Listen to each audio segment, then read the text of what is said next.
Bosch unholstered their weapons, then stepped back to catch his own breath. He threw their guns onto the front seat of their car. "You're dead," Clark finally managed to croak through his swollen throat. They worked their way up into standing positions, the palm tree between them. They looked like two grown men caught playing Ring Around the Rosie. "Assaulting a fellow officer, 2 counts, Lewis said. "Conduct unbecoming. We can get you for a half a dozen other things now, Bosch." He coughed violently, spittle hitting Clark's suit coat. "Unhook us and maybe we can forget this." "No way. We aren't forgetting a fucking thing," Clark said to his partner. "He's going down like a flaming asshole." Bosch took the listening device out of his pocket and held it out on his palm for them to see. "Who's going down?" he asked.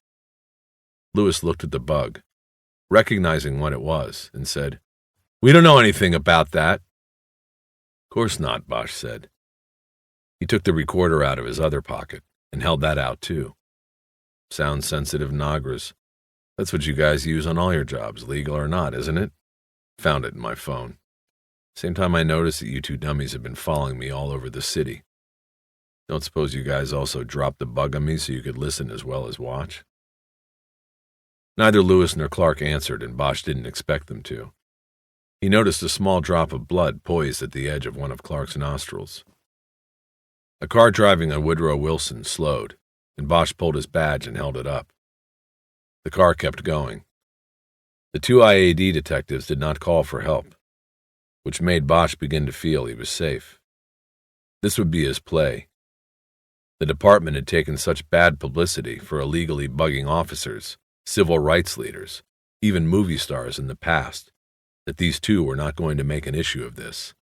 Saving their own hides came before skinning Bosch. "You got a warrant saying you can drop a bug on me?" "Listen to me, Bosch," Lewis said. "I told you I didn't think so. You have to have evidence of a crime to get a warrant. At least that's what I always heard. But Internal Affairs doesn't usually bother with details like that. You know what your assault case looks like, Clark? While you two are taking me to the Board of Rights and getting me fired for dragging you out of the car, getting grass stains on your shiny asses, I'm going to be taking you two, your boss Irving, IAD, the police chief, and the whole fucking city to federal court on a Fourth Amendment case. Illegal search and seizure. I'll throw in the mayor, too. How's that?" Clark spit on the grass at Bosch's feet.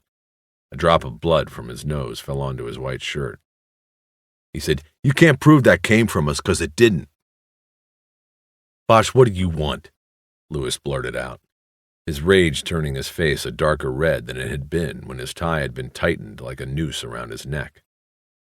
Bosch started walking in a slow circle around them, so they had to constantly turn their heads or bend around the palm trunk to watch him. "What do I want?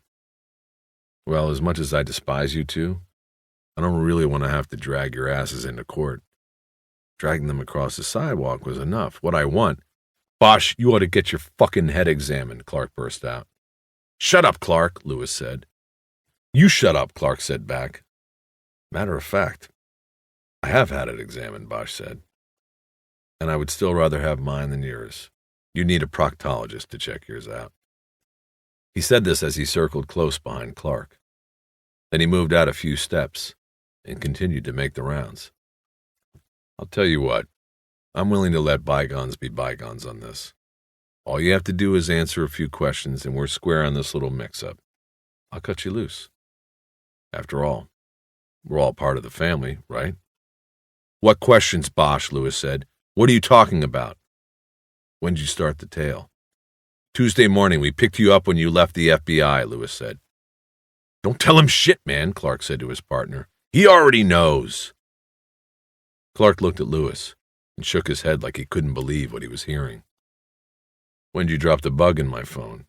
"Didn't," Lewis said. "Bullshit. But never mind. You saw me interview the kid down in Boytown. It was a statement, not a question. Bosch wanted them to think he knew most of it and just needed the gaps filled in." "Yeah," Lewis said. "That was our first day on it. So you made us. So fucking what?" Harry saw Lewis pull his hand toward his coat pocket. He quickly moved in and got his hand in first. He pulled out a key ring that included a cuff key.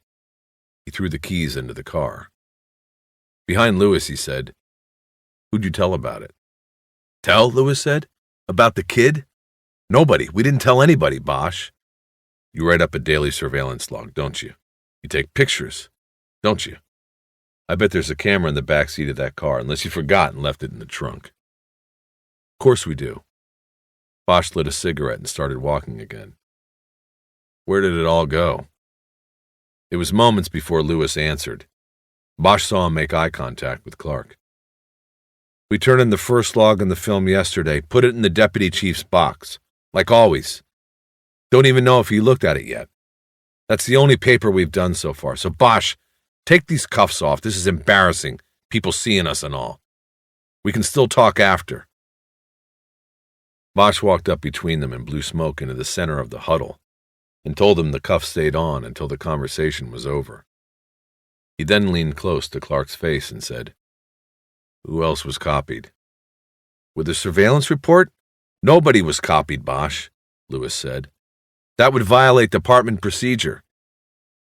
Bosch laughed at that, shook his head.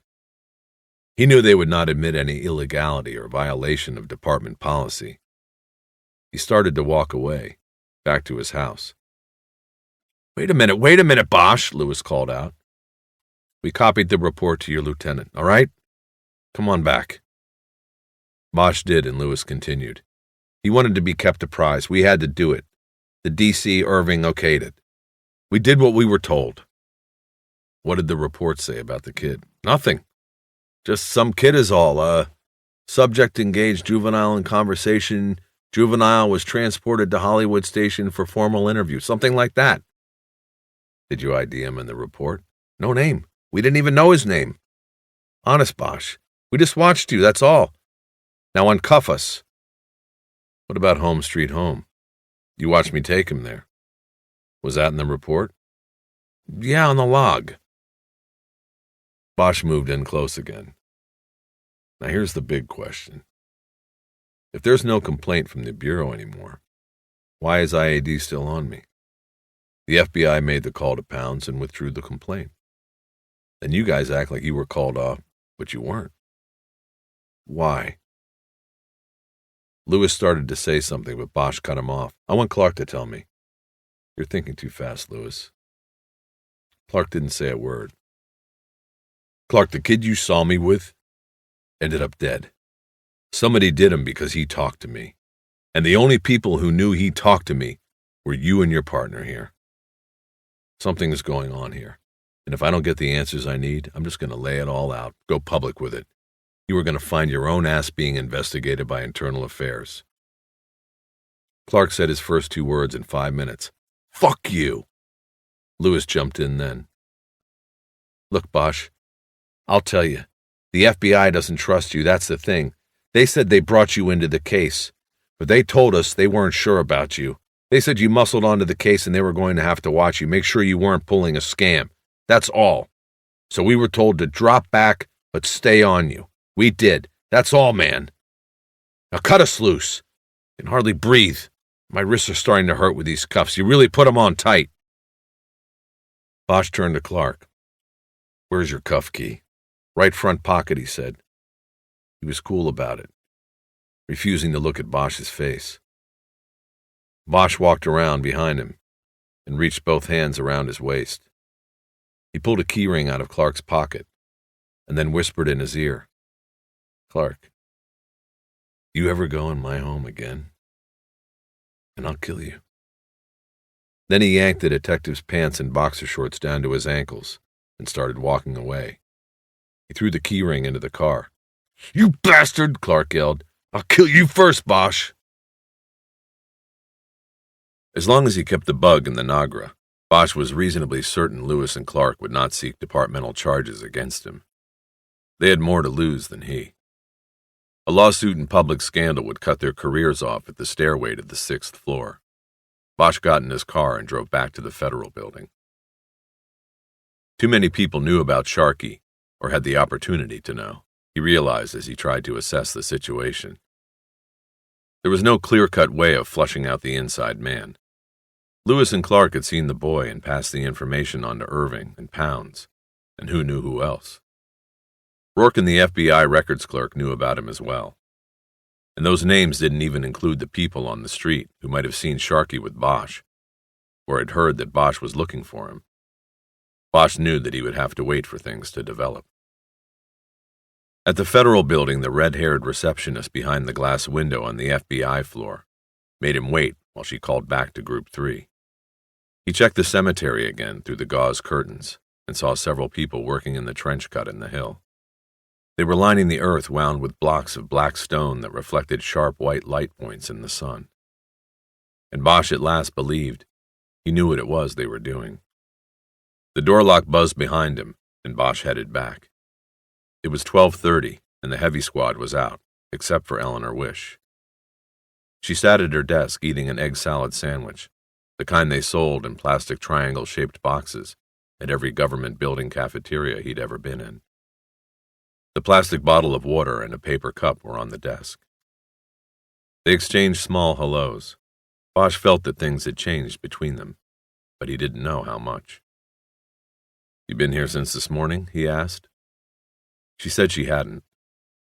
She told him that she had taken the mugs of Franklin and Delgado to the vault clerks at Westland National, and one of the women positively identified Franklin as Frederick B. Isley, the holder of a box in the vault, the scout. "It's enough for a warrant, but Franklin isn't around," she said. "Rourke sent a couple crews to the addresses DMV had on both him and Delgado. Called back in a little while ago. Either they've moved on or never lived in the places in the first place. Looks like they're in the wind." "So what's next?" "I don't know. Rourke's talking about closing shop on it until we catch them. You'll probably get to go back to your homicide table. When we catch one of them, we'll bring you down to work on him about the Meadows murder. Sharkey's murder, too. Don't forget that. That, too."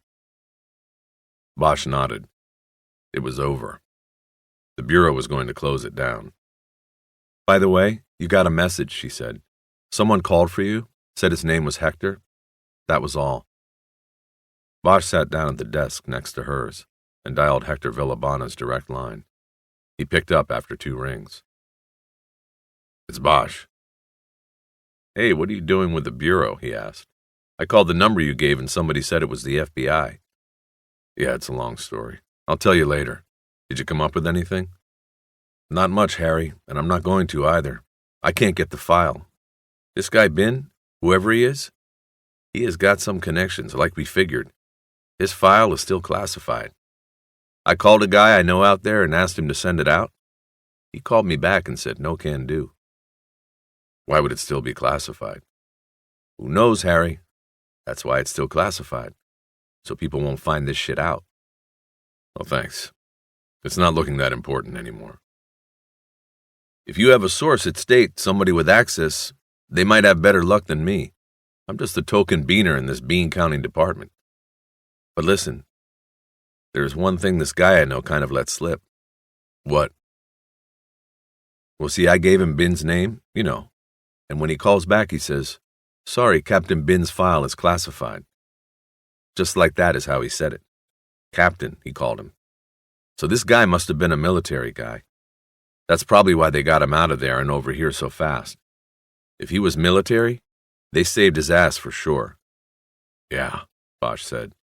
Then he thanked Hector and hung up. He turned to Eleanor and asked if she had any contacts in the State Department. She shook her head no. "Military intelligence, CIA, anything like that," Bosch said. "Somebody with access to computer files." She thought for a moment and said, "Well, there is a guy on the state floor. I sort of know him from D.C. But what's going on, Harry?" "Can you call him and tell him you need a favor?" "He doesn't talk on the phone. Not about business. We'll just have to go down there." He stood up. Outside the office while they waited for the elevator, Bosch told her about Bin, his rank, and the fact that he left Vietnam on the same day as Meadows. The elevator opened and they got on, and she pushed 7. They were alone. "You knew all along that I was being tailed," Bosch said. "Internal affairs." "I saw them." But you knew before you saw them, didn't you? Does it make a difference? I think it does. Why didn't you tell me? She took a while. The elevator stopped. I don't know, she said. I'm sorry. I didn't at first. And then when I wanted to tell you, I couldn't. I thought it would spoil everything. I guess it did anyway. Why didn't you at first, Eleanor? Because there was still a question about me? She looked into the stainless steel corner of the elevator. In the beginning, yes. We weren't sure about you. I won't lie about that. What about after the beginning? The door opened on the 7th floor. Eleanor moved through it, saying, You're still here, aren't you? Bosch stepped out after her. He took hold of her arm and stopped her. They stood there as two men in almost matching gray suits charged through the open elevator door. Yes, I'm still here. But you didn't tell me about them. Harry, can we talk about this later? The thing is, they saw us with Sharky. Yes, I thought so. Well, why didn't you say anything when I was talking about the inside man, when I was asking about who you told about the kid? I don't know. Bosch looked down at his feet. He felt like the only man on the planet who didn't understand what was going on. I talked to them, he said. They claimed they just watched us with the kid. They never followed up to see what it was about. Said they didn't have his ID. Sharky's name wasn't in their reports. And do you believe them? Never have before. But I don't see them involved in this. It just doesn't fit. They're just after me and they'll do anything to get me. But not take out a witness. That's crazy. Maybe they're feeding information to someone who is involved, and they just don't realize it. Bosch thought about Irving and Pounds again. A possibility. The point is, there is an inside man somewhere. We know this. And it might be from my side. It might be from yours. So we have to be very careful about who we talk to and what we're doing. After a moment, he looked straight into her eyes and said, Do you believe me? It took her a long time, but she finally nodded her head. She said, I can't think of any other way to explain what's happening. Eleanor went up to a receptionist while Bosch hung back a bit. After a few minutes, a young woman came out from a closed door and showed them down a couple of hallways and into a small office. No one was sitting behind the desk.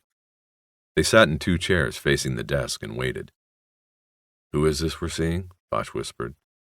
I'll introduce you, and he can tell you what he wants you to know about him, she said. Bosch was about to ask her what that meant when the door opened and a man strode in. He looked to be about 50, with silvery hair that was carefully groomed and a strong build beneath the blue blazer. The man's gray eyes were as dull as day-old barbecue coals. He sat down and did not look at Bosch. He kept his eyes exclusively on Eleanor Wish. Ellie, good to see you again, he said. How are you doing?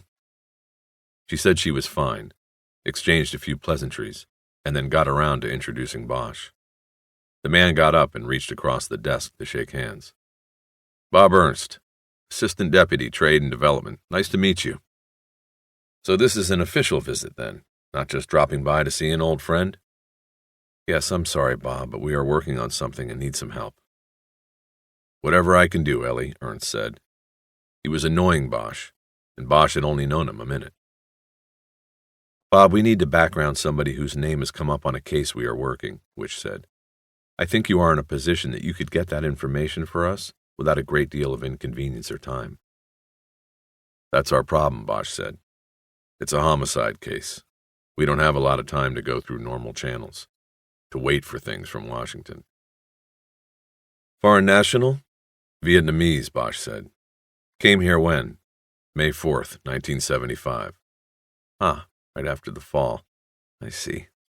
Tell me what kind of homicide would the FBI and the LAPD be working on together that involves such ancient history, and history in another country as well? Bob, Eleanor began, I think... No, don't answer that, Ernst yelped. I think you're right. It would be best if we compartmentalize the information. Ernst went through the motions of straightening his blotter and the knickknacks on his desk. Nothing was really out of order to begin with.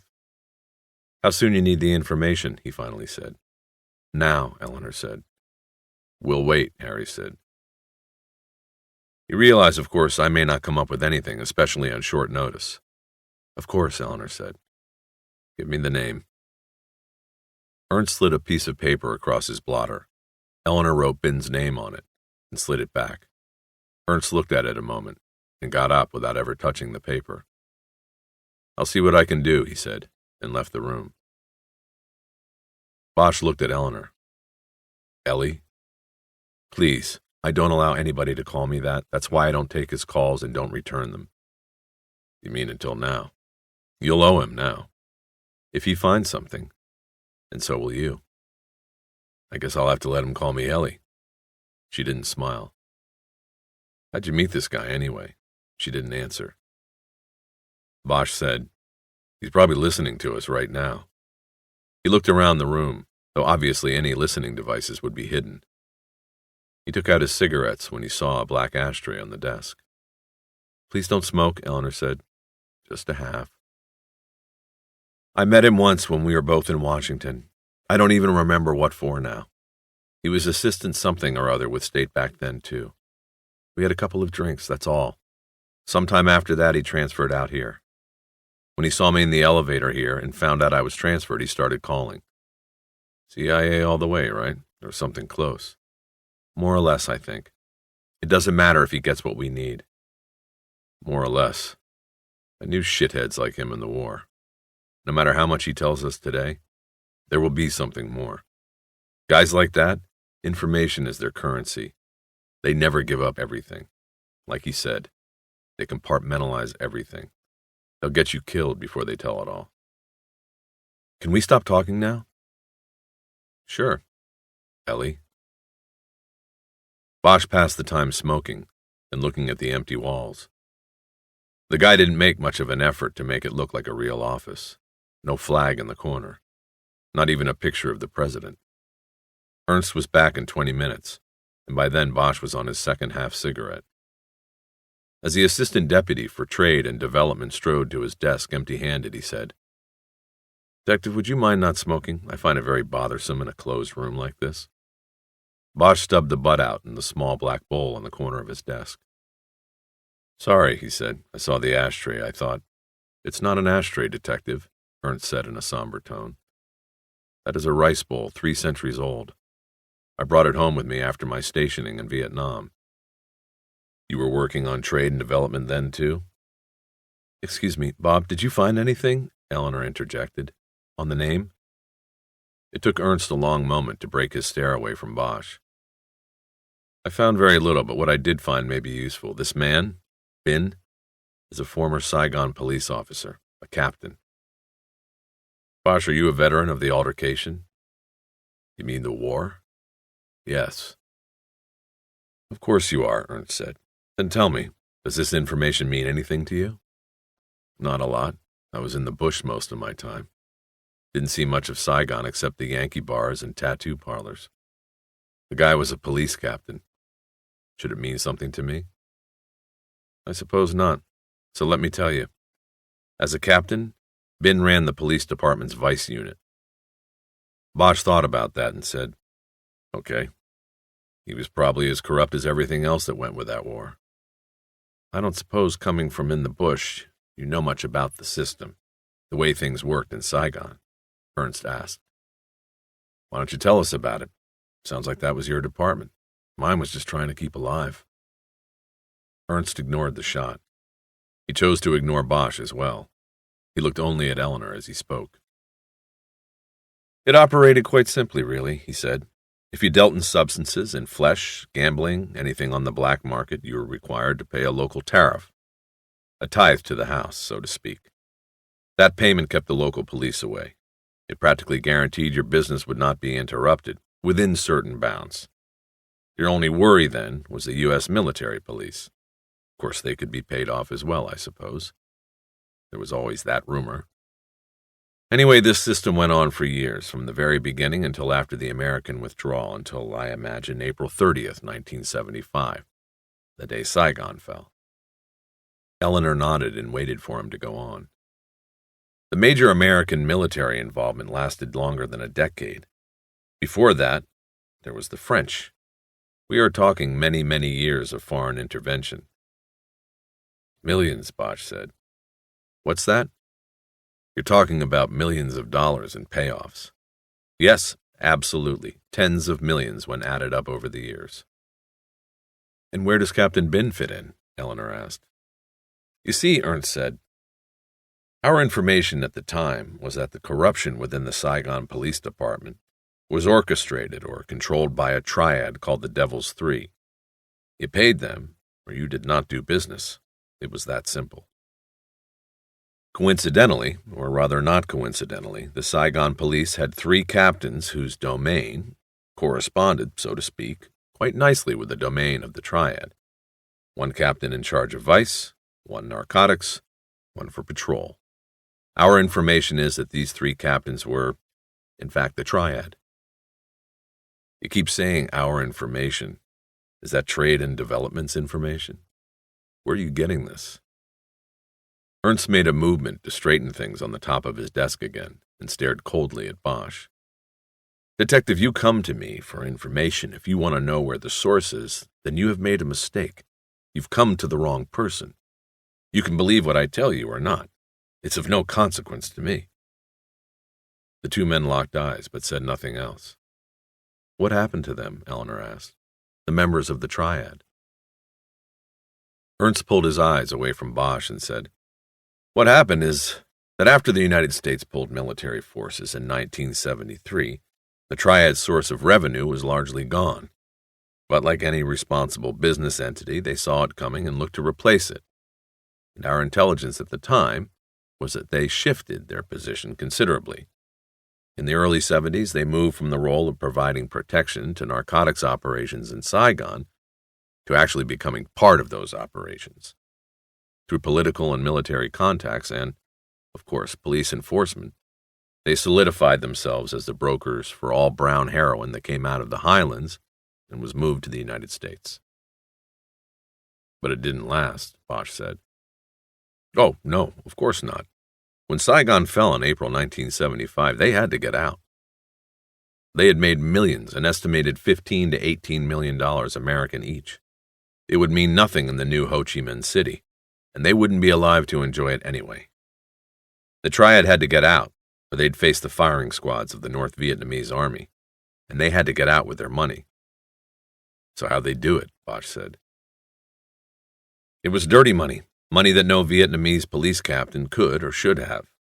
I suppose they could have wired it to Zurich, but you have to remember you are dealing with the Vietnamese culture, born of turmoil and distrust, war.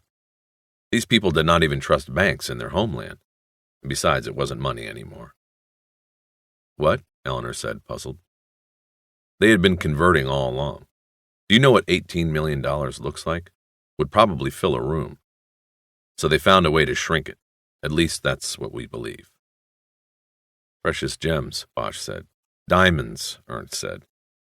It is said $18 million worth of the right diamonds would easily fit into 2 shoeboxes.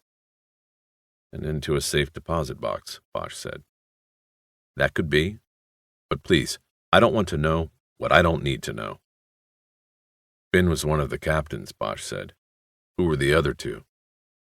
I am told one of them was named Van Wen, and he is believed to be dead. He never left Vietnam. Killed by the other 2 or maybe the North Vietnamese army, but he never got out. That was confirmed by our agents in Ho Chi Minh after the fall. The other 2 did. They came here, and both had passes arranged through connections and money, I suppose. I can't help you there. There was Bin, who it seems you have found, and the other was Wen Tran. He came with Bin. Where they went and what they did here, I can't help you with. It's been 15 years. Once they came across, they were no longer our concern. Why would you allow them to come across? Who says we did? You have to realize, Detective Bosch, that much of this information was put together after the fact. Ernst stood up then. That was all the information he would decompartmentalize for today.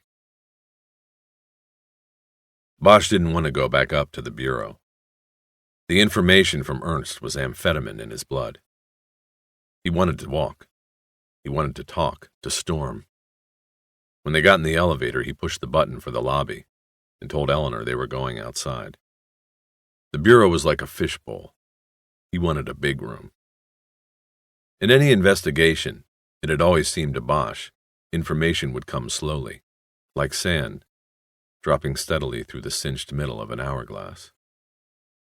At some point there was more information in the bottom of the glass, and then the sand and the top seemed to drop faster, until it was cascading through the hole. They were at that point with Meadows, the bank burglary, the whole thing. Things were coming together. They went out through the front lobby and onto the green lawn, where there were 8 U.S. flags and a California state flag flapping lazily on poles posted in a semicircle.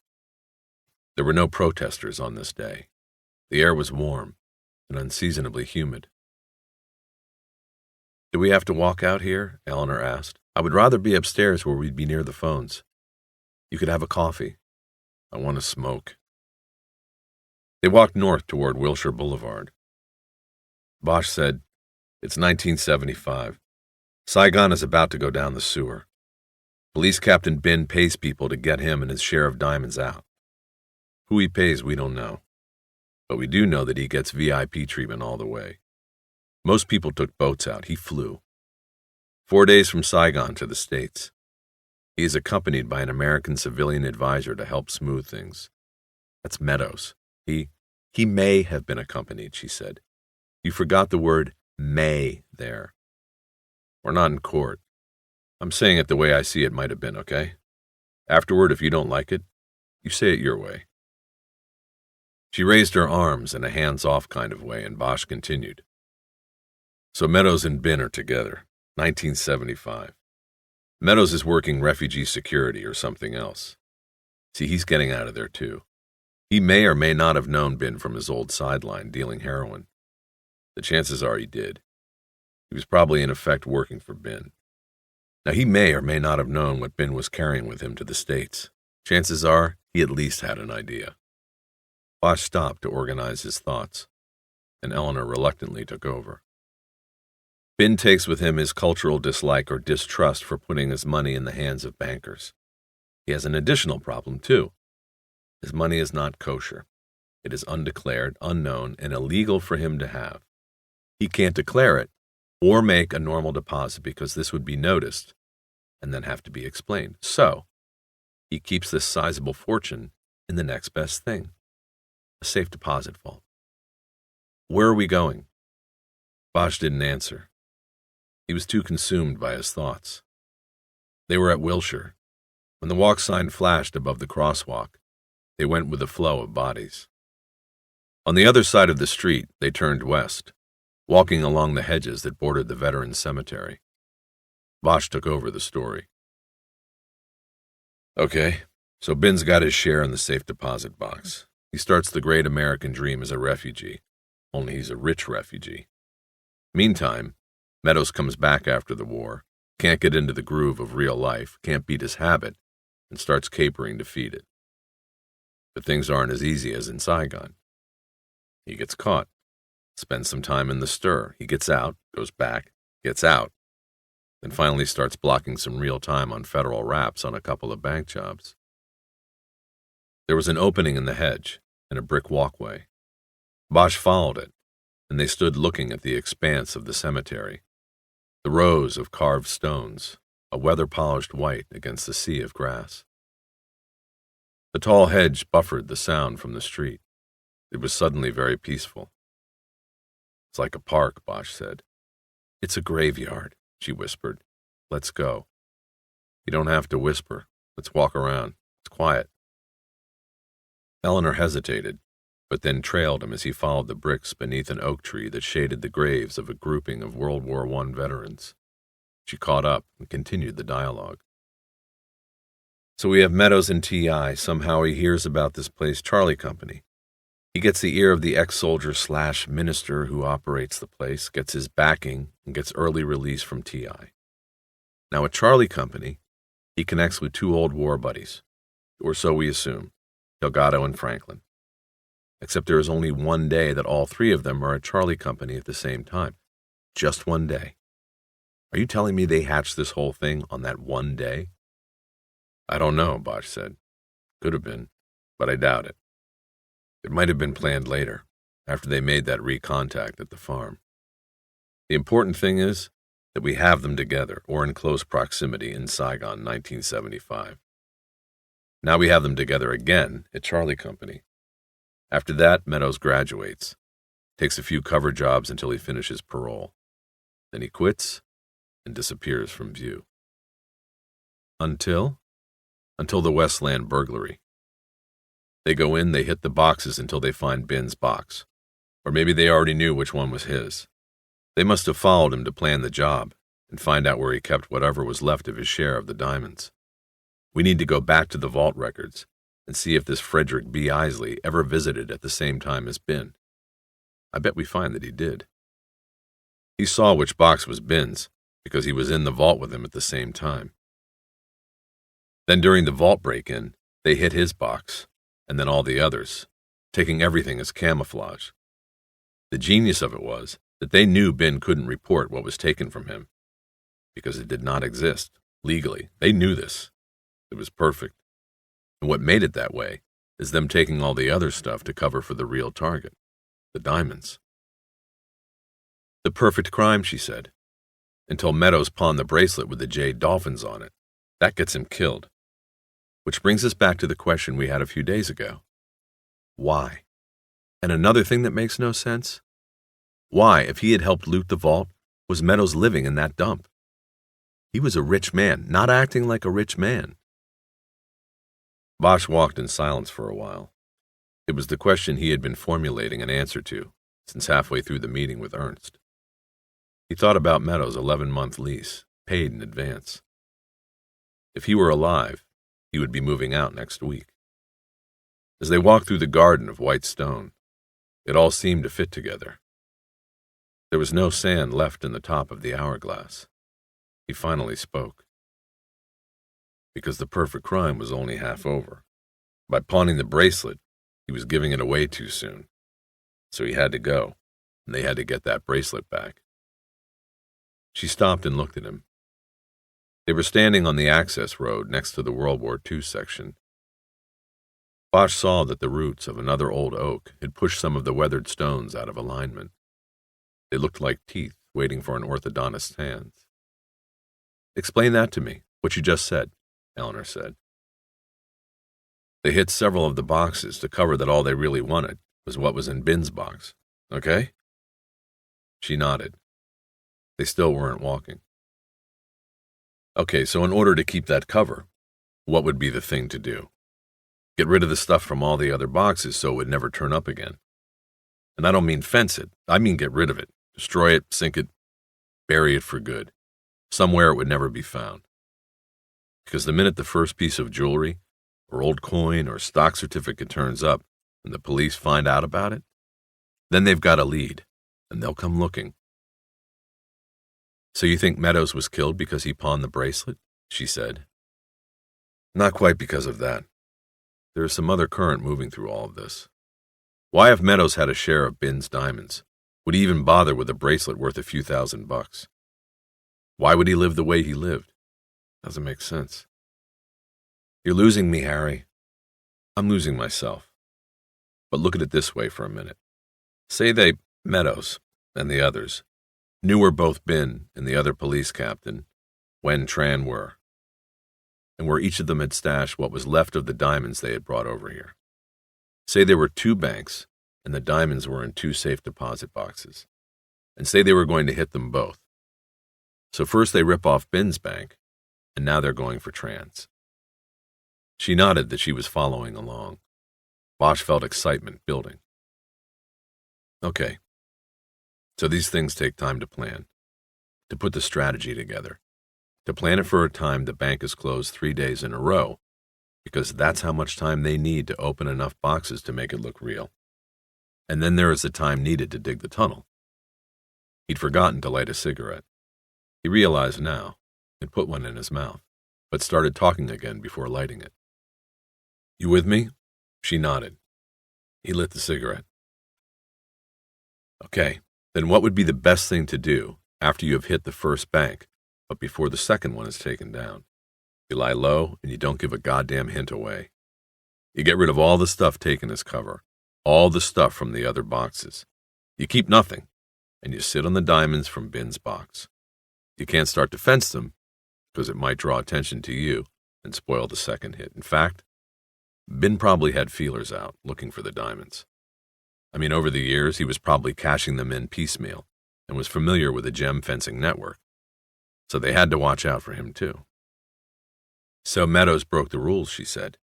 He held something back, the bracelet. His partners found out and whacked him. Then they broke into the pawn shop and stole the bracelet back. She shook her head, admiring the plan. The thing would still be perfect if he hadn't done that. Bosch nodded. They stood there looking at each other, and then around at the grounds of the cemetery. Bosch dropped his cigarette and stepped on it. At the same moment, they looked up the hill and saw the black walls of the Vietnam Veterans Memorial. "What's that doing there?" she asked. "I don't know. It's a replica. Half-size fake marble. I think they move it around the country, in case somebody who wants to see it can't make it to D.C. Eleanor's breath caught sharply, and she turned to him. "Harry, this Monday is Memorial Day. I know. Bank's closed 2 days, some 3. We've got to find Tran." She turned to head back to the bureau. He took a last look at the memorial. A long sheath of false marble, with all the names carved into it, was embedded in the side of the hill. A man in a gray uniform was sweeping the walkway in front of it. There was a pile of violet flowers from a jacaranda tree. Harry and Eleanor were silent until they were out of the cemetery and walking back across Wilshire toward the Federal Building. She asked a question Bosch had been turning over in his mind and studying, but had no good answer for. "Why now? Why so long? It's been 15 years. "I don't know. Just might be the right time, that's all. People, things, unseen forces sort of come together from time to time. That's what I believe. Who knows? Maybe Meadows forgot all about Ben, just saw him one day on the street, and it all came to him. The perfect plan. Maybe it was someone else's plan, or it really was hatched on that one day the 3 of them were together at Charlie Company. The whys you never really know. You just need to know the hows and the whos. You know, Harry, if they're out there, or I should say under there, digging a new tunnel, then we have less than 2 days to find them. We have to put some crews underground and look for them." He thought that putting a crew in the city's tunnels looking for a possible entrance to a bandit tunnel was a long shot. She had told him there were more than 1,500 miles of tunnels under L.A. alone. They might not find the bandits' tunnel if they had a month. The key would be Tran. Find the last police captain, then find his bank. There you find the bandits, and the killers of Billy Meadows and Sharkey. He said, "Do you think Ben would give Tran to us?" "He didn't report his fortune was taken from the vault, so he doesn't seem like the type that's going to tell us about Tran." "Right. I think we should try finding him ourselves before we go to Ben. Let's make Ben the last resort. I'll start on the computer." "Right." The FBI computer and the computer networks it would access did not divulge the location of Wen Tran. Bosch and Wish found no mention of him in DMV, INS, IRS, or Social Security files. There was nothing in the fictitious name filings in the Los Angeles County Recorder's Office. No mention of him in DWP records, or the voter or property tax rolls. Bosch called Hector Villabona and confirmed that Tran entered the United States on the same day as Bin, but there was no further record. After 3 hours of staring at the amber letters on the computer screen, Eleanor turned it off.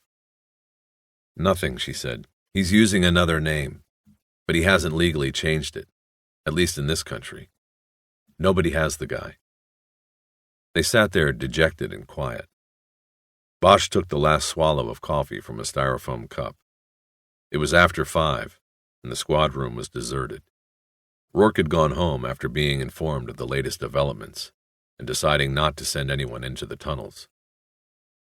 "You know how many miles of underground flood control tunnels there are in L.A.?" he had asked.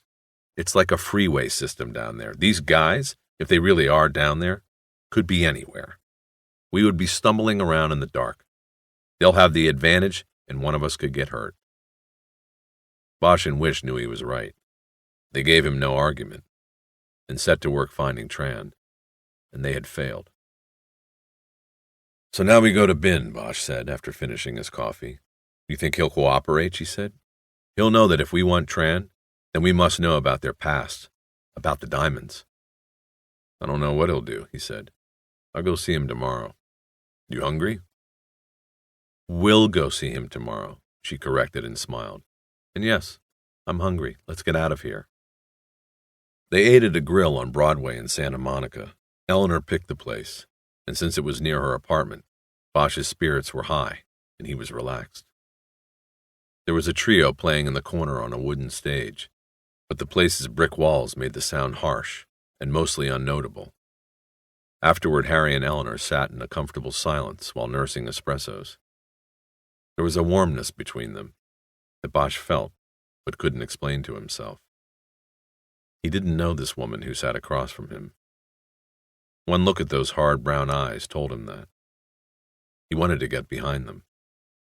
They had made love, but he wanted to be in love. He wanted her. Always seeming to know his thoughts, she asked, Are you coming home with me tonight? Lewis and Clark were on the second level of the parking garage across the street and down a half block from the Broadway Bar and Grill. Lewis was out of the car and crouched at the guardrail, watching through the camera.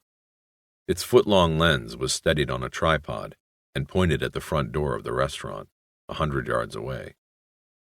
He was hoping the lights over the door by the valet stand would be enough. He had high-speed film in the camera, but the blinking red dot in the viewfinder was telling him not to take the shot. There still wasn't enough light. He had decided he would try anyway. He wanted a hand shot. You're not going to get it, Clark said from behind him. Not in this light. Let me do my work. If I don't get it, I don't get it. Who cares? Irving. Well, fuck him. He tells us he wants more documentation. He'll get it.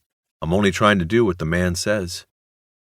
We should try to go down there by that deli, get a closer. Clark shut up and turned around at the sound of footsteps. Lewis kept his eye to the camera, waiting for the shot at the restaurant. The steps belonged to a man in a blue security uniform. Can I ask you what you guys are doing? The guard asked. Clark badged him and said, We're on the job. The guard, a young black man, stepped closer to look at the badge and ID and raised his hand to hold it steady. Clark jerked it up out of his reach. Don't touch it, bro. Nobody touches my badge. That says LAPD. You all check in with Santa Monica PD? They know you're out here? Who the fuck cares? Just leave us alone. Clark turned around. When the guard didn't leave, he turned back and said, Son, you need something? This garage is my beat, Detective Clark. I can be wherever I want to be. You can get the fuck out of here. I can... Clark heard the camera shutter close and the sound of the automatic wind. He turned to Lewis, who stood up smiling. I got it. A hand shot, Lewis said as he stood up. They're on the move. Let's go. Lewis collapsed the telescope legs of the tripod and quickly got in the passenger seat of the gray Caprice they had traded the black Plymouth for. See ya, bro, Clark said to the guard. He got in behind the wheel. The car backed out, forcing the security guard to jump out of the way. Clark looked in the rearview mirror, smiling as he drove toward the exit ramp. He saw the guard talking into a handheld radio. Talk all you want, buddy boy, he said. The IAD car pulled up to the exit booth. Clark handed the parking stub and $2 to the man in the booth. He took it, but didn't lift the black and white striped pipe that served as a gate. Benson said I have to hold you guys here, the man in the booth said. What? Who the fuck is Benson? Clark said. He's the security. He said hold it here a minute. Just then, both IAD officers saw Bosch and Wish drive by the garage, heading up to 4th Street. They were going to lose them. Clark held out his badge to the booth attendant. We're on the job. Open that goddamn gate now. He'll be along. I gotta do what he say. Else I lose my job. You open that gate or you're going to lose it, Peckerwood, Clark yelled. He put his foot down and revved the engine to show he meant to drive through it. "Why do you think we got a pipe instead of flimsy piece of wood? You go ahead. That pipe will take out your windshield, mister. You do what you want, but he's coming right along." In the rear view, Clark saw the security guard walking down the ramp. Clark's face was becoming blotchy red with anger. He felt Lewis's hand on his arm. "Cool it, partner," Lewis said. They were holding hands when they came out of the restaurant. "We won't lose them. They're only going to her place. I'll bet you a week's driving that we'll pick them up there." Clark shook his hand off and let out a long breath. That seemed to bring a more placid tone to his face. He said, "I don't care. I don't fucking like this shit one bit." On Ocean Park Boulevard, Bosch found a parking space across from Eleanor's building. He pulled in but made no move to get out of the car. He looked at her, still feeling the glow of a few minutes before, but unsure where they were going with this. She seemed to know this, maybe even feel it herself. She put her hand on top of his and leaned over to kiss him. She whispered, "Come in with me." He got out and came around to her side. She was already out and he closed the door. They rounded the front end of the car and then stood next to it, waiting for an approaching car to pass by. The car's high beams were on, and Bosch turned away and looked at Eleanor. So it was she who first noticed the high beams drift toward them. "Harry? What?" "Harry!" Then Bosch turned back to the approaching car and saw the lights, actually 4 beams from 2 sets of square side-by-side headlights, bearing down on them. In the few seconds that were left, Bosch clearly came to the conclusion that the car was not drifting their way, but rather driving at them. There was no time. Yet time seemed to go into suspension. In what seemed to him to be slow motion, Bosch turned to his right, to Eleanor, but she needed no help. In unison, they leapt onto the hood of Bosch's car. He was rolling over her, and they were both tumbling toward the sidewalk when his car lurched violently, and there was a high-pitched keening sound of tearing metal. Bosch saw a shower of blue sparks pass in his peripheral vision. Then he landed on top of Eleanor on the thin strip of sod that was between the curb and the sidewalk. They were safe, Bosch could sense. Scared, but safe for the moment. He came up, gun out and steadied by both hands. The car that had come after them was not stopping. It was already 50 yards east, heading away and picking up speed. Bosch fired one round that he thought ricocheted off the rear window, the bullet too weak at that distance to penetrate the glass. He heard Eleanor's gun fire twice at his side, but saw no damage to the hit-and-run car. Without a word, they both piled into Bosch's car through the passenger door. Bosch held his breath while he turned the key, but the engine started, and the car squealed away from the curb. Bosch rocked the steering wheel from side to side as he picked up speed. The suspension felt a little loose. He had no idea what the extent of the damage was. When he tried to check the side view mirror, he saw it was gone. When he turned on the lights, only the passenger side beam worked. The hit-and-run car was at least 5 blocks ahead, near the crest where Ocean Park Boulevard rises and then drops from sight. The lights on the speeding car went out just as it dropped over the hill out of sight.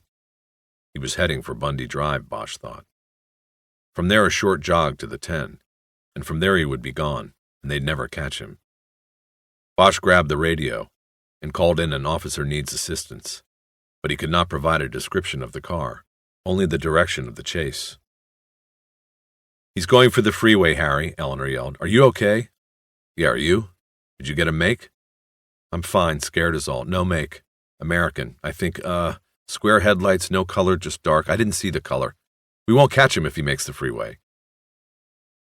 They were heading east on Ocean Park, parallel to the 10, which was about 8 blocks to the north. They approached the top of the crest, and Bosch cut off the one working headlight. As they came over, he saw the unlit form of the hit-and-run car passing through the lighted intersection at Lincoln.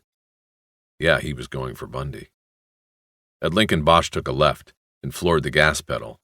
He put the lights back on, and as the car's speed increased, there was a thumping sound. The front left tire and alignment were damaged. "Where are you going?" Eleanor shouted. "I'm going for the freeway first." Bosch had no sooner said that than the freeway entrance signs came up, and the car made a wide, arcing right turn onto the ramp. The tire held up. They sped down the ramp into the traffic. "How'll we know?" Eleanor shouted. The noise from the tire was very loud now, almost a continual throbbing. "I don't know. Look for the square lights." In 1 minute they were coming up on the Bundy entrance, but Bosch had no idea whether they had beaten the other car or if it was already well ahead of them. A car was coming up the ramp and into the merging lane. The car was white and foreign. "I don't think so," Eleanor called. Bosch gunned it to the floor again and moved ahead. His heart was pounding almost as fast as the tire, half with the excitement of the chase, half with the excitement of still being alive and not broken on the street in front of Eleanor's apartment. He was gripping the steering wheel at the 10 and 2 o'clock positions, urging the car on, as if he held the reins of a galloping horse. They were moving through sparse traffic at 90 miles an hour, both of them looking at the front ends of the cars they passed, searching for the 4 square lights or a damaged right side. A half-minute later, Bosch's knuckles as white as bones wrapped around the wheel. They came upon a maroon Ford going at least 70 in the slow lane. Bosch swung out from behind and passed alongside. Eleanor had her gun in her hands, but was holding it below the window so it could not be seen from outside the car. The white male driver didn't even look over or register notice. As they pulled ahead, Eleanor shouted, "Square lights, side by side." "Is it the car?" Bosch called back excitedly. I don't know. Can't see the right side for damage. It could be. The guy isn't showing anything." They were 3/4 of a car length ahead now. Bosch grabbed the portable pullover light off the transmission hump on the floor and swung it out the window onto the roof. He switched on the revolving blue light and slowly began to angle the Ford onto the shoulder. Eleanor put her hand out of the window and signaled the car over. The driver began to comply. Bosch braked sharply and let the other car shoot by onto the shoulder. Then Bosch swung his car onto the shoulder behind it. When both had stopped alongside a sound barrier wall, Bosch realized he had a big problem. He put on the high beams, but still only the passenger side headlight responded. The car in front was too close to the wall for Bosch and Wish to see if the right side was damaged. Meantime, the driver sat in his car, mostly shrouded in darkness. "Shit," Bosch said. "Okay, don't come up till I say it's clear, okay?" "Got it," she said. Bosch had to throw his weight hard against the door to open it. He came out of the car, gun in one hand and flashlight in the other. He held the light out away from his body and trained its beam on the driver of the car ahead. The roar of passing traffic in his ears, Bosch started to shout, but a diesel horn drowned him out, and a blast of wind from the passing semi shoved him forward. Bosch tried again, shouting for the driver to stick both hands out the side window where Bosch could see them. Nothing. Bosch shouted the order again. After a long moment with Bosch poised off the left rear fender of the maroon car, the driver finally complied. Bosch ran the flash beam through the back window and saw no other occupants. He ran up and put the light on the driver and ordered him to step out slowly. "What is this?" the man protested. He was small with pale skin, reddish hair, and a transparent mustache. He opened the car door and stepped out with his hands up. He was wearing a white button-down shirt and beige pants held up by suspenders. He looked out into the passing field of cars, almost as if beckoning for a witness to this commuter's nightmare. "Can I see a badge?" he stammered. Bosch rushed forward, spun him around and slammed his body onto the side of the car, his head and shoulders over its roof. With one hand on the back of the man's neck holding him down, and the other holding the gun to his ear, Bosch shouted to Eleanor that it was clear. "Check the front side." The man beneath Bosch let out a moaning sound, like a scared animal, and Bosch could feel him shaking. His neck felt clammy. Bosch never took his eyes off him to see where Eleanor was. Suddenly her voice was right behind him. "Let him go," she said. "It's not him. There's no damage. We've got the wrong car." Part 6. Friday, May 25th. They were interviewed by the Santa Monica Police, the California Highway Patrol, LAPD, and the FBI. A DUI unit had been called to give Bosch a sobriety test. He passed. And by 2 a.m., he sat in an interview room at the West Los Angeles Bureau, bone-tired, and wondering if the Coast Guard or IRS would be next. He and Eleanor had been separated, and he hadn't seen her since they had arrived 3 hours earlier. It bothered him that he could not be with her to protect her from the interrogators. Lieutenant Harvey, 98 pounds, came into the room then and told Bosch they were finished for the night. Bosch could tell that 98 was angry, and it wasn't just because he had been rousted from home. "What kind of cop doesn't get the make of the car that tries to run him down?" he asked.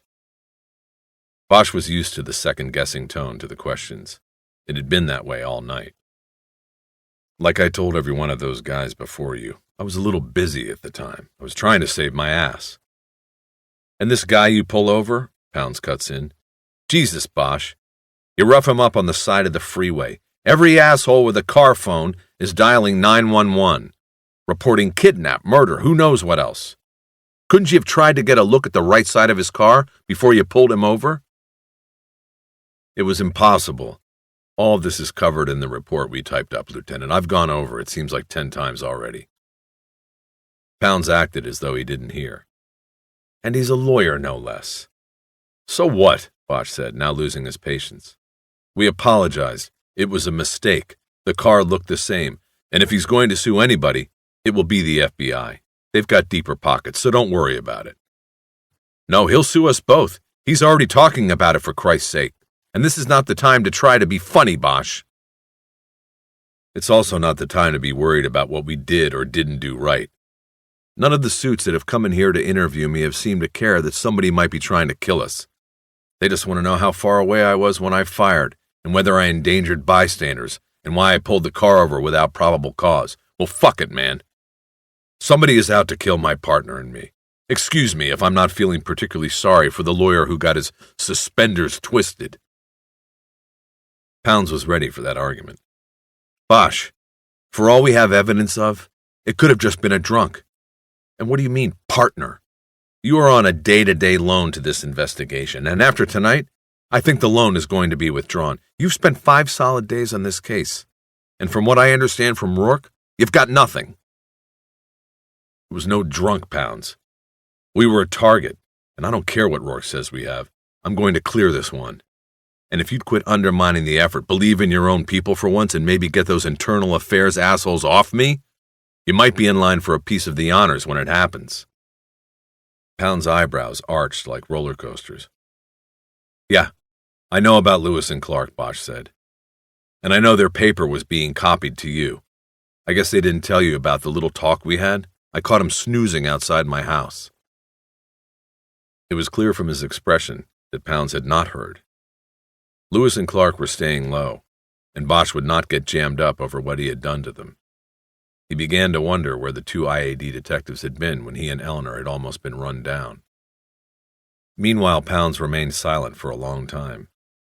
He was a fish swimming around the bait Bosch had cast, seeming to know there was a hook in it, but thinking there might be a way to get the bait without the hook. Finally, he told Bosch to give him a rundown on the week's investigation. He was on the hook now. Bosch ran the case down for him, and though Pounds never spoke once during the next 20 minutes, Bosch could tell by his roller-coasting eyebrows whenever he heard something that Rourke had neglected to bring up.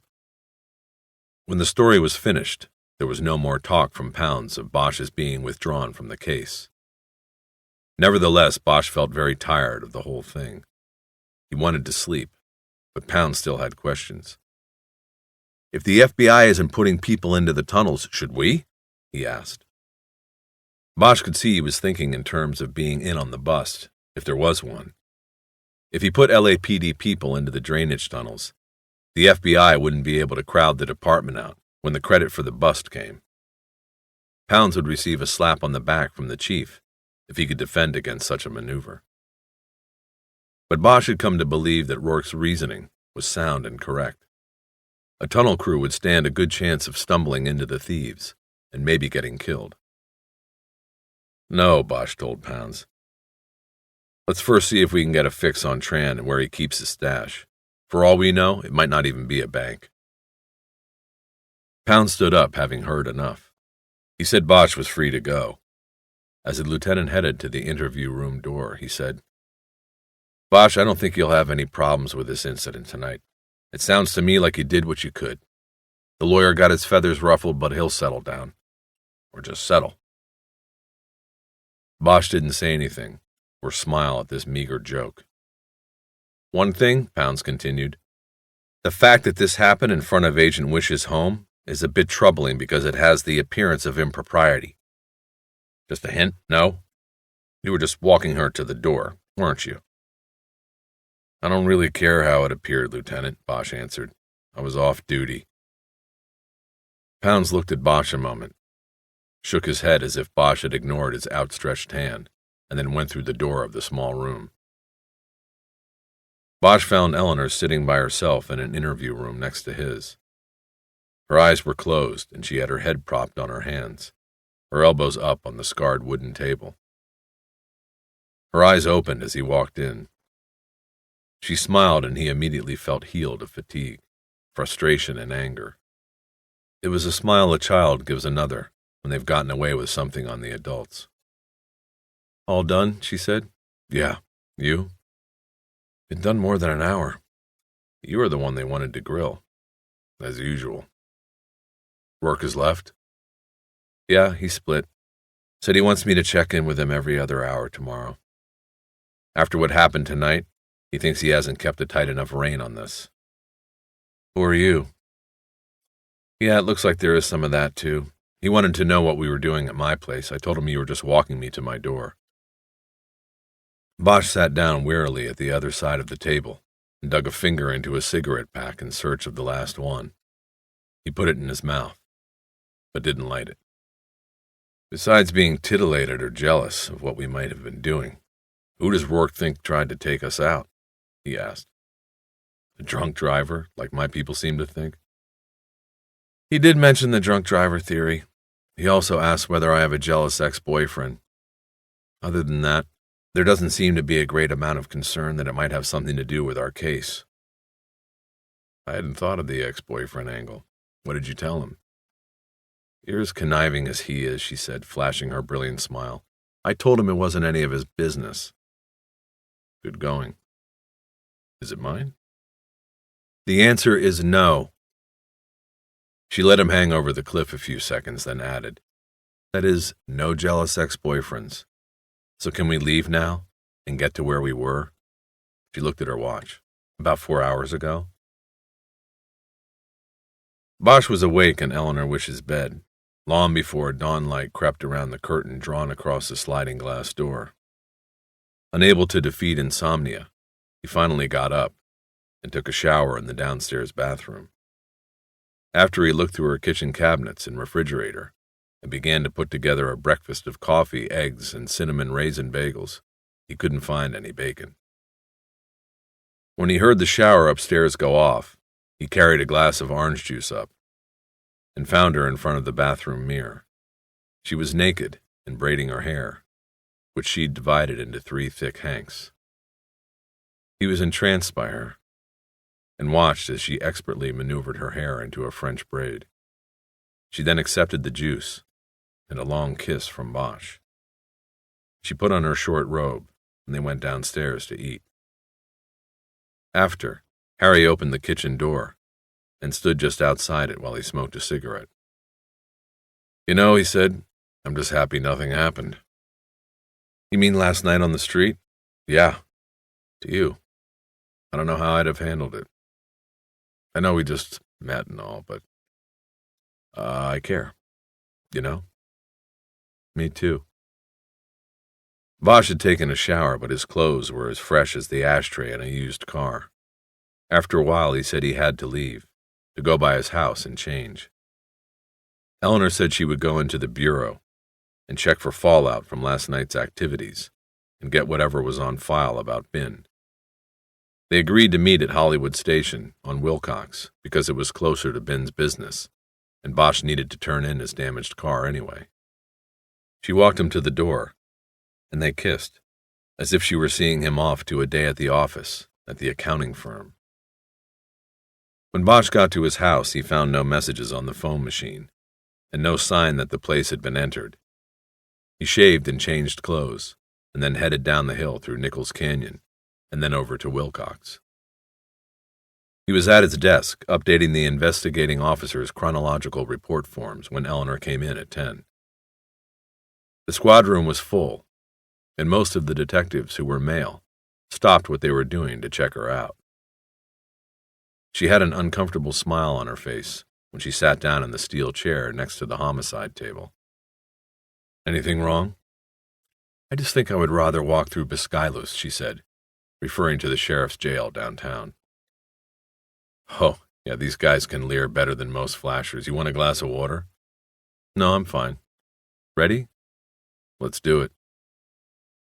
They took Bosch's new car, which was actually at least 3 years old and had 77,000 miles on it. The station fleet manager, a permanent desk assignee since he had had 4 fingers blown off by a pipe bomb he stupidly picked up one Halloween, said it was the best he could do. Budget restraints had halted the replacement of cars, though repairing the old ones actually cost the department more.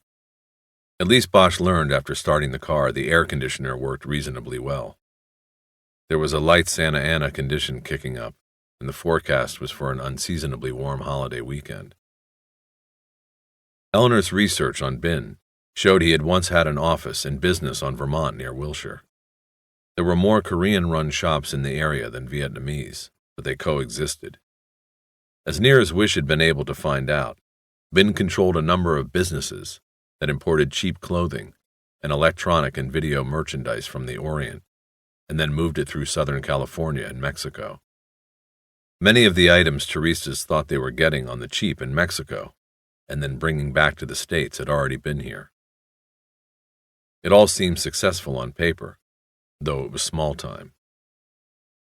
Still, it was enough to make Bosch question if Bin even needed the diamonds, or ever had any.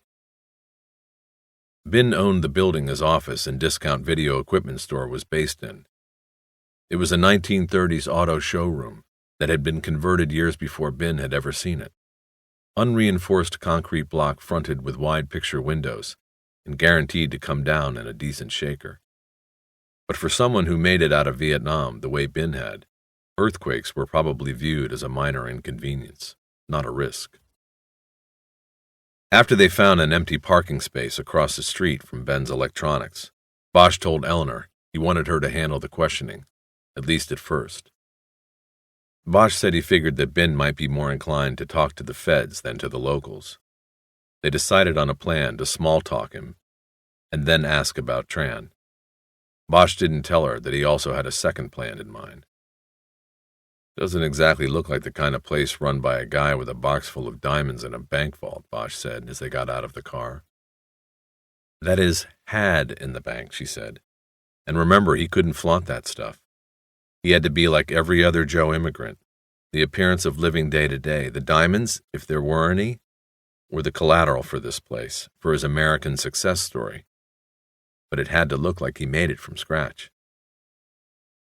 "Wait a second," Bosch said, as they got to the other side of the street. He told Eleanor he had forgotten to ask Jerry Edgar to fill in on a court appearance for him that afternoon. He pointed to a payphone at a service station next to Bin's building and trotted over. Eleanor stayed behind, looking in the windows of the store. Bosch called Edgar, but didn't say anything about a court appearance.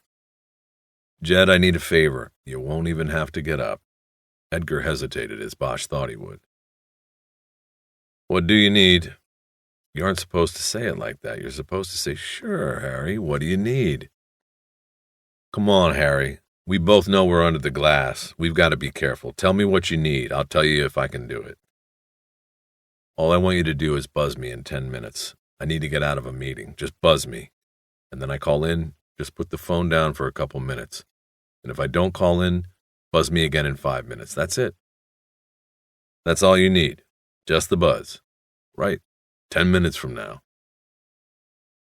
"Okay, Harry," Edgar said, relief in his voice. "Hey, I heard about your thing last night. That was close. And word around here is that it wasn't no drunk driver. You watch your ass. Always. What's going on with Sharky? Nothing. I ran down his crew like you told me. 2 of them told me they were with him that night.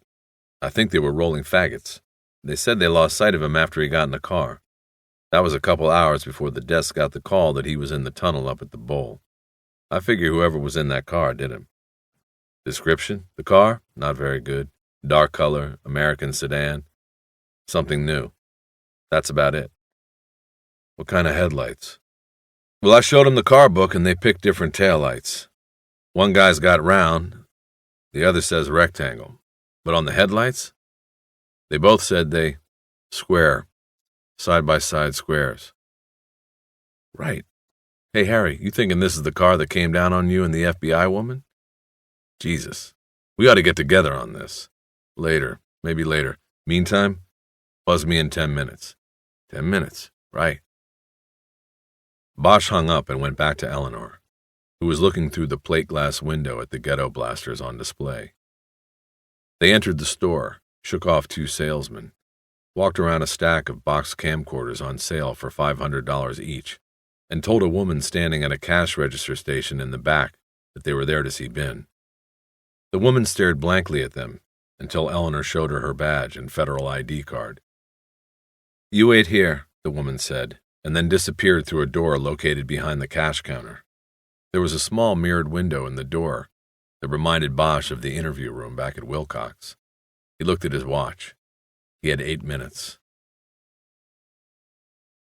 The man who emerged from the door behind the cash register looked to be about 60 years old. He had white hair. He was short, but Bosch could tell he had once been physically powerful for his size. Built wide and low to the ground, he was now softened by an easier life than he had had in his native land. He wore silver-framed glasses with a pink tint and an open-collar shirt and golf slacks. His breast pocket sagged with the weight of almost a dozen pens and a clip-on pocket flashlight. No Van Bin was low-key all the way. Mr. Bin, my name is Eleanor Wish. I'm from the FBI. This is Detective Bosch, LAPD. We'd like to ask you a few questions. Yes, he said, the stern expression on his face unchanging. It's about the break-in at the bank where you had a safe deposit box. I reported no loss. My deposit box had sentimental occupants only. Diamonds ranked fairly high up there on the sentimental range, Bosch thought. Mr. Bin, can we go back to your office and talk privately? He said instead. Yes, but I suffered no loss. You look. It is in the reports. Eleanor held her hand out, urging Bin to lead the way. They followed him through the door with the mirror window and into a warehouse-like storage room. There were hundreds of boxes of electronic appliances on steel shelves going to the ceiling. They passed through into a smaller room that was a repair or assembly shop. There was a woman sitting at a stool bench with a bowl of soup held to her mouth. She did not look up as they passed. There were 2 doors at the back of the shop, and the procession went through one into Bin's office. It was here that Bin shed his peasant trappings. The office was large and plush, with a desk and 2 chairs to the right and a dark leather L-shaped couch to the left. The couch was at the edge of an oriental rug that featured a 3-headed dragon poised to strike. The couch faced 2 walls of shelves, filled by books and stereo and video equipment, much finer than what Bosch had seen out front. We should have braced him at his home, Bosch thought, seen how he lived, not how he worked. Bosch quickly scanned the room and saw a white telephone on the desk. It would be perfect. It was an antique, the kind where the handset was cradled above a rotary dial. Bin moved toward his desk, but Bosch quickly spoke up. Mr. Bin, would it be okay if we sat over here on the couch? We'd like to keep this as informal as possible. We sit at desks all day, to tell you the truth. Bin shrugged his shoulders, as though it made no difference to him, that they were inconveniencing him, no matter where they sat. It was a distinctly American gesture, and Bosch believed his seeming difficulty with English was a front used to better insulate him. Bin sat down on one side of the L-shaped couch, and Eleanor and Bosch took the other. Nice office, Bosch said and looked around. He saw no other phone in the room. Bin nodded. He offered no tea or coffee, no small talk. He just said, "What do you want, please?" Bosch looked at Eleanor.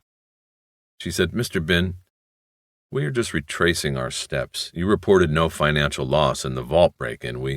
That is right, no loss." "That is correct. What did you keep in the box?" "Nothing." "Nothing? Papers and such, no value. I told this to everyone already." "Yes, we know. We are sorry to bother you again, but the case remains open and we have to go back and see if we missed anything. Could you tell me in specific detail what papers you lost? It might help us if we make a recovery of property and can identify who it belongs to." Eleanor took a small notebook and pen out of her purse. Bin looked at his two visitors, as if he could not possibly see how his information could help. Bosch said, "You'd be surprised sometimes what little things can." His pager tone sounded, and Bosch pulled the device off his belt and looked at the number display. He stood up and looked around, as if he was just noticing the room for the first time. He wondered if he was overdoing it. "Mr. Bin, can I use your phone? It'll be local." Bin nodded, and Bosch walked to the front of the desk, leaned over and picked up the handset. He made a show of checking the pager number again, then dialed Edgar's number. He remained standing with his back to Eleanor and Bin. He looked up at the wall, as if studying the silk tapestry that hung there. He heard Bin begin to describe to Eleanor the immigration and citizenship papers that had been taken from his safe deposit box. Bosch put the pager in his coat pocket and came out with a small pocket knife, the T9 phone bug, and the small battery he had disconnected from his own phone. "This is Bosch. Who paged me?" he said into the phone when Edgar picked up. After Edgar put the phone down, he said, "I'll hold a few minutes, but tell him I'm in the middle of an interview. What's so important?" With his back still to the couch and Bin still talking, Bosch turned slightly to the right and cocked his head as if he were holding the phone to his left ear, where Bin could not see it. Bosch brought the handset down to stomach level, used the knife to pop off the earpiece cover, clearing his throat as he did this, and then pulled out the audio receiver. With one hand, he connected the bug to its battery. He had practiced doing it earlier while waiting for the new car in the fleet yard at Wilcox. Then he used his fingers to shove the bug and battery into the barrel of the handset. He put the receiver back in and snapped on the cover, coughing loudly to camouflage any sound. "Okay," Bosch said into the phone. "We'll tell him I'll call back when I'm through here. Thanks, man." He put the phone back on the desk while returning the knife to his pocket. He went back to the couch where Eleanor was writing in a notebook. When she was finished, she looked at Bosch, and Bosch knew without any sign that now the interview would shift into a new direction. "Mr. Bin," she said, "are you sure that is all you had in the box?" "Yes, sure. Why do you ask me so much?" "Mr. Bin, we know who you are and the circumstances of your coming to this country. We know you were a police officer." "Yes. So, what's it mean?" "We also know other things." "We know," Bosch cut in. "You were very highly paid as a police officer in Saigon, Mr. Bin. We know that for some of your work you were paid in diamonds." "What does this mean, what he says?" Bin said, looking at Eleanor and gesturing with his hand to Bosch. He was lapsing into the defensive language barrier. He seemed to know less English as the interview went on. "It means what he says," she answered. "We know about the diamonds you brought here from Vietnam, Captain Bin. We know you kept them in the safe deposit box. We believe the diamonds were the motivation for the vault break-in." The news didn't shake him. He may have already considered as much. He did not move. He said, "This not true." "Mr. Bin, we've got your package," Bosch said. "We know all about you. We know what you were in Saigon, what you did. We know what you took with you when you came here. I don't know what you're into now. It all looks legit, but we don't really care. What we do care about is who ripped off that bank, and they ripped it off because of you. They took the collateral for all this and everything else you've got.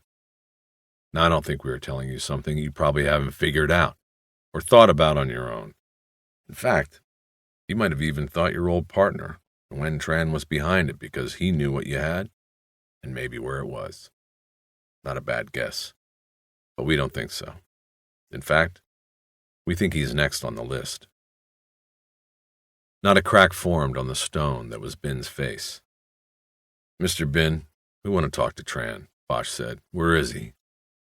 Bin looked down through the coffee table in front of him to the three-headed dragon on the rug beneath it. He put his hands together on his lap, shook his head, and said, "Who is this Tran?" Eleanor glared at Bosch and tried to salvage what rapport she had with the man before he butted in.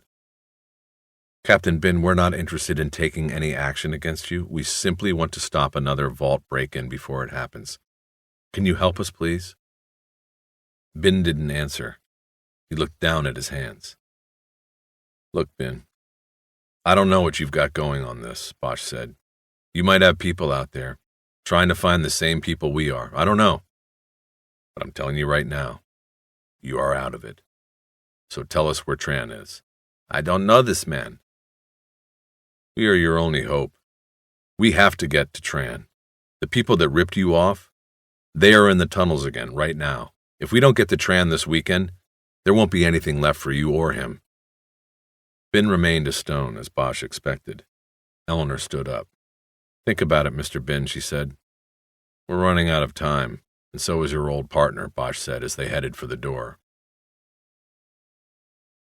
After walking through the showroom door, Bosch looked both ways for traffic and ran across Vermont to the car.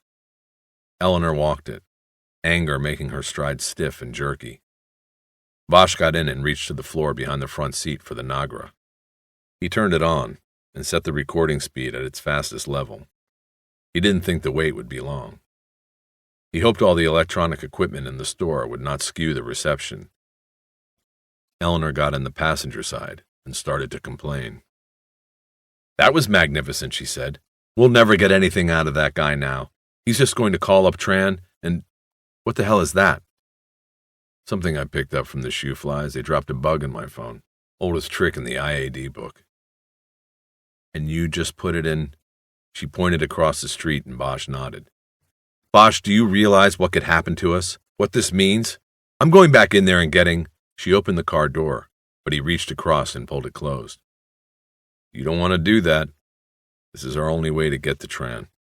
Bin wasn't going to tell us, no matter how we handled the interview, and deep down behind those angry eyes, you know it. So it's this or nothing. Bin warns Tran, and we never know where he is. Or we use this to maybe find him. Maybe. We'll probably know soon enough." Eleanor looked straight forward and shook her head. "Bosch, this could mean our jobs. How could you do this without consulting me?" "For that reason, it could mean my job. You didn't know." "I'd never prove it. The whole thing looks like a setup. I keep him occupied while you do your little charade on the phone." "It was a setup, only you didn't know. Besides, Bin and Tran are not the targets of our investigation. We are not gathering evidence against them, just from them. This will never go in a report. And if he finds the bug, he can't prove I put it there. There was no register number. I looked. The suits weren't stupid enough to make it traceable. We're clear. You're clear. Don't worry." "Harry, that is hardly reassuring." The red light on the Nagra flicked on. Someone was using Bin's phone. Bosch checked to make sure the tape was rolling. "Eleanor, you make the call," Bosch said, holding the recorder up on the palm of his hand. "Turn it off if you want. Your choice." She turned and looked at the recorder, then at Bosch. Just then the dialing stopped, and it was silent in the car. A phone began to ring at the other end of Bin's call. She turned away. Someone answered the phone. A few words were exchanged in Vietnamese, and then more silence. Then a new voice was on the line, and a conversation began, also in Vietnamese. Bosch could tell one of the voices belonged to Bin. The other sounded like a man about Bin's age. It was Bin and Tran, together again. Eleanor shook her head and forced a short laugh. "Brilliant, Harry. Now who do we get to translate?" We aren't letting anyone else know about this. We can't risk it. I don't want to translate it. He turned the receiver off and rewound the tape. Get out your little pad and pen. Bosch adjusted the recorder to its slowest speed and hit the play button. When the dialing started, it was slow enough that Bosch could count the clicks. Bosch called the numbers out to Eleanor, who wrote them down. They had the number Ben had dialed. The phone number was a 714 area code, Orange County. Bosch switched the receiver on. The telephone conversation between Ben and the unknown man was continuing. He turned it off and picked up the radio microphone. He gave a dispatcher the phone number and asked for the name and address that went with it. It would take a few minutes while someone looked it up in a reverse directory. Meantime, Bosch started the car and headed south toward Interstate 10. He had already connected with the 5 and was heading into Orange County when the dispatcher got back to him. The phone number belonged to a business called the Tan Fu Pagoda in Westminster. Bosch looked over at Eleanor, who looked away. Little Saigon, he said. Bosch and Wish got to the Tan Fu Pagoda from Ben's business in an hour. The pagoda was a shopping plaza on Bolsa Avenue, where no sign was printed in English. The building was off-white stucco with glass fronts on the half-dozen shops that lined the parking lot. Each was a small establishment that sold mostly unneeded junk, like electronic equipment or T-shirts. There were competing Vietnamese restaurants on either end. Next to one of the restaurants was a glass door that led to an office or business without a front display window. Though neither Bosch nor Wish could decipher the words on the door, they immediately figured it was the entrance to the shopping center office. We need to get in there and confirm that's Tran's place. See if he's there, and if there are other exits, Bosch said. We don't even know what he looks like, Wish reminded him. He thought a moment. If Tran wasn't using his real name, it would tip him off to go in asking for him. I've got an idea, Wish said. Find a payphone. Then I'll go into the office, you dial the number you got off the tape, and when I'm in there, I'll see if it rings. If I hear a phone, we have the right place. I'll also try to scope out Tran and the exits. Phones might be ringing in there every 10 seconds, Bosch said. It might be a boiler room or a sweatshop. How will you know it's me? She was silent a moment. Chances are they don't speak English, or at least not well, she said. So you ask whoever answers to speak English or get someone who can. When you get someone who understands, say something that will get a reaction I'll be able to see. You mean if the phone rings in a place where you will see? She shrugged, her eyes showing him she was tired of him shooting down every suggestion she made. Look, it's the only thing we can do. Come on, there's a phone. We don't have a lot of time. He drove out of the parking lot and a quarter block down to a payphone out front of a liquor store. Wish walked back to the Tan Fu Pagoda, and Bosch watched until she reached the door of the office. He dropped a quarter in the phone and dialed the number he had written on his pad in front of Bin's. The line was busy. He looked back at the office door. Wish was gone from view. He dropped the quarter and dialed again. Busy. He did it in quick succession 2 more times before he got a ring. He was thinking that he had probably dialed the wrong number when the call was answered. Tan Fu, a male voice said. Young, Asian, probably early 20s, Bosch thought. Not Tran. Tan Fu? Bosch asked. Yes, please. Bosch could not think of what to do. He whistled into the phone. The comeback was a staccato verbal attack of which Bosch could not understand a single word or sound.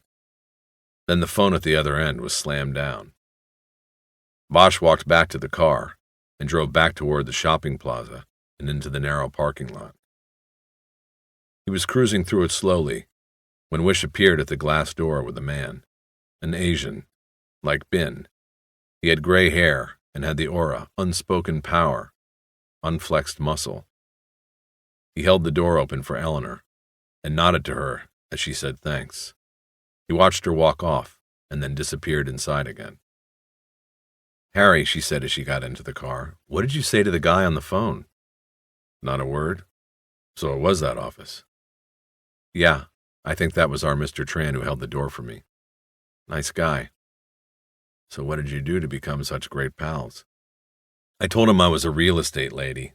When I went in, I asked to see the boss. Then Mr. Grayhair came out of a back office. He said his name was Jimmy Bach. I said I represented Japanese investors and asked if he was interested in taking an offer on the shopping center. He said no. He said in very fine English, I buy, I don't sell. Then he escorted me out. But I think that was Tran. Something about him. Yeah, I saw it, Bosch said. Then he picked up the radio and asked dispatch to run the name Jimmy Bach on the NCIC and DMV computers. Eleanor described the inside of the office, a central reception area, a hallway running behind it with 4 doors, including one at the rear that looked like an exit, judging by the double lock. No women, at least 4 men other than Bach. 2 of them looked like hired muscle. They stood up from the reception room couch when Bach walked out of the middle door in the hallway.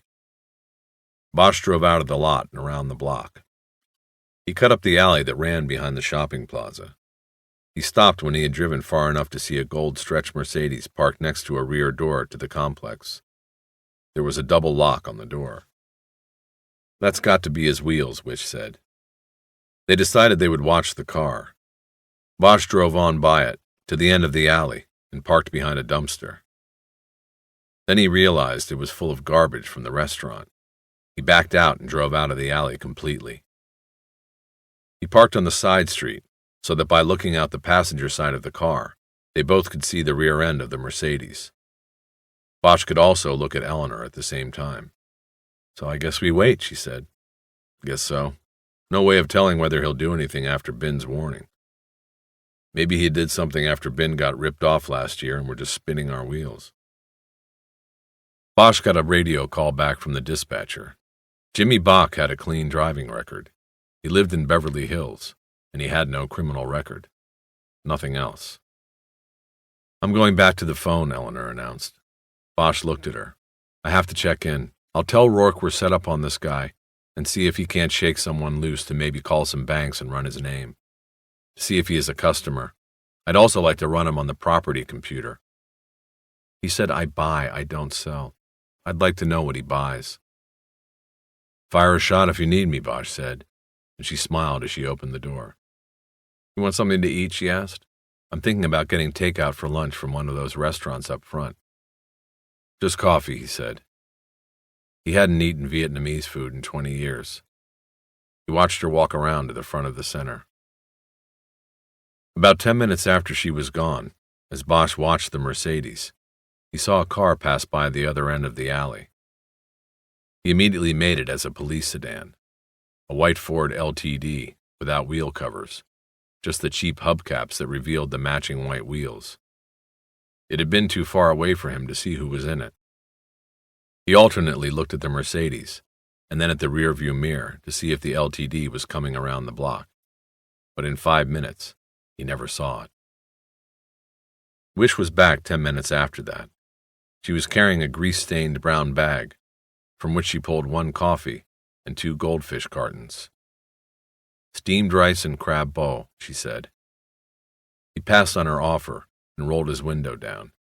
He sipped the coffee she handed to him and grimaced. Tastes like it was made in Saigon and shipped over, he said. Did you get Rourke? Yeah. He's going to get somebody to check Bach out and page me if they come up with anything. He wants to know on a radio patch-through the minute the Mercedes starts moving. 2 hours passed easily as they small-talked and watched the gold Mercedes. Eventually, Bosch announced that he was going to break camp and drive around the block just to change the pace. What he didn't say was that he was bored and his butt was falling asleep and that he wanted to look for the white LTD. Do you think maybe we should call to see if he's still there and then hang up if he gets on, she said. If Bin gave him the warning, a call like that might shake him up, make him think something is going on, make him more cautious. He drove the car up to the corner and along the front of the shopping plaza. Nothing unusual caught his eye. He went around the block and parked in the same spot again. He had not seen the LTD. As soon as they were back in position, Wish's pager sounded, and she got out to go to the phone again. Bosch concentrated on the gold Mercedes and forgot about the LTD for the time being. But after Eleanor was gone 20 minutes, he began to get nervous. It was after 3 p.m., and Bach/Tran had not left as they expected he would. Something didn't seem right. But what? Bosch looked up at the front corner of the shopping center, studying it and waiting for Eleanor to make the turn around the stucco siding. He heard a sound like a muffled impact. 2 or 3 of them. Shots? He thought of Eleanor, and his heart was pushed by a fist up into his throat. Or had the sound been car doors closing? He looked at the Mercedes, but could only see the trunk and taillights. He saw no one around the car. Back at the front corner, no Eleanor. Then back at the Mercedes, and he saw the brake lights go on. Bach was leaving. Bosch started the car and drove up to the corner, his rear tires spitting gravel as he gunned it forward. At the corner, he saw Eleanor walking along the sidewalk toward him. He honked the horn and signaled for her to hurry. Eleanor trotted to the car and was just getting in when the Mercedes appeared in Bosch's rearview mirror and turned out of the alley toward them. "Get down," he said, and pulled Eleanor down on the seat. The Mercedes floated by and turned onto Bolsa. He released his grip on her neck. "What the hell do you think you're doing?" she demanded as she came up. Bosch pointed at the Mercedes, which was heading away. "They were coming by. You would have been made because you went in the office today. What took you so long?" "They had to track down Rourke. He wasn't in his office." Harry pulled out and started following the Mercedes from a distance of about 2 blocks. After a long moment composing herself, Eleanor said, "Is he by himself?" "I don't know. I didn't see him get in. I was looking up at the corner for you. I think I heard more than one car door close." "I'm sure I did." "But you don't know if Tran was one of them who got in?" "Right, don't know, but it's getting late. I figure it's got to be him." Bosch realized then he might have fallen for the oldest ruse in the surveillance book. Bach or Tran, or whoever he was, could have simply sent one of his minions in the $100,000 car to draw away the tail. "What do you think? Go back?" he said. Wish didn't answer until he looked over at her. "No," she said. "Go with what we got. Don't second-guess yourself. You're right about the time. A lot of banks close at 5 before a holiday weekend. He had to get going. He was warned by Ben. I think it's him." Bosch felt better. The Mercedes turned west, then north again on the Golden State Freeway toward Los Angeles. The traffic crept slowly into downtown, and then the gold car went west on the Santa Monica Freeway, exiting on Robertson at 20 minutes before 5. They were heading into Beverly Hills. Wilshire Boulevard was lined with banks from downtown to the ocean. As the Mercedes turned west, Bosch felt they had to be close. Tran would keep his treasure at a bank near his home, he thought. The gamble had been right. He relaxed a bit and finally got around to asking Eleanor what Rourke had said when she called in. He confirmed through the Orange County Clerk's office that Jimmy Bach is Wen Tran. They had a fictitious name filing. He changed his name 9 years ago. We should have checked Orange County. I forgot about Little Saigon. Also, she said, if this guy Tran had diamonds, he might have used them up already. Property recs show he owns 2 more shopping centers like that one back there, in Monterey Park and Diamond Bar. Bosch told himself it was still possible. The diamonds could be the collateral for the real estate empire, just like with Ben. He kept his eyes on the Mercedes, only a block ahead now, because rush hour was in full force, and he didn't want to get cut off. He watched the black windows of the car move along the rich street, and he told himself it was heading to the diamonds. And I saved the best for last, Wish announced then. Mr. Bach, also known as Mr. Tran, controls many holdings through a corporation. The title of said corporation, according to the records checked by Special Agent Rourke, is none other than Diamond Holdings Incorporated. They passed Rodeo Drive and were in the heart of the commercial district. The buildings lining Wilshire took on more state lines, as if they knew they had more money and class in them. Traffic slowed to a crawl in some areas, and Bosch got as close as 2 car lengths behind the Mercedes, not wanting to lose the car on a missed light. They were almost to Santa Monica Boulevard, and Bosch was beginning to figure they were headed to Century City. Bosch looked at his watch. It was 4:50. If this guy's going to a bank in Century City, I don't think he's going to make it. Just then the Mercedes made a right turn into a parking garage. Bosch slowed to the curb, and without saying a word, Wish jumped out and walked into the garage.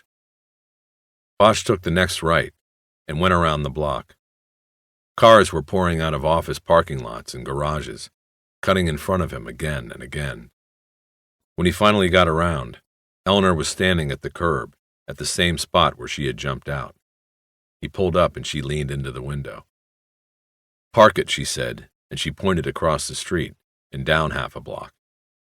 There was a rounded structure that was built out to the street from the first floor of a high-rise office building. The walls of the semicircle were glass, and inside this huge glass room, Bosch saw the polished steel door of a vault. A sign outside the building said Beverly Hills Safe and Lock. He looked at Eleanor, and she was smiling. "Was Tran in the car?" he asked. "Of course, you don't make mistakes like that." He smiled back. Then he saw a space open up at a meter just ahead. He drove up and parked. "Since we started thinking there would be a second vault hit, my whole orientation was banks," Eleanor Wish said. "You know, Harry, maybe a savings and loan, but I drive by this place a couple times a week at least. I never considered it." They had walked down Wilshire and were standing across the street from Beverly Hills Safe and Lock. She was actually standing behind him and peeking at the place over his shoulder. Tran, or Bach as he was now known, had seen her earlier, and they couldn't risk his spotting her here. The sidewalk was clogged with office types that were pouring through the revolving glass doors of the buildings, heading to parking garages, and trying to get even a 5-minute jump on the traffic on the holiday weekend. "It fits, though," Bosch said. "He comes here, doesn't trust banks, like your friend at State was talking about. So he finds a vault without a bank. Here it is. But even better, as long as you have the money to pay, these places don't need to know who you are. No federal banking regulations because it isn't a bank. You can rent a box and only identify yourself with a letter or a number code." Beverly Hills Safe and Lock had all the appearances of a bank, but was far from it. There were no savings or checking accounts, no loan department, no tellers. What it offered was what it showed in the front window, its polished steel vault. It was a business that protected valuables, not money. In a town like Beverly Hills, this was a precious commodity. The rich and famous kept their jewels here, their furs, their prenuptial agreements. And it all sat out there in the open, behind glass. The business was the bottom floor of the 14-story J.C. Stock building, a structure unnotable save for the glass vault room that protruded in a half-circle from the first-floor facade. The entrance to Beverly Hills Safe and Lock was on the side of the building at Rincon Street, where Mexicans in short yellow jackets stood ready to valet a client's car. After Bosch had dropped Eleanor off and gone around the block, she had watched Tran and 2 bodyguards get out of the gold Mercedes and walk to the Safe and Lock. If they thought they might be followed, they hadn't shown it. They never looked behind them. One of the bodyguards carried a steel briefcase. Eleanor said, "I think I made at least one of the bodyguards is carrying. The other's coat was too baggy. Is that him?" "Yeah, there he is." Tran was being escorted by a man in a dark blue banker suit into the vault room. A bodyguard trailed behind with a steel briefcase. Bosch saw the heavy man's eyes sweep the sidewalk outside until Tran and banker's suit disappeared through the vault's open door. The man with the briefcase waited. Bosch and Wish also waited and watched. It was about 3 minutes before Tran came out, followed by the suit, who carried a small safe deposit box about the size of a woman's shoebox. The bodyguard took up the rear, and the 3 men walked out of the glass room. out of sight. Nice personal service, Wish said. Beverly Hills all the way. He's probably taking it into a private sitting room to make the transfer. Think you can get a hold of Rourke and get a crew over here to follow Tran when he leaves? Bosch asked. Use a landline. We have to stay off the air in case the people underground have someone up top listening to our frequencies. I take it we're staying here with the vault, she asked, and Bosch nodded. She thought a moment and said, I'll make the call. He'll be glad to know we found the place. We'll be able to put the tunnel crew down.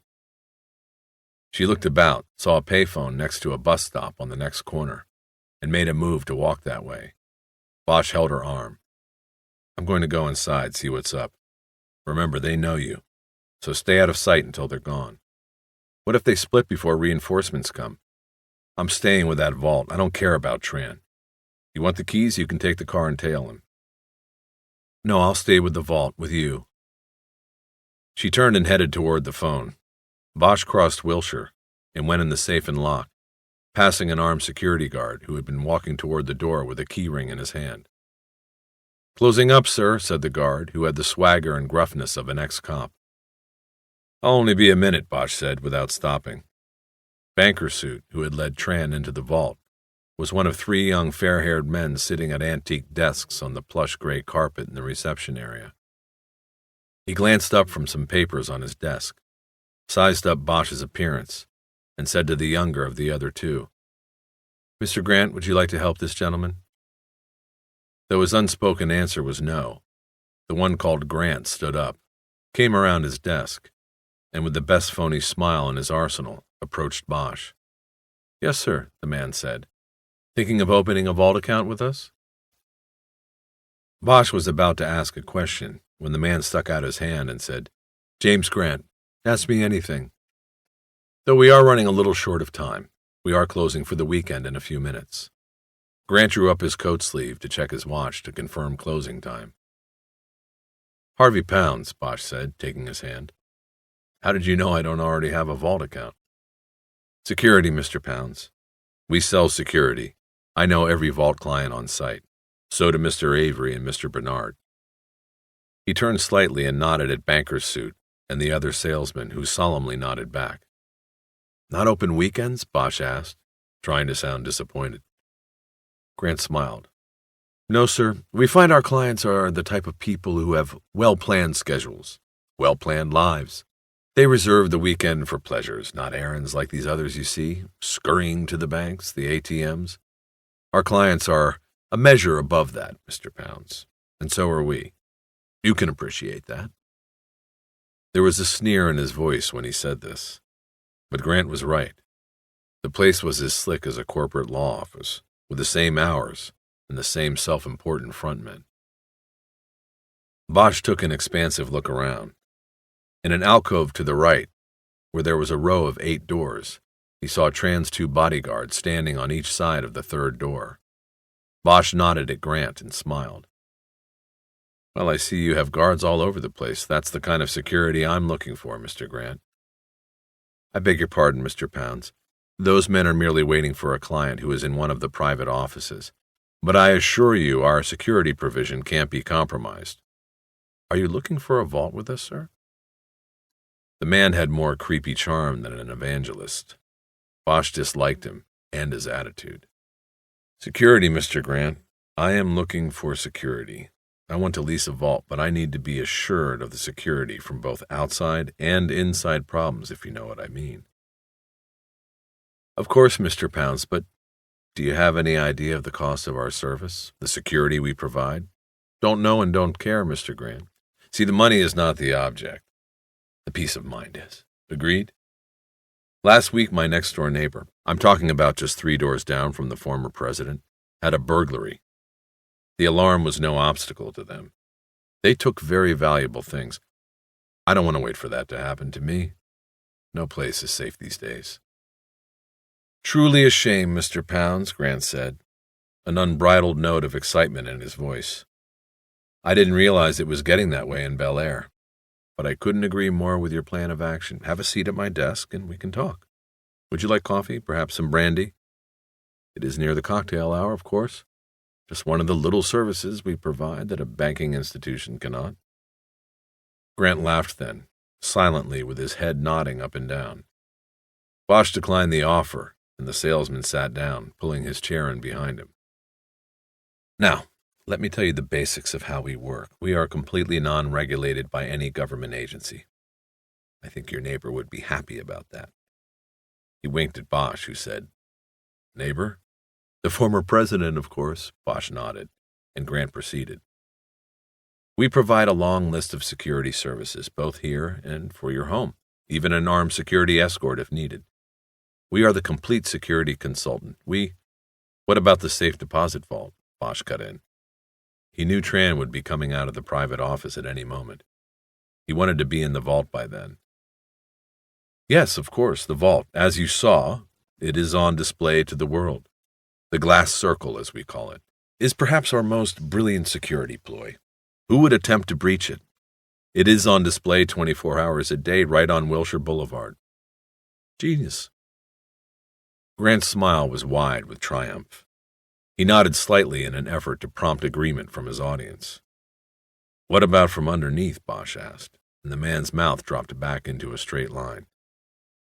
"Mr. Pounds, you can't expect me to outline our structural security measures, but rest assured, the vault is impregnable. Between you, me, and the lamppost, you won't find a bank vault in this town with as much concrete and steel on the floor and the walls and the ceiling of that vault. And the electrical?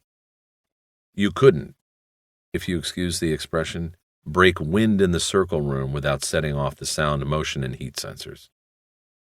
"May I see it?" "The vault?" "Of course. Of course." Grant adjusted his jacket and ushered Bosch toward the vault. A glass wall and a man-trap separated the semicircular vault room from the rest of Beverly Hills' safe and lock.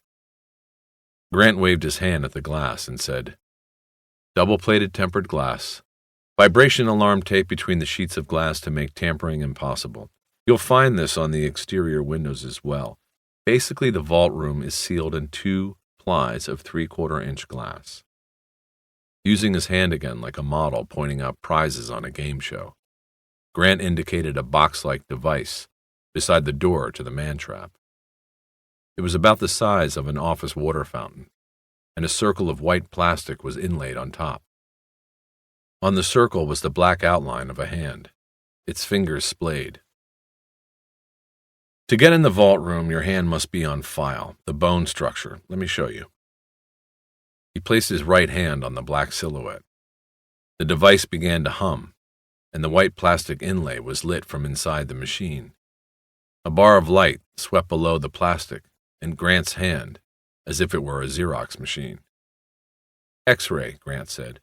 "More positive than fingerprints, and the computer can process it in 6 seconds."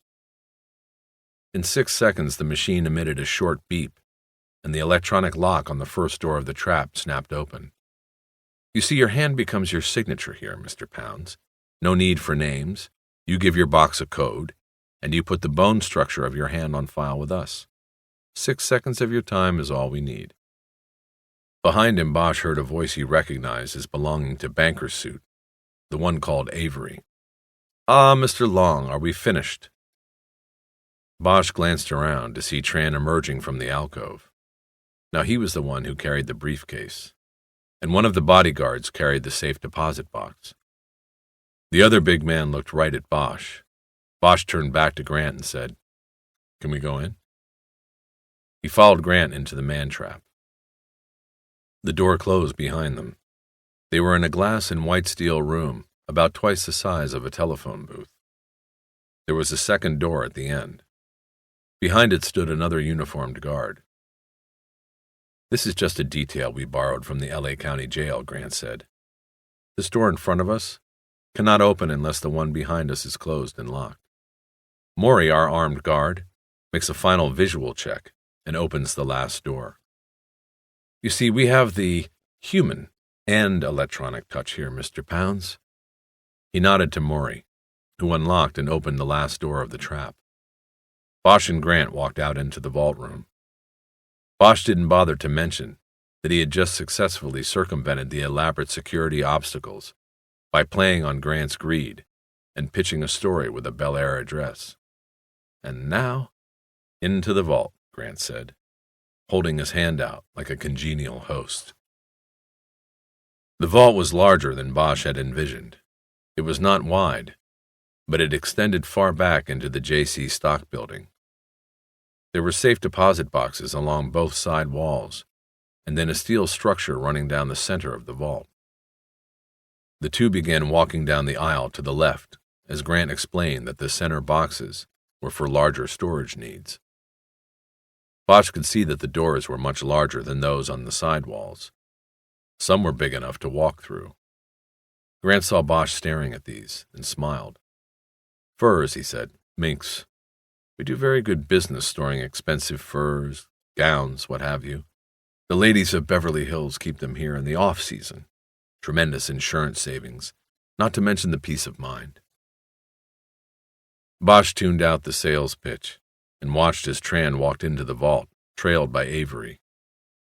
Tran still had the briefcase, and Bosch noticed a thin band of polished steel on his wrist. He was handcuffed to the briefcase. Bosch's adrenaline kicked in at a higher notch. Avery stepped up to an open box, marked 237, and slid the deposit box in. He closed the door and used a key in one of the two locks on the door. Tran stepped up and put his own key in the other lock and turned it. He then nodded to Avery, and both men walked out, Tran never having looked at Bosch. Once Tran was gone, Bosch announced that he had seen enough of the vault and headed out also. He walked to the double-plated glass and looked out on Wilshire Boulevard and watched Tran, flanked by two massive guards, making his way to the parking garage where the Mercedes was parked. No one followed them. Bosch looked around, but didn't see Eleanor.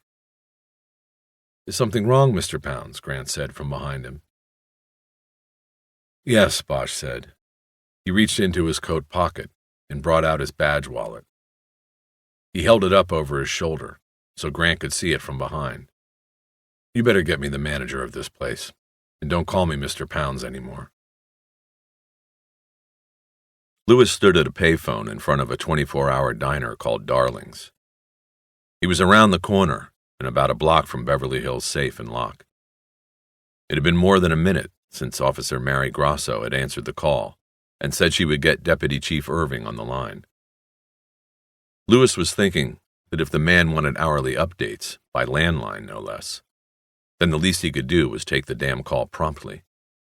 He switched the phone to his other ear and dug in his coat pocket for something to pick his teeth with.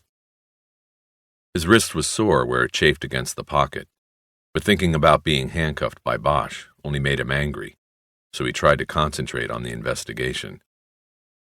He had no idea what was going on, what Bosch and the FBI woman were up to, but Irving was convinced there was a caper on, and so was Clark. If so, Lewis promised himself at the payphone he would be the one who would squeeze the cuffs on Bosch's wrists. An old tramp with scary eyes and white hair shuffled up to the payphone next to the one Lewis was at and checked the change slot. It was empty. He reached a finger toward the slot of the phone Lewis was using, but the IAD detective batted it away. Anything there, it's mine, Pop, Lewis said. Undeterred, the tramp said, You got a quarter so I can get something to eat? Fuck off, Lewis said. What? A voice said. What? Lewis said, and then realized the voice had come from the phone. It was Irving. Oh, not you, sir. I didn't realize you were, I was talking, I'm having a problem here with someone. You speak like that with a citizen? Lewis reached a hand into his pants pocket and pulled out a dollar bill. He handed it to the white-haired man and shooed him away. Detective Lewis, are you there? Yes, Chief, sorry. I've taken care of the situation now. I wanted to report. There has been an important development. He hoped this last would draw Irving's attention away from the earlier indiscretion. Irving said, Tell me what you have. Do you still have Bosch in sight? Lewis exhaled sharply, relieved. Yes, he said. Detective Clark is continuing surveillance while I make this report. All right, then give it to me. It is Friday evening, Detective, I would like to get home at a reasonable hour." Lewis spent the next 15 minutes updating Irving on Bosch's tale of the gold Mercedes from Orange County to the Beverly Hills safe and lock. He said the tale was terminated at the safe and lock, which appeared to have been the intended destination. "What are they doing now, Bosch and the bureau woman?" "They're still in there. It looks like they're interviewing the manager. Something's going on. It was like they didn't know where they were going, but once they got to this place, they knew this was it." "Was what?" "That's it. I don't know. Whatever it is they are up to. I think the guy they followed made a deposit. There is a vault, a large vault, in the front window of the place." "Yes, I know where you're talking about." Irving did not speak for a long period, and Lewis, his report completed, knew better than to interrupt. He started daydreaming about cuffing Bosch's hands behind his back and walking him past a battery of television cameras. He heard Irving clear his throat. "I don't know their plan," the deputy chief said, "but I want you to stay with them. If they don't go home tonight, neither do you. Understood?" "Yes, sir." "If they allowed the Mercedes-Benz to go on, then it must be the vault they wanted to find. They will place the vault under surveillance, and you in turn will continue to keep them under surveillance." "Yes, Chief," Lewis said, though he was still lost. Irving spent the next 10 minutes giving his detective instructions and his theory of what was happening with Beverly Hills safe and lock. Lewis pulled out a pad and pen and took some quick notes. At the end of the one-sided dialogue, Irving entrusted Lewis with his home telephone number and said, "Don't move in without my prior approval. You can call me at the number at any time, day or night. Understood?" "Yes, sir," Lewis said urgently. Irving hung up without saying another word. Bosch waited in the reception area without telling Grant or the other salesman what was going on until Wish arrived. They stood behind their fancy desks with their mouths open. When Eleanor came to the door, it was locked. She knocked and held up her badge. The guard let her in, and she walked into the reception area. As the salesman named Avery opened his mouth to say something, Bosch said, "This is FBI agent Eleanor Wish. She is with me. We are going to step into one of your client offices for a private conversation. Just take a minute. If there is a head man here, we'd like to speak to him as soon as we come out." Grant, still flustered, just pointed to the second door in the alcove. Bosch went in the third door, and Wish followed. He closed the door on all three of the salesman's eyes and locked it. "So what have we got? I don't know what to tell them," he whispered as he looked around the desk and two chairs in the room for a scrap of paper or anything else Tran might have mistakenly left behind. There was nothing. He opened the drawers of the mahogany desk. There were pens and pencils and envelopes and a stack of bond paper. Nothing else. There was a fax machine on a table against the wall opposite the door, but it was not turned on. "We watch and wait," she said, speaking very quickly. "Rourke says he's putting together a tunnel crew. They'll go in and have a look around. They're going to get with DWP first to see exactly what's down there. They should be able to figure out what the best spot for a tunnel would be, and then they'll go from there." "Harry, you really think this is it?" He nodded. He wanted to smile but didn't. Her excitement was contagious. "Did he get a tail on Tran in time?" he asked. "By the way, here they know him as Mr. Long." There was a knocking on the door, and someone's voice saying, "Excuse me, excuse me." Bosch and Wish ignored it. "Tran, Bach, now Long," Wish said. "I don't know about the tail. Rourke said he was going to try. I gave him the plate and told him where the Mercedes was parked. Guess we'll find out later. He said he'd also send over a crew to work the surveillance with us. We are going to have a surveillance meeting in the garage across the street at 8 o'clock. What did they say here?" "I haven't told them what's going on yet." There was another knock, this one louder. "Well, then let's go see the head man." The owner and chief operating officer of Beverly Hills Safe and Lock turned out to be Avery's father, Martin B. Avery III. He was of the same stock as many of his customers and wanted everybody to know it. He had a private office at the rear of the alcove. Behind his desk was a collection of framed photographs, attesting to the fact that he was not just another chiseler feeding off the rich. He was one of them. There was Avery III with a couple of presidents, a movie mogul or two, and English royalty.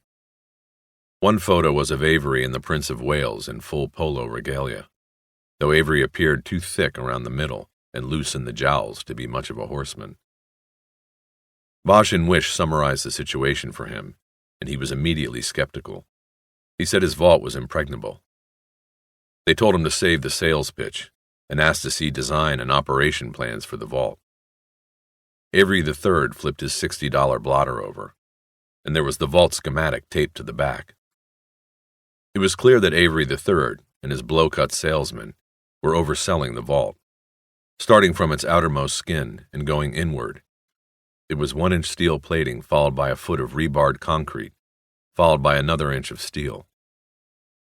The vault was thicker on the bottom and top, where there was another 2-foot layer of concrete. As with all vaults, the most impressive thing was the thick steel door, but that was for show. Just like the hand X-ray and the man-trap, only a show. Bosch knew that if the tunnel bandits were really down below, they would have little trouble coming up for air. Avery III said there had been a vault alarm on each of the past 2 nights, including 2 alarms on Thursday night. Each time he was called at home by the Beverly Hills police. He in turn called his son Avery IV and dispatched him to meet the officers.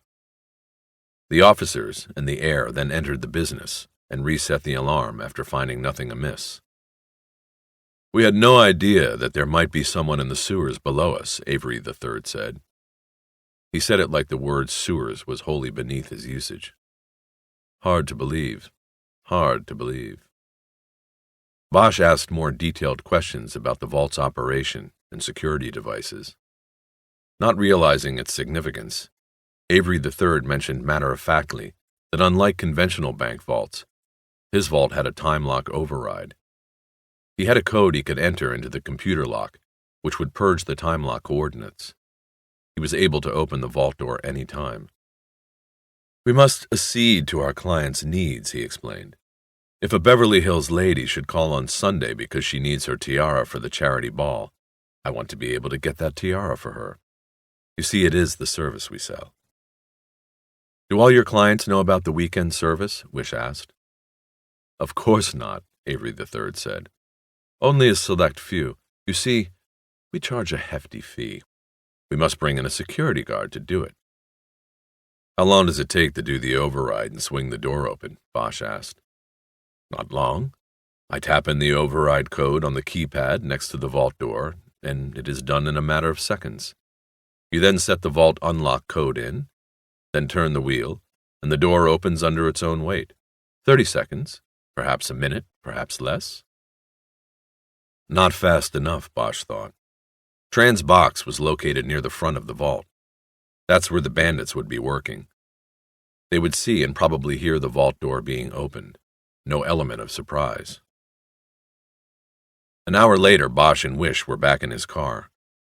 They had moved to the second level of the parking garage across Wilshire and east a half block from Beverly Hills Safe and Lock.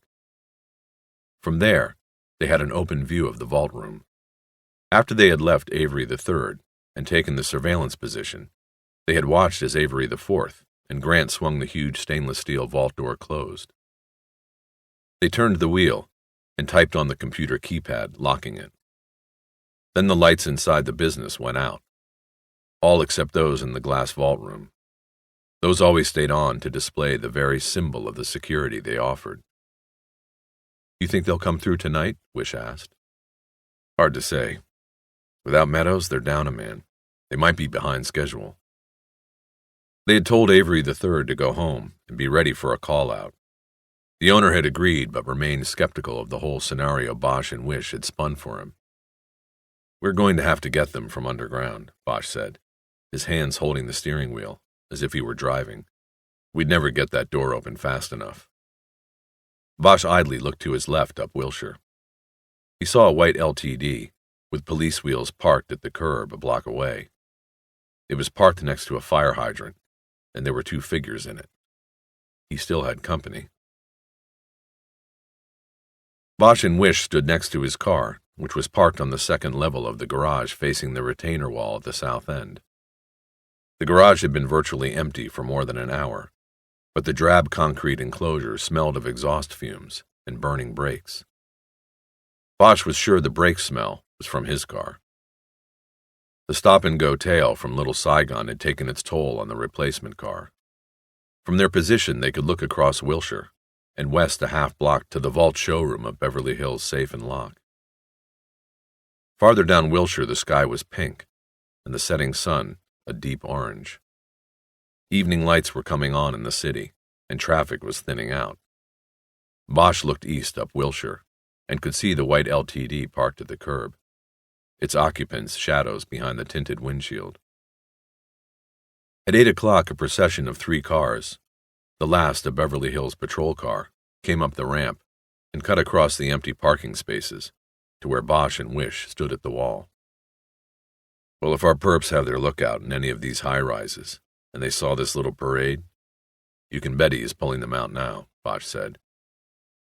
Rourke and 4 other men got out of the 2 unmarked cars. Bosch could tell by the suits that 3 of them were agents. The 4th man's suit was a little too worn, its pockets baggy like Bosch's. He carried a cardboard tube.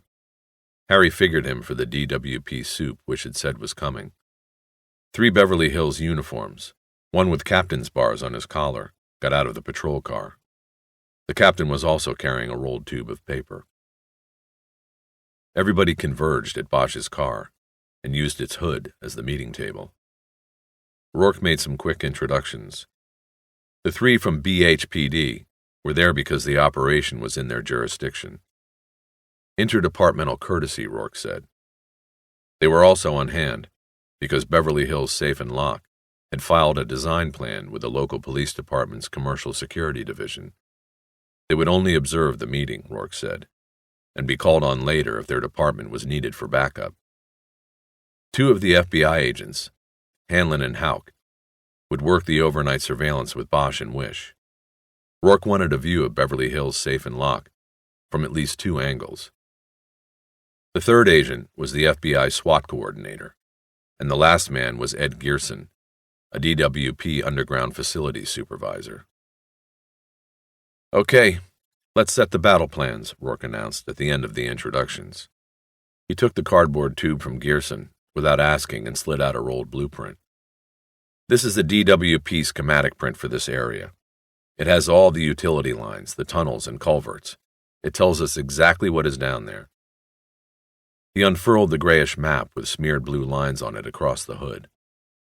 The 3 Beverly Hills cops anchored the other end with their hands.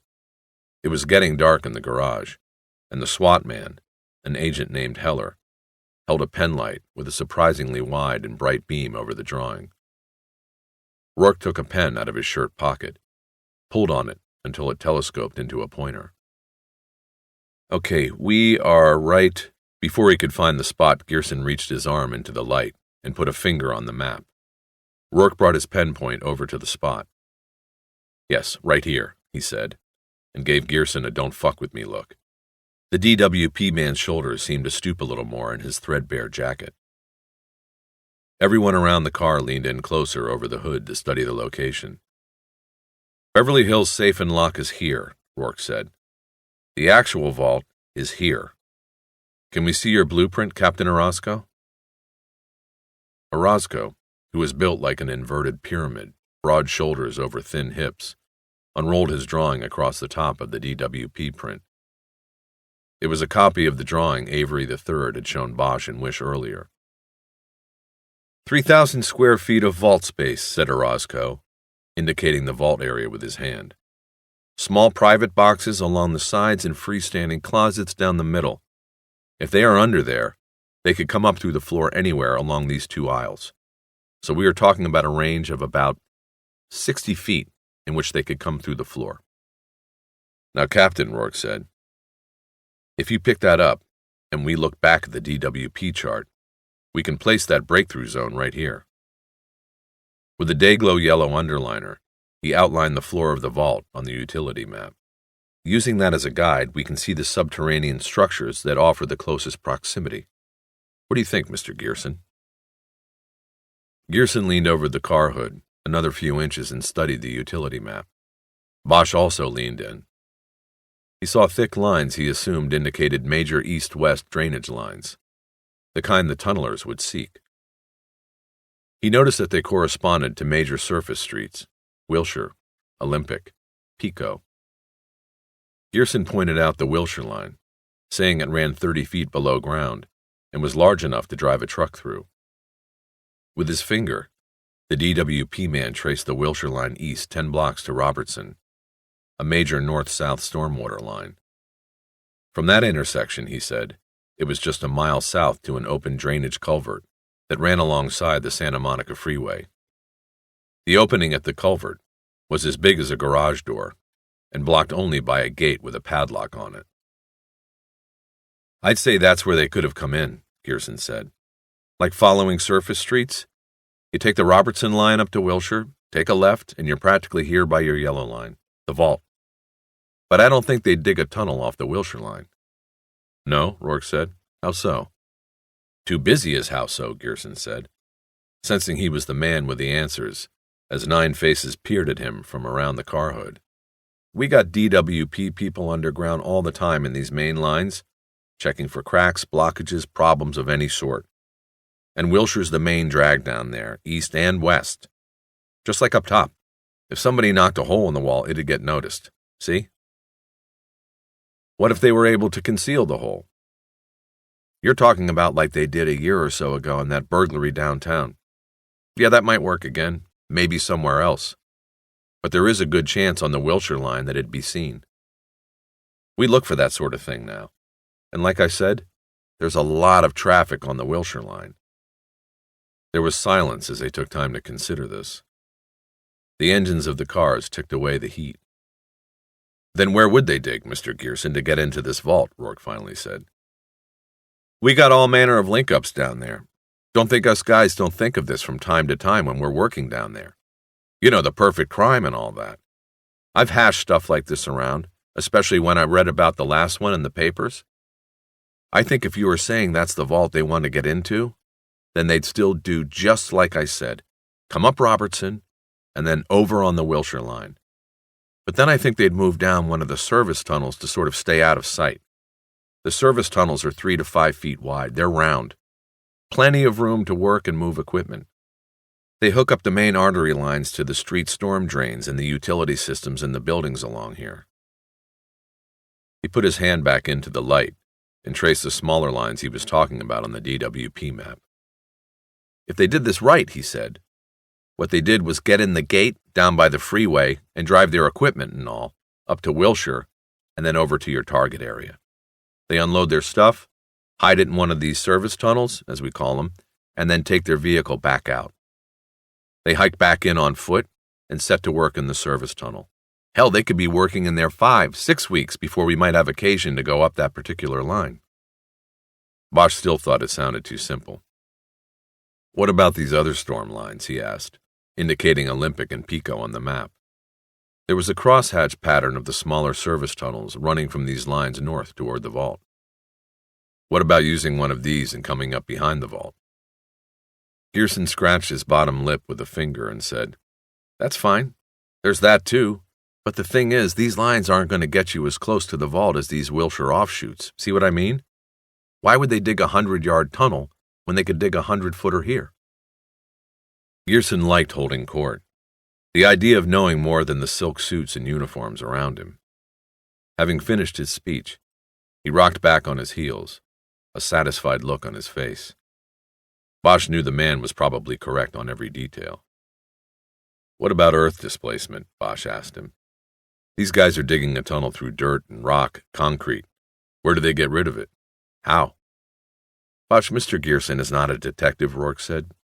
I doubt that he knows every nuance of... Easy, Gearson said. The floors of the main lines like Wilshire and Robertson are graded 3 degrees to center. There is always water running down the center, even most days during a drought. It might not be raining up top, but water flows, you know? You'd be surprised how much. Either it's runoff from the reservoirs or commercial use or both. Your fire department gets a call. Where do you think the water goes when they're done putting the fire out? So what I am saying is, if they had enough water, they could use it to move the displaced earth, or whatever you want to call it. It's got to be tons, Hanlon spoke for the first time. But it's not several tons at once. You said they took days to dig this. You spread it out over days, and the runoff could handle it. Now, if they are in one of the service tunnels, they'd have to figure a way to get water through there, down to your main line. I'd check your fire hydrants in the area. You got one leaking or had a report of somebody opening one up? That'd be your boys.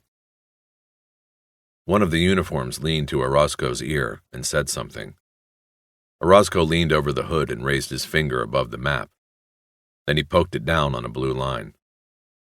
We had a hydrant vandalized here 2 nights ago. Somebody opened it up, the uniform who had whispered to the captain said, and used a bolt cutter to cut the chain that holds the cap. They took the cap with them, and it took the fire department an hour to get out here with a replacement. That would be a lot of water, Gearson said. That would have taken care of some of your earth displacement.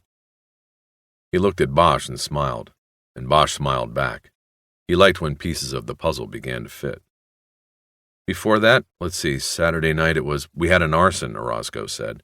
A little boutique and behind the stock building off Rincon. Gearson looked at the spot Orozco pointed to on the blueprint as being the location of the boutique. He put his own finger on the fire hydrant location. The water from both of those things would have gone into 3 street catches, here, here, and here, he said, moving his hand deftly over the gray paper. These 2 drain to this line, the other drains here. The investigators looked at the 2 drainage lines. One ran parallel to Wilshire, behind the J.C. Stock building. The other ran perpendicular to Wilshire, a straight offshoot, and next to the building. Either one, and we're still looking at, 100-foot tunnel? Wish said. At least, Gearson said, if they had a straight shot. They might have hit ground utilities or hard rock and had to divert some. Doubt any tunnel down there could be a straight shot. The SWAT expert tugged Rourke's cuff, and the 2 walked away from the crowd for a whispered conversation. Bosch looked at Wish and softly said, They're not going to go in. What do you mean? This isn't Vietnam. Nobody has to go down there. If Franklin and Delgado and anybody else are down there in one of these lines, there's no way to go in safely and unannounced. They hold all the advantages. They'd know we're coming. She studied his face but didn't say anything. It would be the wrong move, Bosch said. We know they're armed and probably have trips set up. We know they're killers. Rourke came back to the gathering around the car hood and asked Gearson to wait in one of the bureau cars while he finished up with the investigators. The DWP man walked to the car with his head down, disappointed he was no longer part of the plan. We're not going in after them, Rourke said after Gearson shut the car door. Too dangerous. They have weapons, explosives. We have no element of surprise. It adds up to heavy casualties for us. So we trap them. We let things take their course, and then we will be there waiting, safely when they come out. Then we'll have surprise on our side. Tonight SWAT will make a recon run through the Wilshire line. We'll get some DWP uniforms from Gearson and look for their entry point. Then we'll set up and wait in whatever's the best location, whatever's safest from our standpoint. There was a beat of silence, punctuated by a horn from the street, before Orozco protested. Wait a minute. He waited until every face was on his, except Rourke's. He didn't look at Orozco at all. We can't be talking about sitting out here with our thumbs up our asses and letting these people blast their way into a vault, Orozco said. To let them go and pry open a couple hundred boxes and then just back out? My obligation is to protect the property of the citizens of Beverly Hills, who probably happen to constitute 90% of that business's customers. I'm not going to go along with this. Rourke collapsed his pen pointer, put it in the inside pocket of his coat, and then spoke. He still did not look at Orozco. Orozco, your exception can be noted for the record, but we're not asking you to go along with this, Rourke said. Bosch noticed that along with failing to address Orozco by his rank, Rourke had dropped all pretense of courtesy. This is a federal operation, Rourke continued. You are here as a professional courtesy. Besides, if my thinking is correct, They will open one deposit box only. When they find it empty, they will cancel the operation and leave the vault. Orozco was lost. His face showed it. Bosch could see he obviously had not been given many details of the investigation. He felt sorry for him, hung out to dry by Rourke. "There are things we can't discuss at this point," Rourke said, "but we believe their target is only one box. We have reason to believe it is now empty. When the perps break into the vault and open that particular box and find it is empty, we believe they will back out in a hurry. Our job now is to be ready for that." Bosch wondered about Rourke's supposition. Would the thieves back out?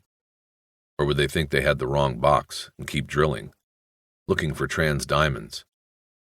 Or would they loot the other boxes in hope of stealing property valuable enough to make the tunnel caper worth it?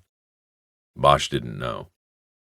He certainly wasn't as sure as Rourke, but then he knew the FBI agent might just be posturing to get Orozco out of the way. What if they don't back out? Bosch asked. What if they keep drilling? Then we all have a long weekend ahead of us, Rourke said, because we are going to wait them out. Either way, you're going to put that place out of business, Orozco said, pointing in the direction of the stock building.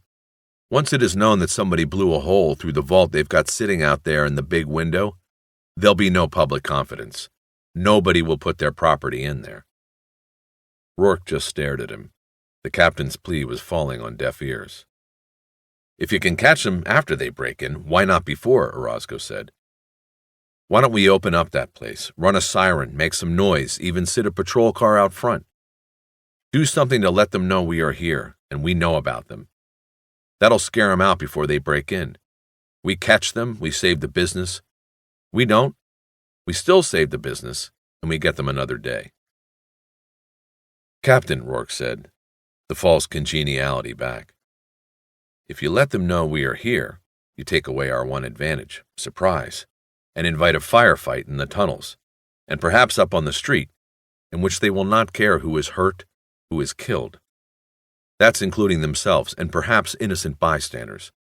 And how do we explain to the public, and even ourselves, that we did it this way because we wanted to try to save a business? Rourke waited a beat to let his words sink in, then said, You see, Captain, I am not going to hedge on safety on this operation. I can't. These men that are down there, they don't scare. They kill. 2 people that we know about, including a witness, and that's only this week. No way are we going to let them get away. No fucking way. Orozco leaned across the hood and rolled his blueprint up. As he snapped a rubber band around it, he said, Gentlemen, don't fuck up. If you do, my department and I will not hold back our criticism or the details of what was discussed at this meeting. Good night. He turned and walked back to the patrol car. The 2 uniforms followed without being told to. Everybody else just watched. When the patrol car drove down the ramp, Rourke said, Well, you heard the man. We can't fuck this up. Anybody else want to suggest something? What about putting people in the vault now and waiting for them to come up, Bosch said. He hadn't really considered it, but threw it out as it came to him. No, the SWAT man said. You put people in the vault, and they are in a corner. No options, no way out. I wouldn't even ask my men for volunteers. They could be injured by the blast, Rourke added. No telling where or when the perps will come up. Bosch nodded. They were right. Can we open the vault and go in once we know they've come up? One of the agents said. Bosch couldn't remember now whether he was Hanlon or Houck. Yes. There's a way to take the door off the time lock, Wish said. We'd need to get Avery, the owner, back out here. From what Avery said, it looks like that would take too long, Bosch said. Too slow. Avery can take it off time lock and open it, but it's a 2-ton door that swings open on its own weight. At best, it would take a half-minute to get it open. Maybe less, but they'd still have the drop on us, the people inside. Same risk as coming at them through the tunnels. What about a flashbang? One of the agents said. We open the vault door just a bit and throw in a flash grenade. Then we go in and take them. Rourke and the SWAT man shook their heads in unison. For 2 reasons, the SWAT man said. If they wire the tunnel, as we assume they will, the flash could detonate the charges. We could see Wilshire Boulevard out there drop 30 feet, and we don't want that. Think of the paperwork. When no one smiled, he continued. Secondly, that's a glass room we are talking about. Our position in there would be very vulnerable. If they have a lookout, we're dead. We think they go with radio silence when they've got the explosives out. But what if they don't, and this lookout lets them know we're out there? They might be ready to toss something out at us while we're tossing something in. Rourke added his own thoughts. Never mind the lookout. We put a SWAT team in that glass room, and they can watch it on TV. We'll have every station in L.A. with a camera out on the sidewalk and traffic backed up to Santa Monica. It'd be a circus, so forget that. SWAT will get with Gearson, do the recon, and get the exits down by the freeway covered. We wait for them underneath, and we take them on our terms. That's it. The SWAT man nodded, and Rourke continued. Starting tonight, we'll have 24-hour surveillance topside on the vault. I want Wish, Bosch on the vault side of the building. Hanlon, Houck on Rincon Street so you can see the door. If it looks or sounds like it is going down, I want to be alerted, and I will alert SWAT to stand by. Use landlines if possible. We don't know if they are monitoring our freaks. You people on the surveillance will have to work out a code to use on the radio. Everybody got that? What if there is an alarm? Bosch asked. There have been 3 so far this week. Rourke thought a moment and said, Handle it routinely. Meet the call-out manager, Avery, or whoever at the door and reset the alarm and send him on his way. I'll get back to Orozco and tell him to send his patrols on the alarms, but we'll handle things. Avery will get the call-outs, Wish said. He already knows what we think is going to happen here. What if he wants to open the vault? Take a look around. Don't let him. It's that simple. It's his vault, but his life would be endangered. We can prevent it. Rourke looked around at the faces. There were no more questions. Then that's it. I want people in position in 90 minutes. That gives you all-nighters time to eat, piss, and get coffee. Wish, give me status reports. Landline at midnight and 0600. Got it? Got it. Rourke and the SWAT man got in the car where Gearson was waiting and drove down the ramp. Bosch, Wish, Hanlon, and Houck then worked out a radio code to use. They decided to switch the streets in the surveillance area with the names of streets downtown. The idea was if anyone was listening to the Simplex 5 public safety frequency, they would think they were hearing reports on a surveillance at Broadway and First Street in downtown, instead of Wilshire and Rincon in Beverly Hills. They also decided to refer to the vault room as a pawn shop while on the radio. That done, the 2 sets of investigators split up and agreed to check in at the start of the surveillance. As Hanlon and Houck's car headed toward the ramp, Bosch, alone with Wish for the first time since the plans were set, asked what she thought. I don't know. I don't like the idea of letting them go into the vault and then run around loose down there after. I wonder if the SWAT team can really cover everything. I guess we'll find out. A car came up the ramp and drove toward them. The lights blinded Bosch, and for a moment he thought of the car that had come at them the night before. But then the car swerved and came to a stop. It was Hanlon and Houck. The passenger window was rolled down, and Houck held a thick manila envelope out the window. Mail call, Harry, the agent said. Forgot we were supposed to give this to you. Somebody from your office dropped it by the bureau today. Said you were waiting for it, but hadn't been by Wilcox to get it. Bosch took the envelope and held it out away from his body. Houck noticed the discomfort on his face. The guy's name was Edgar, a black guy. Said you used to be partners, Houck said. Said it had been sitting in your mailbox 2 days and he thought it might be important. Said he was showing somebody a house out in Westwood and decided to drop it by while he was in the area. That sound legit to you? Bosch nodded and the 2 agents drove away again. The heavy envelope was sealed, but the return address was the U.S. Armed Services Record Archive in St. Louis. He tore off the end of the envelope and looked inside. There was a thick file of papers. What is it? Wish asked. It's Meadows' package. I forgot I ordered it. Did it Monday, before I knew you guys were on the case. Anyway, I've already seen this stuff. He tossed the envelope through the open window of the car onto the back seat. Hungry? She asked him. I want some coffee, at least. I know a place. Bosch was sipping steaming black coffee from a plastic cup he had taken from the restaurant, an Italian place on Pico behind Century City. He was in the car, back in place on the second floor of the parking garage across Wilshire from the vault. Wish opened the door and got in after making her midnight check-in call to Rourke. They found the Jeep. Where? Rourke says SWAT did the reconnaissance ride through the Wilshire storm sewer, but found no sign of intruders or a tunnel entry.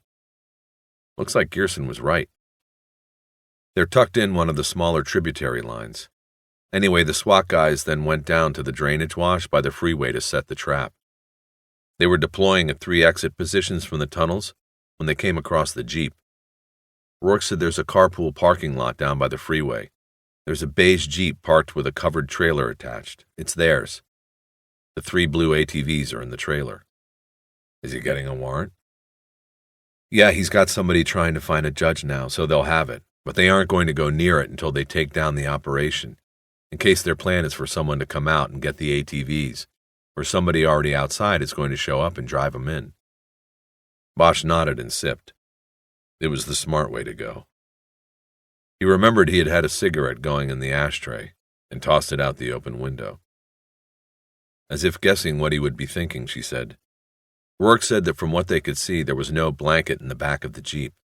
But if it's the Jeep Meadows' body was carried to the reservoir in, there still should be fiber evidence. What about the seal that Sharkey saw on the door? Rourke said there was no seal, but there could have been one, and they just took it off when they were leaving the Jeep out there. Yeah, Bosch said. After a few moments of thought, he said, Does it bother you how everything is just coming together so well? Should it? Bosch shrugged his shoulders. He looked up Wilshire. The curb in front of the fire plug was empty. Since they had come back from dinner, Bosch hadn't seen the white LTD, which he'd been sure was an IAD car. He didn't know if Lewis and Clark were around, or had called it a night. Harry, good detective work pays off with cases that come together, Eleanor told him. I mean, we aren't out of the dark on this by a long shot, but I think we finally have a measure of control. Damn sight better than where we were 3 days ago. So why the worry when a few things finally start coming together? 3 days ago, Sharkey was still alive. Well, while you're taking the blame for that, why don't you add everybody else who has ever made a choice and gotten themselves killed? You can't change those things, Harry. And you're not supposed to be a martyr. What do you mean, choice? Sharkey didn't make any choice. Yes, he did.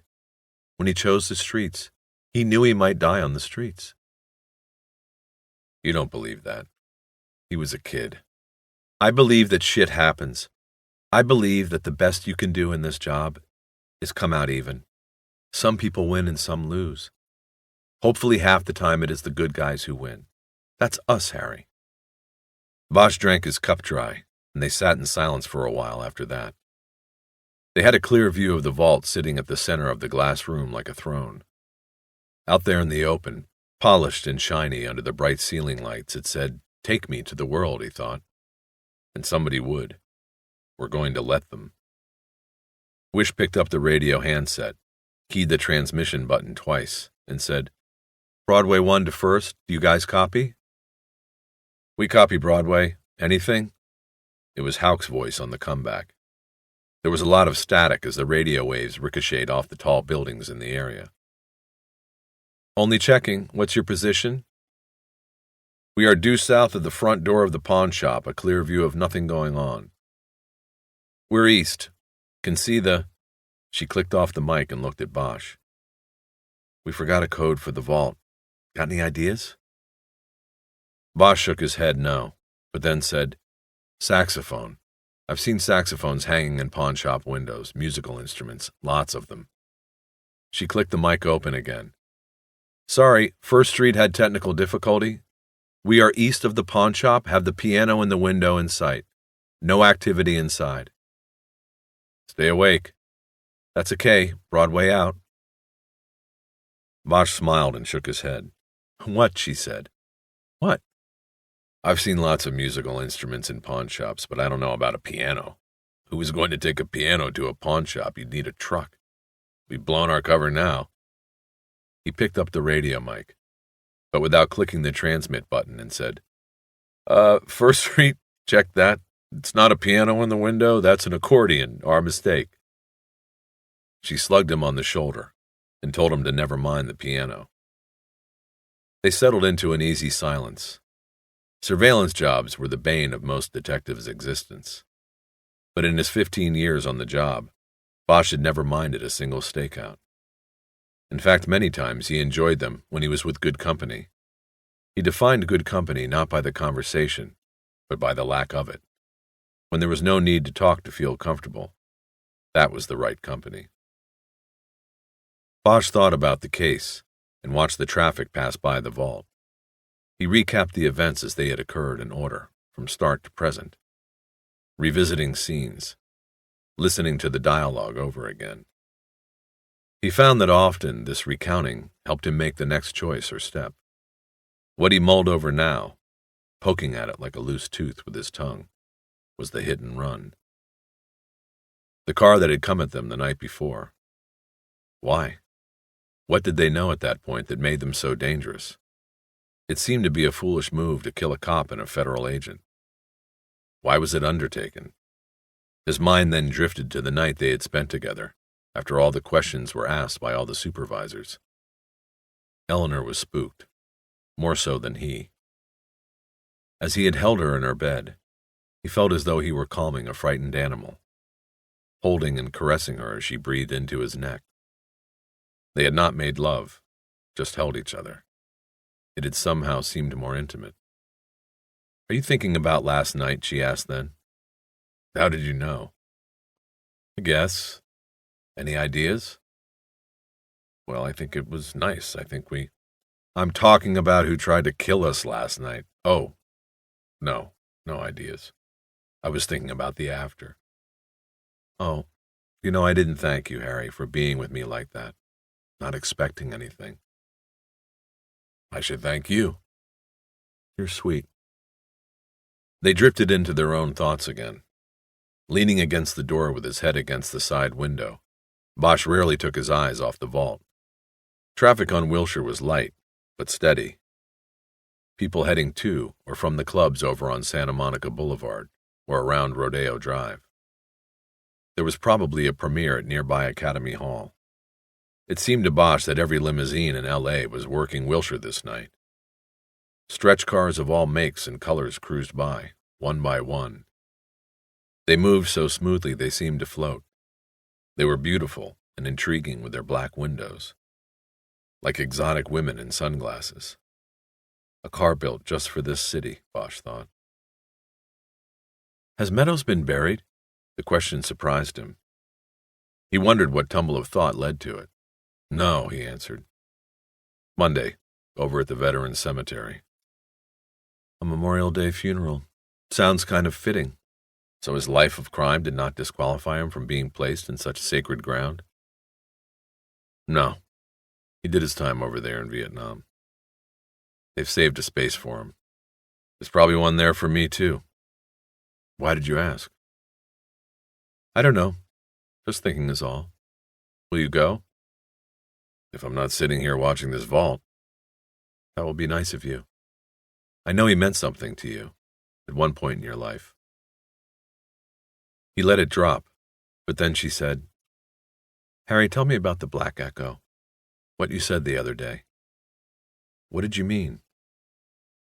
For the first time, he looked away from the vault and at Eleanor.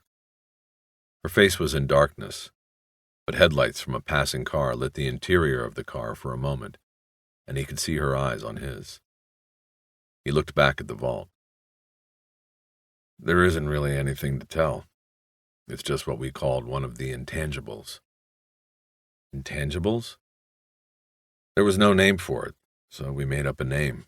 It was the darkness, the damp emptiness you'd feel when you were down there alone in those tunnels. It was like you were in a place where you felt dead and buried in the dark, but you were alive. And you were scared. Your own breath kind of echoed in the darkness, loud enough to give you away. Or so you thought. I don't know. It's hard to explain. Just the black echo. She let some time slide between them before she said, I think your going to the funeral is nice. Is something wrong? What do you mean? What I said, the way you're talking. You haven't seemed right since last night. Like something... I don't know. Forget it. I don't know either, Harry. You know, after the adrenaline wore off, I guess I kind of just got scared. Made me start thinking about things. Bosch nodded his head, but didn't say anything. His mind drifted, and he remembered a time in the Triangle when a company that had taken heavy casualties from sniper fire stumbled onto the entrance to a tunnel complex. Bosch, Meadows, and a couple of other rats named Jarvis and Hanrahan were dropped at a nearby LZ and escorted to the hole. The first thing they did was drop a couple of LZ flares, a blue one and a red one, into the hole and blow the smoke in it with a mighty might fan to find the other entrances in the jungle. Pretty soon ribbons of smoke started curling out of the ground at a couple dozen spots for 200 yards in all directions. The smoke was coming up through the spider holes the snipers used as firing positions or to move in and out of the tunnels. There were so many of them. The jungle was turning purple from the smoke. Meadows was stoned. He popped a cassette into the portable tape player he always carried and started blasting Hendrix's Purple Haze into the tunnel. It was one of Bosch's most vivid memories, aside from his dreams, of the war. He never liked rock and roll after that. The jolting energy of the music reminded him too much of the war. Did you ever go to see the memorial? Eleanor asked.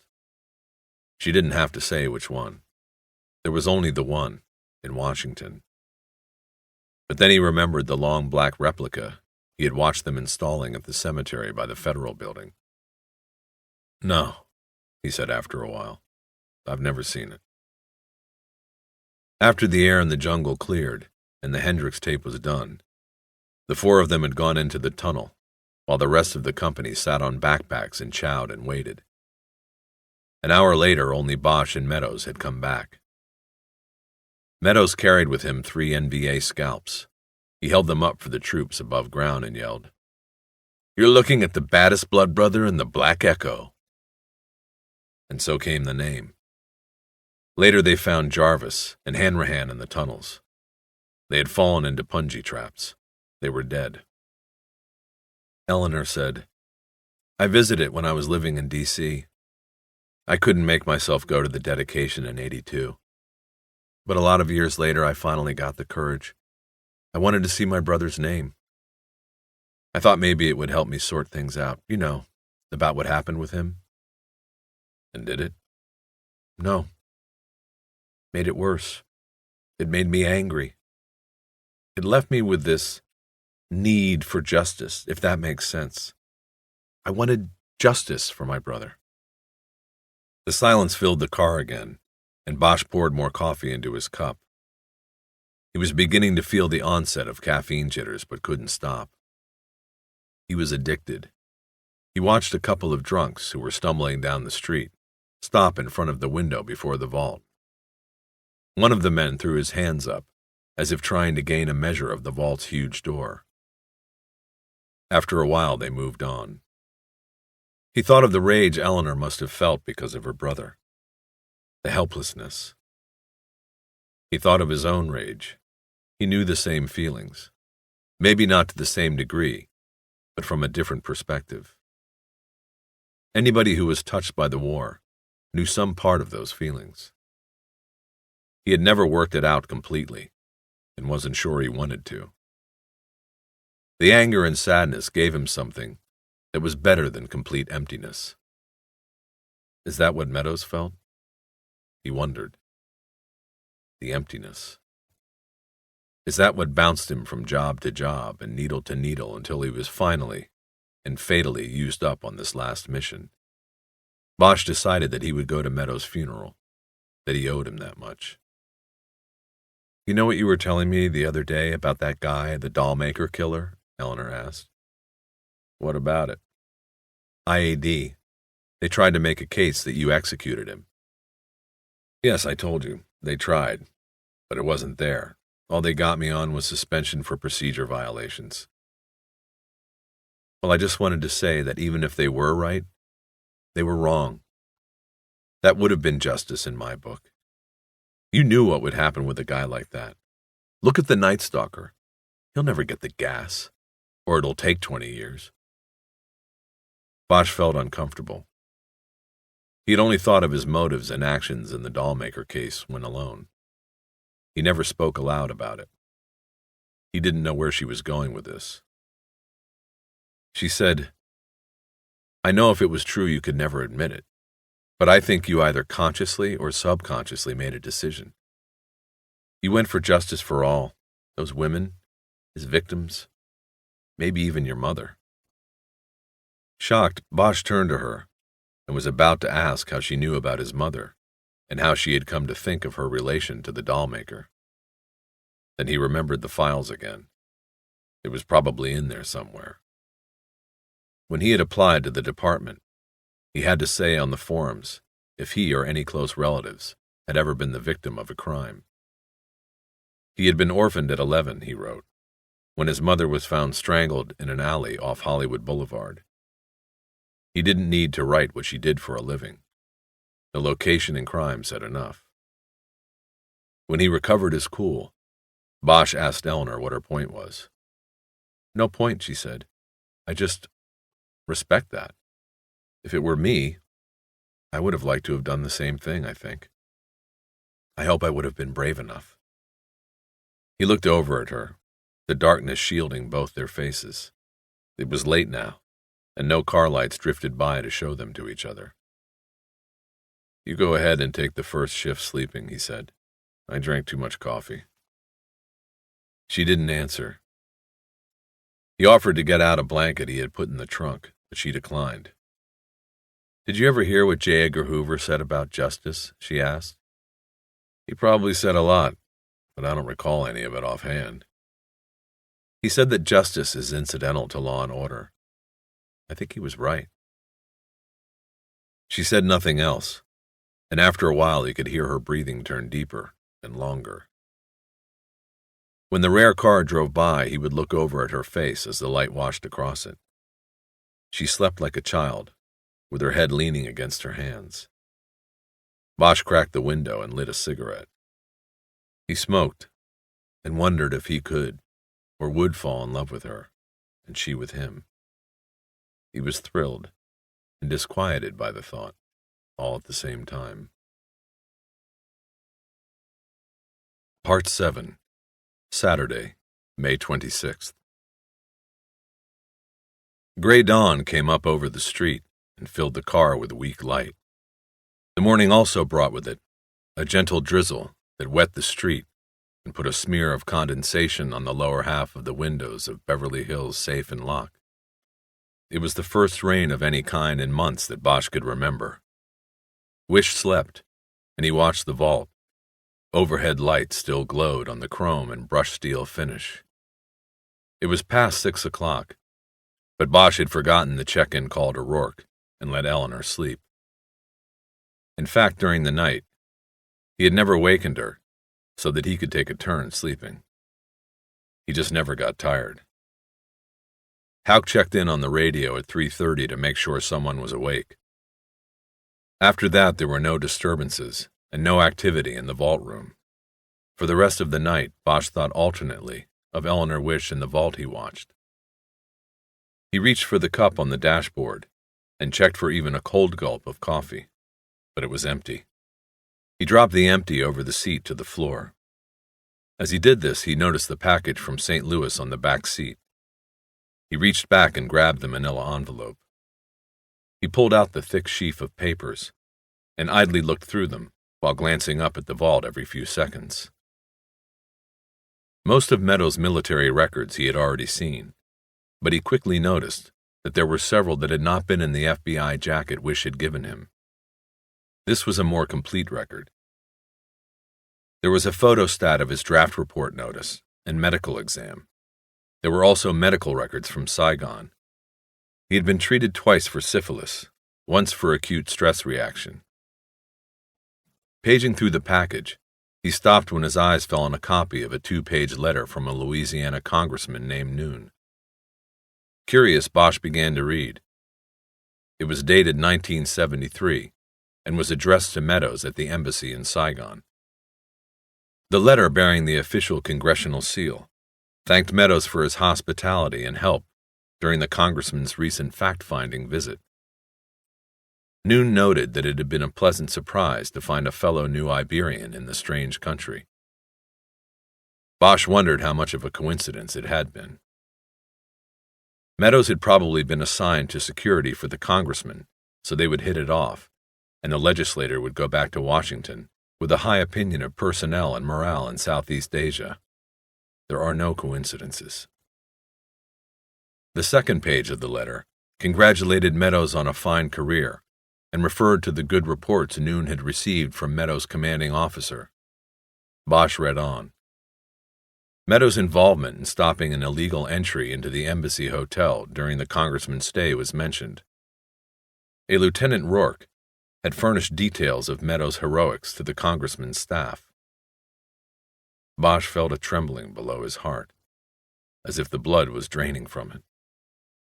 The letter finished with some small talk about the home parish. There was the large flowing signature of the congressman and a typed notation in the bottom left margin. CC, U.S. Army Records Division, Washington, D.C., Lieutenant John H. Rourke, U.S. Embassy, Saigon, VN, The Daily Iberian, Attention News Editor. Bosch stared at the second page for a long time without moving or breathing. He actually thought he felt the beginning sensation of nausea and wiped his hand across his forehead. He tried to think if he had ever heard Rourke's middle name or initial. He couldn't remember, but it didn't matter.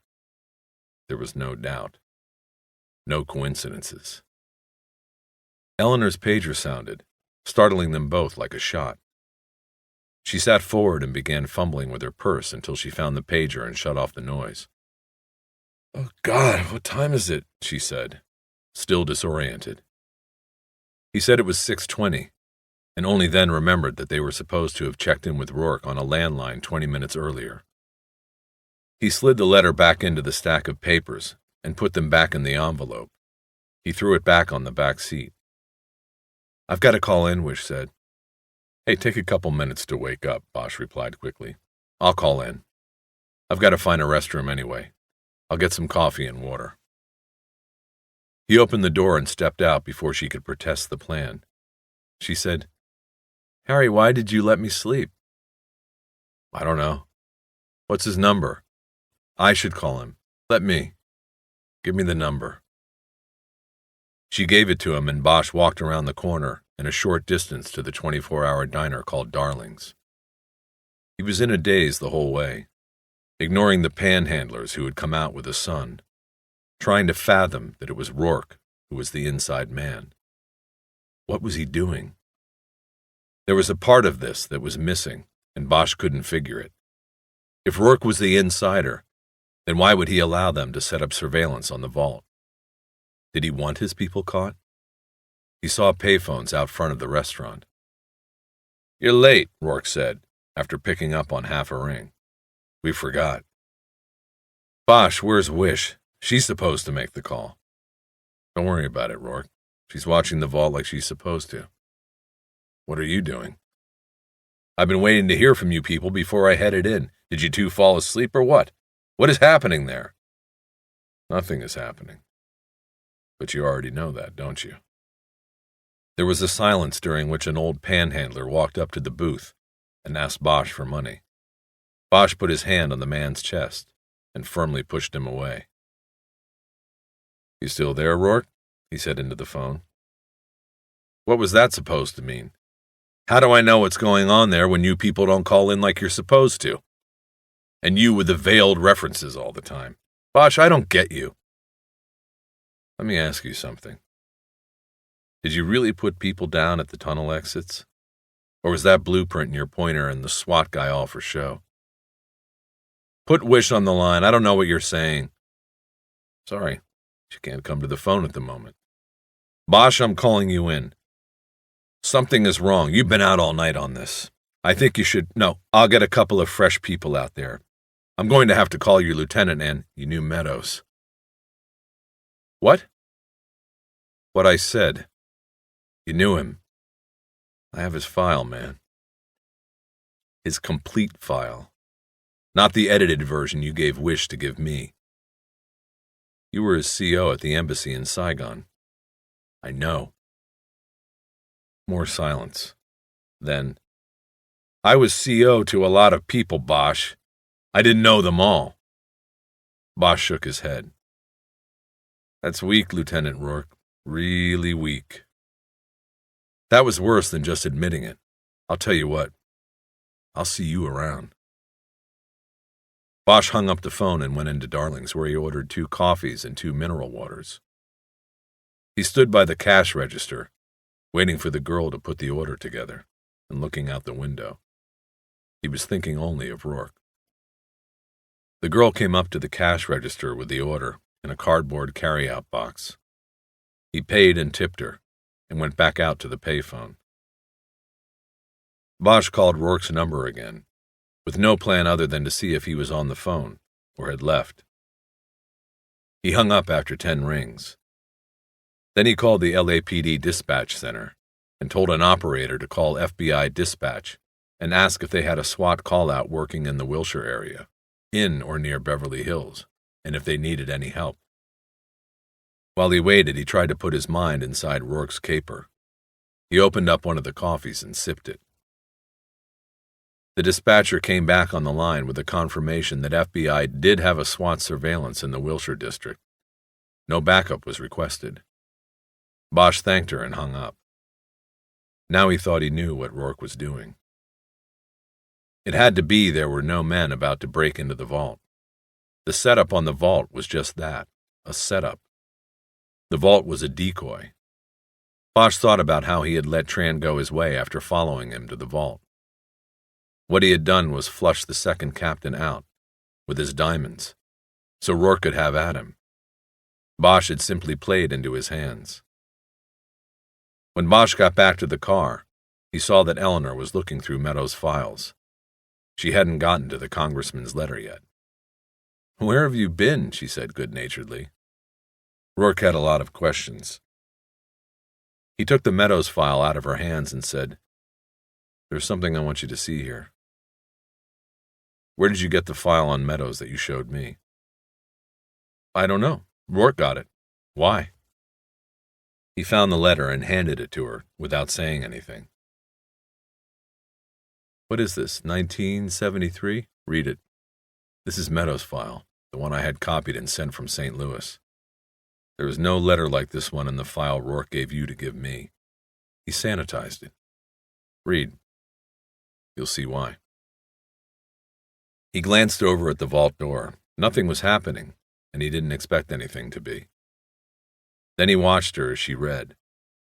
She raised an eyebrow as she scanned both pages, not seeing the name. "Yes, so he was some kind of hero, it says. I don't..." Her eyes widened as she got to the bottom. "Copy to Lieutenant John Rourke." "Uh-huh. He also missed the first reference." He pointed to the sentence that named Rourke as Meadows' CO. "The inside man. What do you think we should do?" "I don't know. Are you sure? This doesn't prove anything." "If it was a coincidence, he should have said he knew the guy, cleared it up. Like me. I came in. He didn't because he didn't want the connection known. I called him on it when we were on the phone. He lied. He didn't know we had this. Now he knows you know?" "Yeah. I don't know what he thinks I know. I hung up on him. The question is, what do we do about it? We're probably spinning our wheels here. The whole thing's a charade. Nobody's going into that vault. They probably took Tran down after he checked his diamonds out and left. We led him right to slaughter." Then he realized that maybe the white LTD belonged to the robbers, not Lewis and Clark. They had followed Bosch and Wish to Tran. Wait a minute, Eleanor said. I don't know. What about the alarms all week? The fire hydrant and the arson? It has to be happening like we thought. I don't know. Nothing is making sense right now. Maybe Rourke is leading his people into a trap or a slaughter. They both stared ahead at the vault. The rain had slacked off. The sun was completely up now, and it set the steel door aglow. Eleanor finally spoke. I think we have to get some help. We have Hanlon and Houck sitting on the other side of the bank, and SWAT, unless that was part of Rourke's charade. Bosch told her he had checked on the SWAT surveillance, and learned that it actually was in place. Then what is Rourke doing? She said. Pushing all the buttons. They kicked it around for a few minutes, and decided to call Orozco at Beverly Hills Police. First, Eleanor checked in with Hanlon and Houck. Bosch wanted to keep them in place. You guys awake over there? She said into the Motorola. That's a 10-4, barely. I feel like that guy stuck in his car in the overpass after the earthquake up in Oakland. What's up, anything? No, just checking. How's the front door? Not a knock all night. She signed off, and there was a moment of silence before Bosch turned to get out of the car to call Orozco. He stopped and looked back at her. You know he died, he said. Who died? That guy that was in that overpass. Just then there was a thump that slightly shook the car. Not as much a sound as a vibration, an impact, not unlike the first jolt of an earthquake. There was no following vibration. But after 1 or 2 seconds, an alarm sounded. The ringing came loud and clear from the Beverly Hills Safe and Lock Company. Bosch sat bolt upright, staring into the vault room. There was no visible sign of intrusion. Almost immediately, the radio crackled with Hanlon's voice. We've got a bell. What's our plan of action? Neither Bosch nor Wish answered the radio call at first. They just sat staring at the vault, dumbfounded. Rourke had let his people walk right into a trap, or so it seemed. Son of a bitch, Bosch said. They're in. Bosch said, tell Hanlon and Houck to stay cool until we get orders. And who is going to give the orders? Eleanor asked. Bosch didn't answer. He was thinking of what was going on in the vault. Why would Rourke lead his people into a setup? He must not have been able to warn them. Tell them that the diamonds aren't there and that we're up here, he said. 24 hours ago, we didn't know about this place or what was going on. Maybe by the time we got onto it, it was too late. They were too far in. So they are just proceeding as planned, Eleanor said. They'll pop Tran's box first if they've done their homework and know which one it is. They'll find it empty. And then what do? Split or open more boxes until they get enough stuff to make the whole thing worth their while? I think they split, she answered. I think when they open Tran's box and find no diamonds, they figure something is going down and get the hell out of there. Then we won't have much time. My guess is they will get stuff ready in the vault, but they won't actually drill the box until after we've reset the alarm and cleared the scene. We can delay the resetting a bit, but too long and they might get suspicious and clear out, looking and ready for our people in the tunnels. He got out of the car and looked back at Eleanor. Get on the radio, tell those guys to stay put, then get a message to your SWAT people. Tell them we think we've got people in the vault. They'll want to know why Rourke isn't telling them. Think of something. Tell them you don't know where Rourke is. Where are you going? To meet the patrol call out for the alarm. I'll have them call Orozco out here. He slammed the door shut and walked down the garage ramp. Eleanor made the radio calls. As Bosch approached Beverly Hills Safe and Lock, he took his badge wallet out, folded it backward, and hooked it in the breast pocket of his coat. He turned the corner around the glass vault room and jogged to the front steps, just as a Beverly Hills patrol car pulled up, lights flashing but no siren. 2 patrolmen got out, sliding their sticks out of the PVC pipe holders on the doors, and then into the rings on their belts. Bosch introduced himself, told them what he was doing, and asked them to get a message through to Captain Orozco as soon as possible. One of the cops said the manager, a guy named Avery, was being called out to reset the alarm while the cops checked the place out. All routine. They said they were getting to know the guy. It was the third alarm they had been called to here this week. They also said they already had orders to report any calls to this address to Orozco at his home, no matter the hour. "You mean these call-outs, they weren't false alarms?"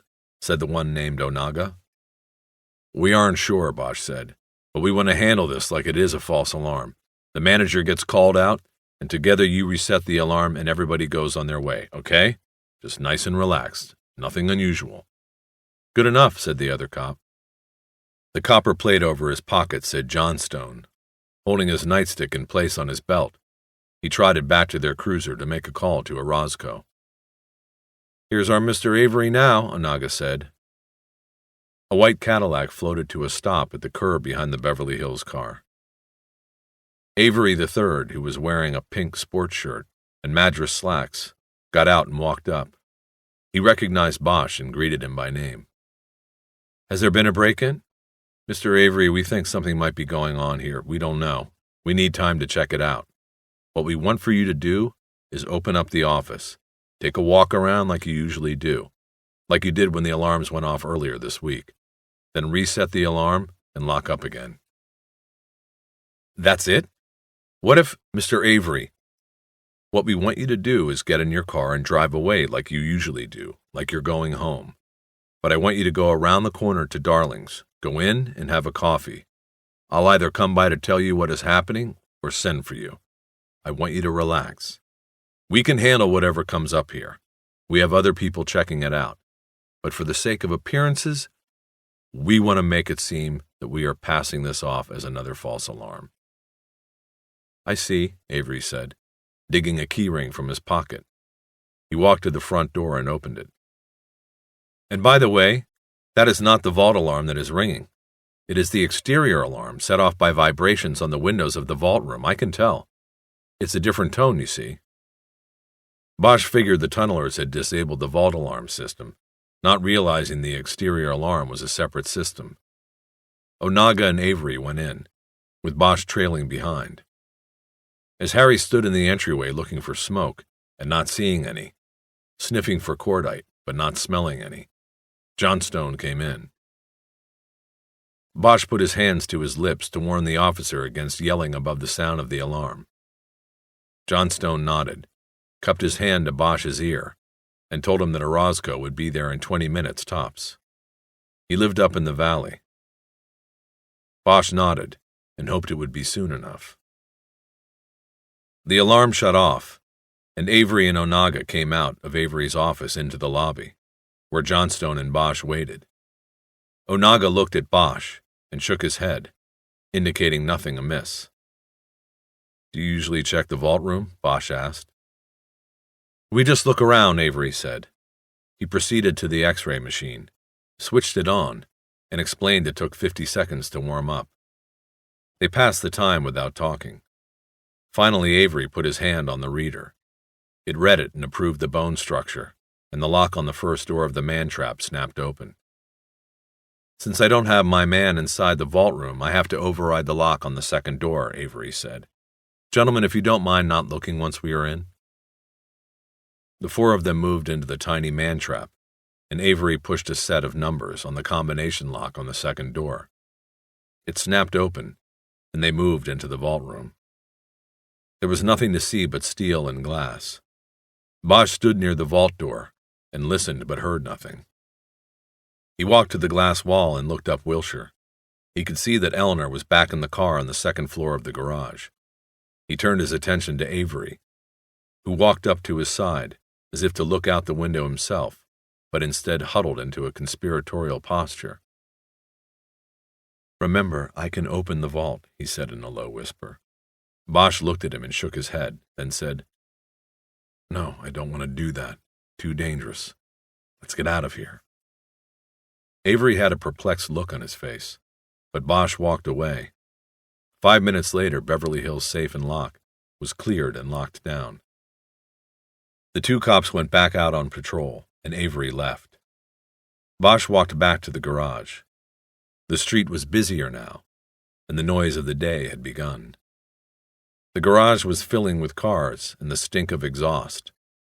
Inside the car, Wish told him that Hanlon, Hauk, and SWAT were in holding positions. He told her Orozco was on the way. Bosch wondered how long it would take before the men in the tunnel believed it was safe to start drilling. Orozco was still 10 minutes away. It was a long time. "So what do we do when he gets here?" she said. "His town, his call," he said. "We just lay it out for him and do whatever he wants to do. We tell him we have one fucked up operation going here and we don't know who to trust. Not the guy in charge of it, at least." They sat in silence for a minute or two after that. Bosch smoked a cigarette, and Eleanor didn't say anything about it. She seemed lost in her own thoughts, a puzzled look on her face. They both nervously checked their watches every 30 seconds or so. Lewis waited until the white Cadillac he tailed had turned north off Wilshire. As soon as the car was out of sight of Beverly Hills Safe and Lock, Lewis picked the blue emergency light up off the floor and put it on the dashboard. He flicked it on, but the driver of the Cadillac was already pulling to the side of the road in front of Darling's. Lewis got out of his car and walked up to the caddy. He was met halfway by Avery. "What is going on, officer?" Avery said. "Detective," Lewis said, and he opened his badge wallet. "Internal Affairs, LAPD. I need to ask you a few questions, sir. We're conducting an investigation of the man, Detective Harry Bosch, who you were just speaking with at Beverly Hills Safe and Lock." "What do you mean, we?" "I left my partner on Wilshire so he can keep an eye on your business. But what I would like is for you to step into my car so we can talk for a few minutes. Something is going on and I need to know what." "That Detective Bosch. Hey, how do I know you are for real?" "How do you know he is?" "The thing is, we have had Detective Bosch under surveillance for a week, sir, and we know he is engaged in activities that could be, if not illegal, embarrassing to the department. We aren't sure what at this juncture. That's why we need you, sir. Would you step into the car, please?" Avery took 2 tentative steps towards the IAD car and then seemed to decide. What the heck? He moved quickly to the passenger side and got in. Avery identified himself as the owner of Beverly Hills Safe and Lock and briefly told Lewis what had been said during his 2 encounters with Bosch and Wish. Lewis listened without commenting, then opened the car door. "Wait here, please. I'll be right back." Lewis walked briskly up to Wilshire. He stood on the corner a few moments, apparently looking for someone, then made an elaborate show of checking his watch. He came back to the car and slid in behind the wheel. On Wilshire, Clark was waiting in the alcove of a store entrance and watching the vault. He caught sight of Lewis's signal and strolled casually back to the car. As Clark climbed into the back seat, Lewis said, "Mr. Avery here says that Bosch told him to go to Darling's and wait. Said there may be people in the vault. Come up from underground." "Did Bosch say what he would be doing?" Clark asked. "Not a word," Avery said. Everyone was silent, thinking. Lewis couldn't figure it. If Bosch was dirty, what was he doing? He thought some more on this, and realized that if Bosch was involved in ripping off the vault, he was in a perfect situation by being the man calling the shots on the outside. He could confuse the coverage on the burglary. He could send all the manpower to the wrong place, while his people in the vault went safely the opposite way. "He's got everybody by the short hairs," Lewis said, more to himself than to the other 2 men in the car. "Who, Bosch?" Clark asked. "He is running the caper. Nothing we can do but watch. We can't get in that vault. We can't go underground without knowing where we are going. He's already got the Bureau SWAT team tied up down by the freeway. They're waiting for burglars that aren't coming, goddammit."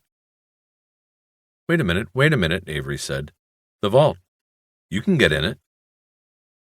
Lewis turned fully around in his seat to look at Avery. The vault owner told them that the federal banking regulations didn't apply to Beverly Hills Safe and Lock because it wasn't a bank, and how he had the computer code that would open the vault. "Did you tell this to Bosch?" Lewis asked. "Yesterday and today." "Did he already know?" "No. He seemed surprised. He asked detailed questions on how long it would take to open the vault, what I had to do, things like that. And today, when we had the alarm, I asked him if we should open it. He said no. Just said to get out of there. Damn, Lewis said excitedly. I better call Irving. He leapt from the car and trotted to the payphones in front of Darling's. He dialed Irving at home and got no answer. He dialed the office and only got the duty officer. He had the officer page Irving with the payphone number. He then waited for 5 minutes, pacing in front of the phone and worrying about the time going by. The phone never rang. He used the one next to it to call the duty officer back to make sure Irving had been paged. He had. Lewis decided he couldn't wait. He would have to make this call himself, and it would be he who would become the hero. He left the bank of phones and went back to the car. What'd he say? Clark said. We go in, Lewis said. He started the car. The police radio keyed twice, and then Hanlon's voice came on.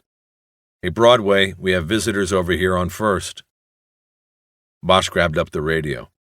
What have you got, First? Nothing showing on Broadway. We've got 3 white males going in on our side, using a key. Looks like one is the man that was here earlier with you. Old guy, plaid pants? Avery. Bosch held the microphone up to his mouth and hesitated, not sure what to say. Now what? He said to Eleanor. Like Bosch, she was staring down the street at the vault room, but there was no sign of the visitors. She said nothing. First, Bosch said into the mic, did you see any vehicle? None seen, Hanlon's voice came back. They just walked out of the alley on our side. Must have parked there. Want us to take a look? No, hold there a minute.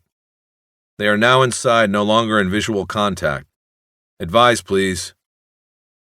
He turned to Wish and raised his eyebrows. Who could it be? Ask for descriptions of the 2 with Avery, she said. He did. White males, Hanlon began. Number 1 and 2 in suits, worn and wrinkled. White shirts, both early 30s. One with red hair, stocky build, 5'8", 180. The other, dark brown hair, thinner. I don't know. I'd say these guys were cops. Heckle and Jekyll, Eleanor said. Lewis and Clark. It's got to be them. What are they doing in there? Bosch didn't know. Wish took the radio from him. First, the radio clicked. Reason to believe the 2 subjects in suits are Los Angeles police officers. Stand by.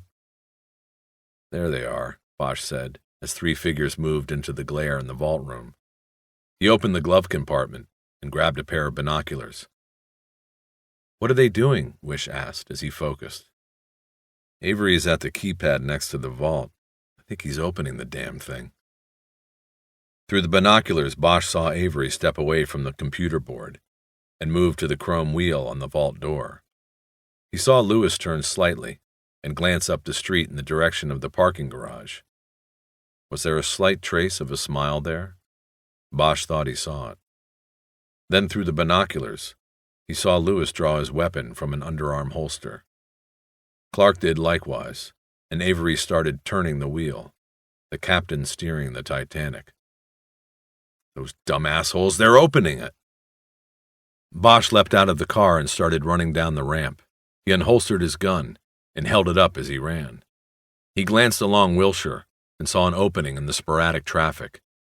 He bounded across the street, Wish just a short distance behind him. Bosch was still 25 yards away and knew he would be too late. Avery had stopped turning the vault wheel, and Bosch could see him pull back with all his weight. The door began slowly to move open. Bosch heard Eleanor's voice behind him. No, she yelled. Avery, no! But Bosch knew the double glass made the vault room silent. Avery couldn't hear her, and Lewis and Clark wouldn't have stopped what they were doing even if they could hear. What happened was like a movie to Bosch, an old movie on a TV set with the sound turned down.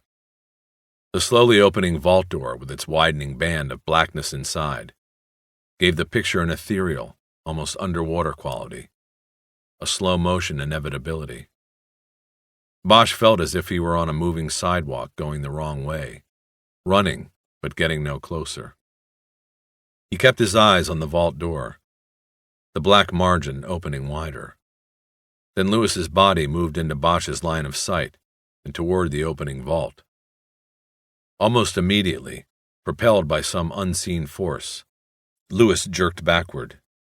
His hands flew up, and his gun hit the ceiling and then fell soundlessly to the floor. As he backpedaled from the vault, his back and head ripped open, and blood and brains spattered the glass wall behind him. As Lewis was hurled away from the vault door, Bosch could see the muzzle flash from the darkness inside, and then spiderwebs of cracks crazed the double glass as bullets struck silently. Lewis backstepped into a panel of the weakened glass and crashed through onto the sidewalk 3 feet below. The vault was half open now, and the shooter had freer range. The barrage of machine gun fire turned toward Clark, who stood unprotected, his mouth open in shock. Bosch could hear the shots now. He saw Clark attempt to jump away from the line of fire, but it wasn't worth the effort. He too was thrown backward by the force of bullets impacting. His body slammed into Avery, and both men fell to the polished marble floor in a heap. The gunfire from the vault ended. Bosch jumped through the opening where the wall of glass had been and slid on his chest across the marble and glass dust. In the same instant, he looked into the vault and saw the blur of a man dropping through the floor. The movement made a swirl in the concrete dust and smoke that hung inside the vault. Like a magician, the man just disappeared into the mist. Then from the darkness farther inside, a second man moved into the view framed by the doorway. He sidestepped to the hole, swinging an M16 assault rifle in a covering side-to-side sweep.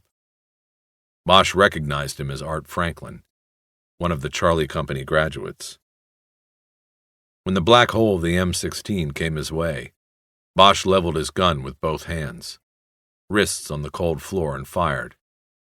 Franklin fired at the same time. His shots went high, and Bosch heard more glass shattering behind him. Bosch fired 2 more rounds into the vault. He heard one ping off the steel door. The other caught Franklin in the upper right chest, knocking him to the floor on his back. But in one quick motion, the injured man rolled and went headfirst through the floor. Bosch kept his gun on the doorway to the vault, waiting for anybody else. But there was nothing, only the sound of Clark and Avery, gagging and moaning on the floor to his left. Bosch stood up, but kept the gun trained on the vault. Eleanor climbed into the room then, her Beretta in hand. In marksman crouches, Bosch and Wish approached the vault from either side of the door. There was a light control next to the computer keypad on the steel wall, right of the door. Bosch hit the switch, and the interior vault was flooded with light. He nodded to her, and Wish went in first. Then he followed. It was empty. Bosch came out and quickly went to Clark and Avery, who were still tangled on the floor. Avery was saying, "Dear God, dear God." Clark had both hands clamped to his own throat and was gasping for air, his face turning so red that for one bizarre moment it looked to Bosch as if he were strangling himself. He was lying across Avery's midsection, and his blood was over both of them. "Eleanor," Bosch shouted, "get back up in ambulances. Tell SWAT that they're coming, at least 2. Automatic weapons." He pulled Clark off Avery, and by grabbing the shoulders of his jacket, dragged him out of the line of fire from the vault. The IAD detective had taken a round in the lower neck. Blood was seeping from between his fingers, and there were small blood-tinted bubbles at the corners of his mouth. He had blood in his chest cavity. He was shaking and going into shock. He was dying. Harry turned back to Avery, who had blood on his chest and neck, and a brownish-yellow piece of wet sponge on his cheek, a piece of Lewis's brain. "Avery, you hit?" "Yes, I think, I don't know," he managed in a strangled voice. Bosch knelt next to him and quickly scanned his body and bloody clothes. He wasn't hit, and Harry told him so. Bosch went back to where the double-glazed window had been and looked down at Lewis on his back on the sidewalk. He was dead. The bullets, having caught him in a rising arc, had stitched their way up his body. There were entry wounds on his right hip, stomach, left chest, and left center of his forehead. He had been dead before he hit the glass. His eyes were open, staring at nothing. Wish came in from the lobby then. "Back up on the way," she said. Her face was red, and she was breathing almost as hard as Avery. She seemed barely in control of the movement of her eyes, which flitted about the room. "When backup gets here," Bosch said, "tell them if they go into the tunnels that there is an officer friendly down there. I want you to tell your SWAT people that too." "What are you talking about? I'm going down. I hit one. I don't know how bad. It was Franklin. Another went down ahead of him, Delgado. But I want the good guys to know I'm down there. Tell them I'm in a suit. The two I chased down there were in black fatigues." He opened his gun and took out the 3 spent cartridges and reloaded with bullets from his pocket. A siren was sounding in the distance. He heard a sharp pounding and looked through the glass wall in the lobby to see Hanlon pounding the heel of his gun on the glass front door. From that angle, the FBI agent could not see that the glass wall of the vault room had been shattered. Bosch motioned for him to come around. "Wait a minute," Wish said. "You can't do this, Harry. They have automatic weapons. Wait till the backup is here and we come up with a plan." He moved to the vault door, saying, "They already have a head start. I gotta go. Make sure you tell them I'm down there." He stepped past her into the vault, hitting the light switch as he went. He looked over the edge of the blast hole. The drop was about 8 feet. There were chunks of broken concrete and rebar at the bottom. He could see blood in the rubble, and a flashlight. There was too much light. If they were waiting down there for him, he would be a sitting duck. He backed out and around behind the vault door. He put his shoulder against it and slowly began to push the huge slab of steel closed. Bosch could hear several sirens approaching now. Looking out into the street, he saw an ambulance and 2 police cars coming down Wilshire. The unmarked car with Houck in it screeched to a halt in front, and he came out with handgun drawn. The door was halfway closed and finally moving under its own force. Bosch slipped around it and got back into the vault. He stood there over the blast hole as the door slowly closed and the light dimmed. He realized he had poised at such a moment many times before. It was always at the edge, at the entrance, that the moment was most thrilling and frightening to him. He would be at his most vulnerable at the moment he dropped into the hole. If Franklin or Delgado was down there waiting for him, they had him. "Harry!" he heard Wish call to him, though he couldn't understand how her voice made it through the now paper-thin opening. "Harry, be careful. There may be more than 2. Her voice echoed in the steel room. He looked down into the hole and got his bearings. When he heard the vault door click shut and there was only blackness, he jumped. As he came down in the rubble, Bosch crouched and fired a shot from his Smith & Wesson into the blackness, and then hurled himself flat against the bottom of the tunnel. It was a war trick. Shoot before they shoot you. But nobody was waiting for him. There was no return fire. No sound except the faraway sound of running footsteps on the marble floor above and outside the vault. He realized he should have warned Eleanor, told her the first shot would be his. He held his lighter out away from his body and snapped it on. Another war trick. Then he picked up the flashlight, turned it on, and looked around. He saw that he had fired his shot into a dead end. The tunnel the thieves had dug to the vault went the other way. West, not east as they had thought when they looked over the blueprints the night before. That meant they had not come from the storm line Gearson had guessed they would. Not from Wilshire, but maybe Olympic or Pico to the south, or Santa Monica to the north. Bosch realized that the DWP man and all the rest of the agents and cops had been skillfully led astray by Rourke. Nothing would be as they had planned or thought. Harry was on his own. He focused the beam down the tunnel's black throat. It sloped down and then up, giving him only about 30 feet of visibility. The tunnel went west. The SWAT team was waiting to the south and east.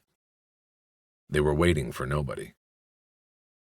Holding the flashlight off to the right, away from his body, he began to crawl down the passageway. The tunnel was no taller than 3.5 feet, top to bottom, and maybe 3 feet wide. He moved slowly, holding his gun in the same hand he used to crawl with.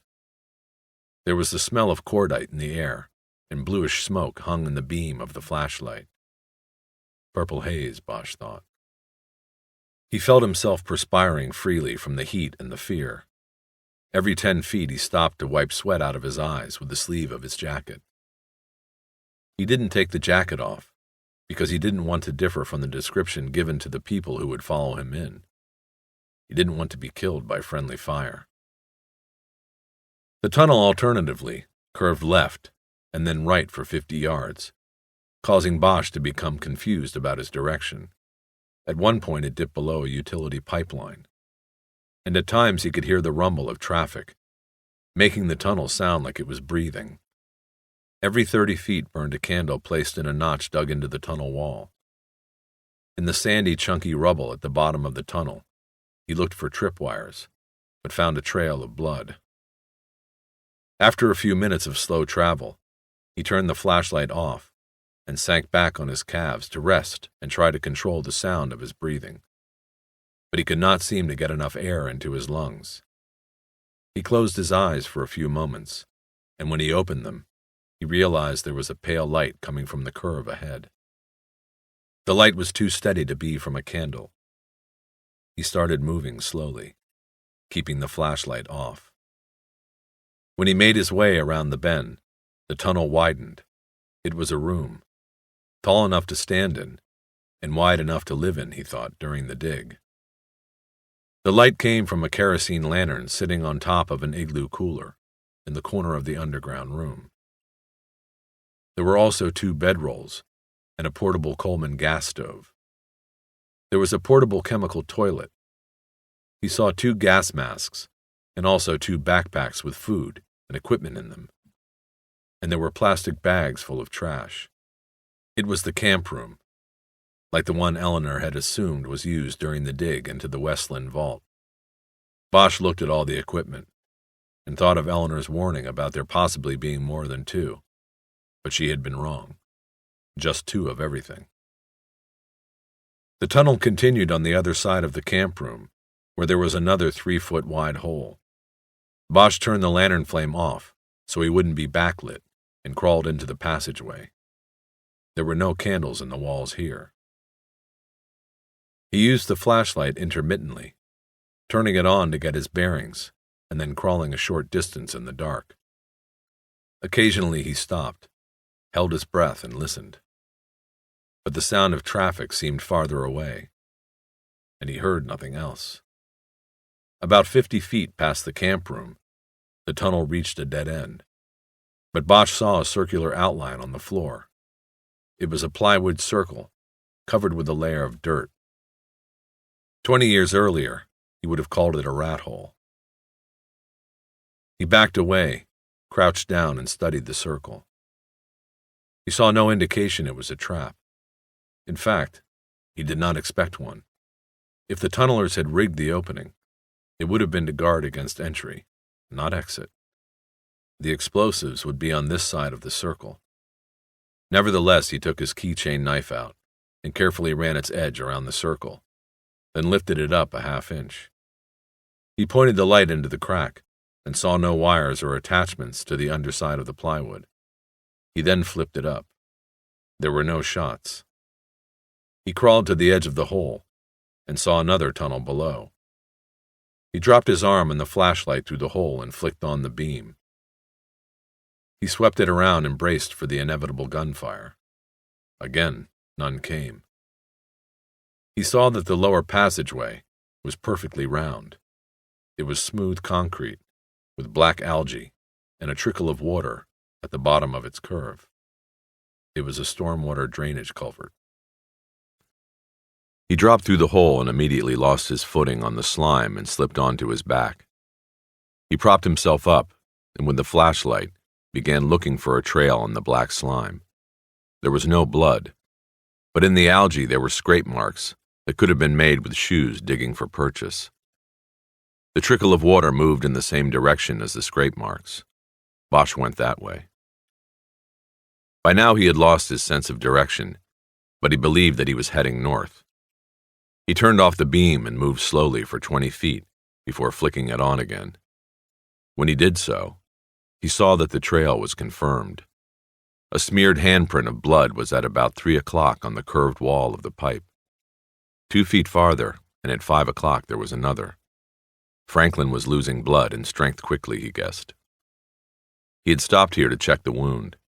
He would not be too much farther ahead. Slowly trying to lower the noise of his breathing, Bosch moved forward. The pipe smelled like a wet towel, and the air was damp enough to put a film on his skin.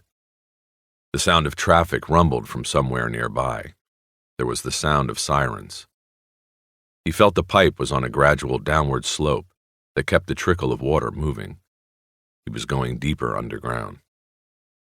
There were cuts on his knees that bled and stung as he slipped and scraped along the bottom. After maybe 100 feet, Bosch stopped and put on the beam, still holding it out to the side of his body and ready with a gun in his other hand. There was more blood on the curving wall ahead. When he switched off the flashlight, he noticed that the darkness changed farther ahead. There was light with a gray dawn quality to it. He could tell that the pipeline ended, or rather connected with a passageway where there was dim light. He realized then that he could hear water. A lot of water, compared to what was running between his knees. It sounded like there was a river channel up ahead. He moved slowly and quietly to the edge of the dim light. The pipeline he crouched in was a porthole on the side of a long hallway. He was in the tributary. Across the floor of the huge hallway, silvery black water moved. It was an underground canal. Looking at it, Bosch could not tell if the water was 3 inches or 3 feet deep. Squatting at the edge, he first listened for sounds other than lapping water. Hearing nothing, he slowly extended his upper body forward to look down the hallway. The water was flowing to his left. He first looked that way and could see the dim outline of the concrete passageway, curving gradually to the right. There was shadowy light filtering down at intervals from holes in the ceiling. He guessed that this light came from drain holes drilled in manholes 30 feet above. This was a main line, as Ed Gearson would say. Which one it was, Bosch didn't know, and no longer cared. There was no blueprint for him to follow, to tell him what to do. He turned to look upstream, and immediately pulled his head back into his pipe like a turtle. There was a dark form against the inside wall of the passage, and Bosch had seen 2 orange eyes glowing in the darkness, looking right at him. Bosch didn't move and barely breathed for a whole minute. Stinging sweat dripped into his eyes. He closed them, but heard nothing but the sound of the black water. Then slowly he moved back to the edge until he could see the dark form again. It hadn't moved. 2 eyes, like the alien eyes of someone who looks into the flash in a snapshot, stared back at Bosch. He edged the flashlight around the corner and hit the switch. In the beam he saw Franklin slumped against the wall. His M16 was strapped around his chest, but his hands had fallen away from it, into the water. The end of the barrel dipped to the water also. Franklin wore a mask that Bosch took a few seconds to realize was not a mask. He wore NVGs, night vision goggles. "Franklin, it's over," Bosch called. "I'm police. Give it up." There was no reply, and Bosch didn't expect one. He glanced up and down the main line one more time, and then jumped down into the water. The water just covered his ankles. He kept his gun in the light on the still figure, but didn't believe he would need the weapon. Franklin was dead. Bosch saw that blood still seeped from a chest wound and down the front of his black t-shirt. Then it mixed into the water and was carried away. Bosch checked the man's neck for a pulse and found none. He holstered his gun and lifted the M16 over the dead man's head. Then he pulled the night goggles off the corpse and put them on. He looked one way down the long hallway and then the other. It was like looking at an old black and white TV. But the whites and grays had an amber tint. It would take some getting used to, but he could see his way better with the goggles, and he kept them on. Next, he checked the supply pockets on the thighs of Franklin's black fatigue pants. He found a sopping wet package of cigarettes and matches. There was an extra clip of bullets, which Bosch put in his jacket pocket, and a folded piece of wet paper, on which blue ink was bleeding through and blurring. He carefully unfolded it, and could tell that it had been a hand-drawn map. No names identifying anything, just smeared blue lines. There was a square box near the center, which Bosch took to represent the vault. The blue lines were the drainage tunnels. He turned the map around in his hand, but the pattern did not seem familiar. A line running along the front of the box was the heaviest drawn. He figured that might be Wilshire or Olympic. Lines that intersected this were the cross streets, Robertson, Doheny, Rexford, and others. There was a cross-hatching of more lines continuing to the side of the page, then a circle with an X through it, the exit point. Bosch decided the map was useless, for he didn't know where he was or what direction he had taken. He dropped it into the water and watched it float off. In that moment, he decided that he would follow the current. As good a choice as any. Bosch splashed through the water, moving with the current in a direction he thought was west. The black water curled against the wall in orange-tinted eddies. The water was above his ankles and filled his shoes, making his steps plodding and unsteady. He thought about how Rourke had played it so well. It didn't matter if the Jeep and the ATVs had been found down by the freeway. That was all a decoy, a setup. Rourke and his bandits had shown the obvious, then done the opposite. Rourke had talked everybody into believing it, while setting the battle plans the night before. The SWAT team was waiting down there with a reception no one would attend. He looked for signs of a trail in the passageway but found nothing. The water took all chance of that away with it. There were painted markings on the walls, even gang graffiti, but each scribble could have been there for years. He looked at it all but recognized none as a signal or direction. This time Hansel and Gretel didn't leave a trail. The traffic sounds grew louder now, and there was more light. Bosch flipped up the NVGs and saw shadowy cones of bluish light filtering down every 100 feet or so from manholes and drains.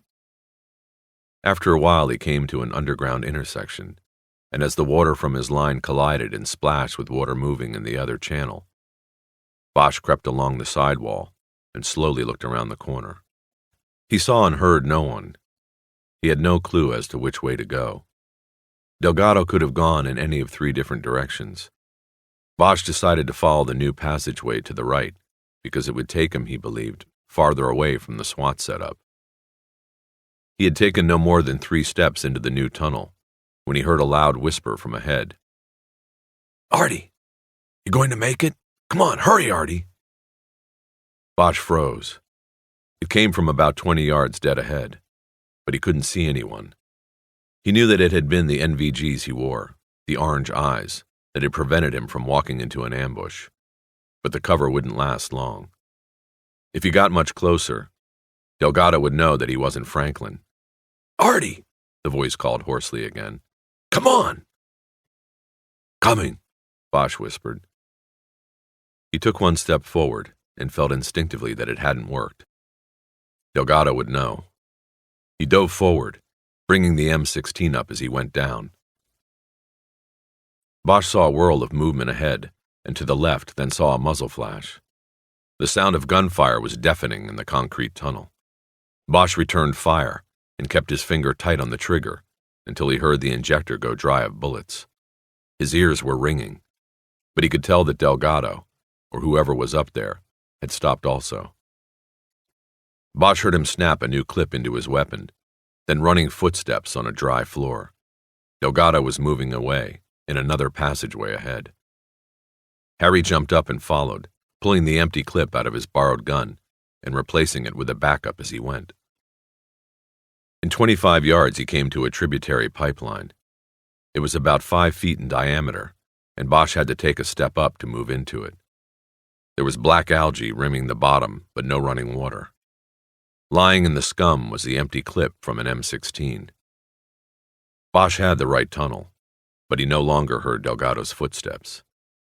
He began moving in the pipe quickly.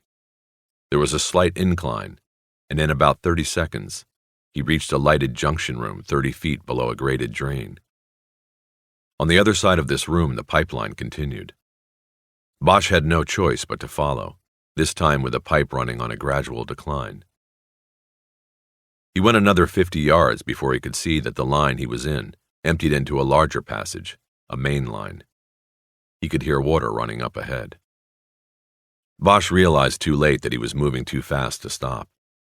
As he lost his footing and slid on the algae toward the opening, it became clear to him that he had followed Delgado into a trap.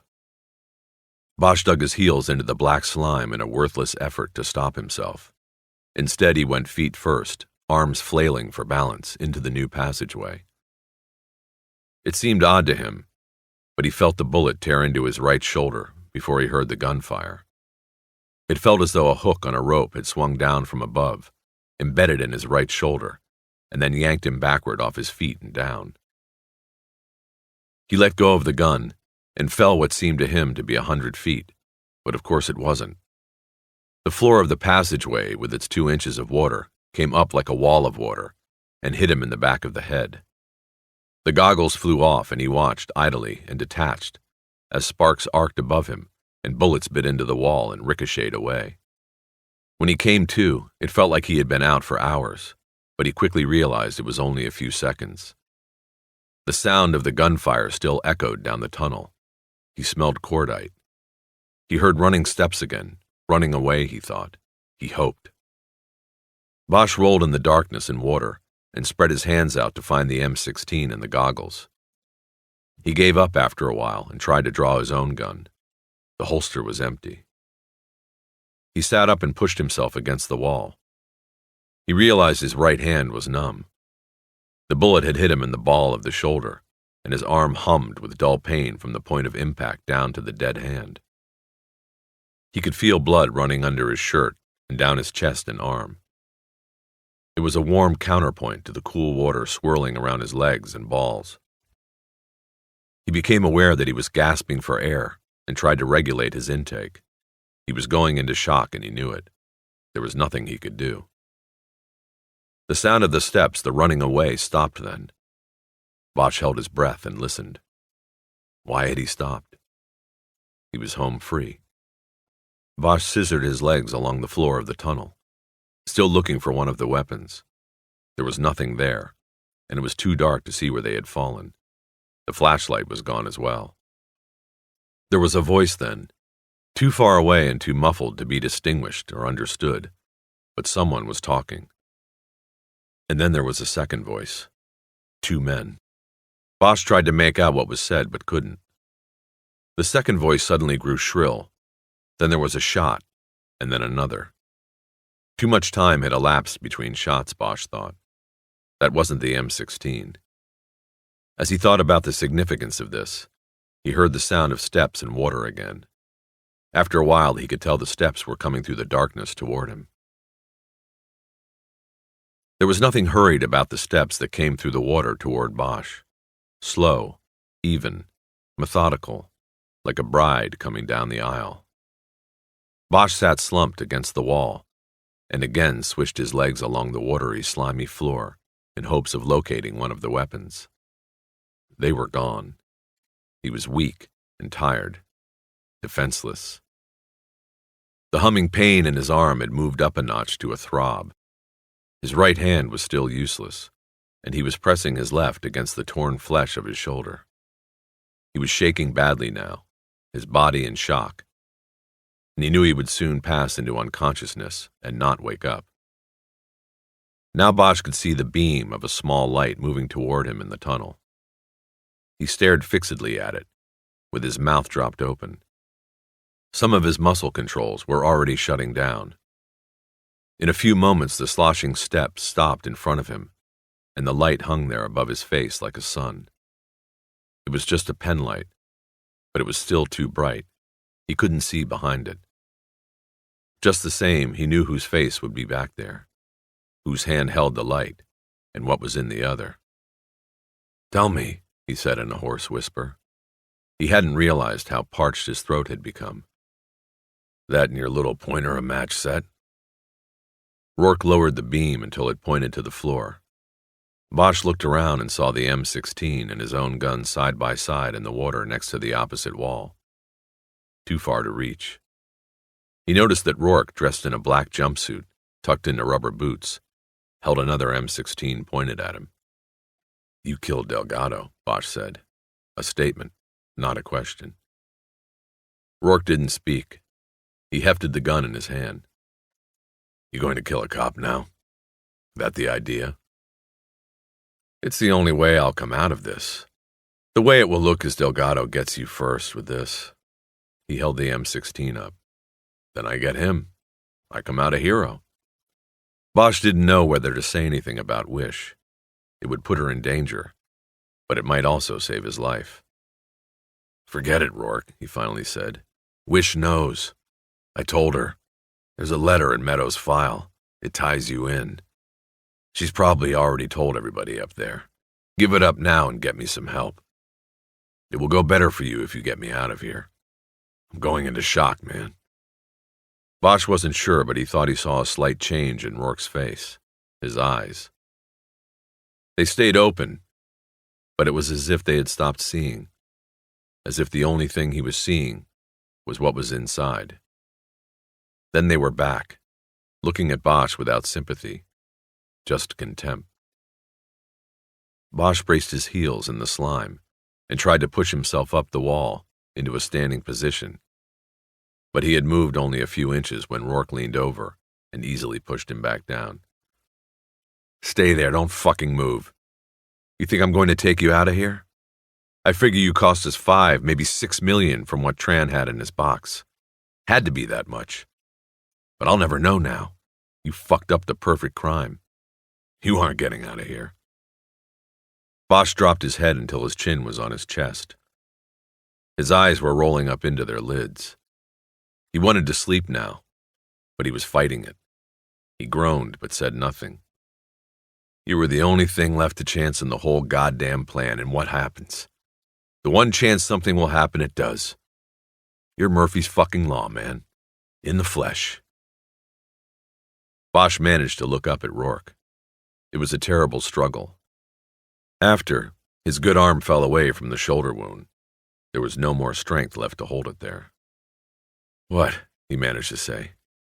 What do you mean? Chance?"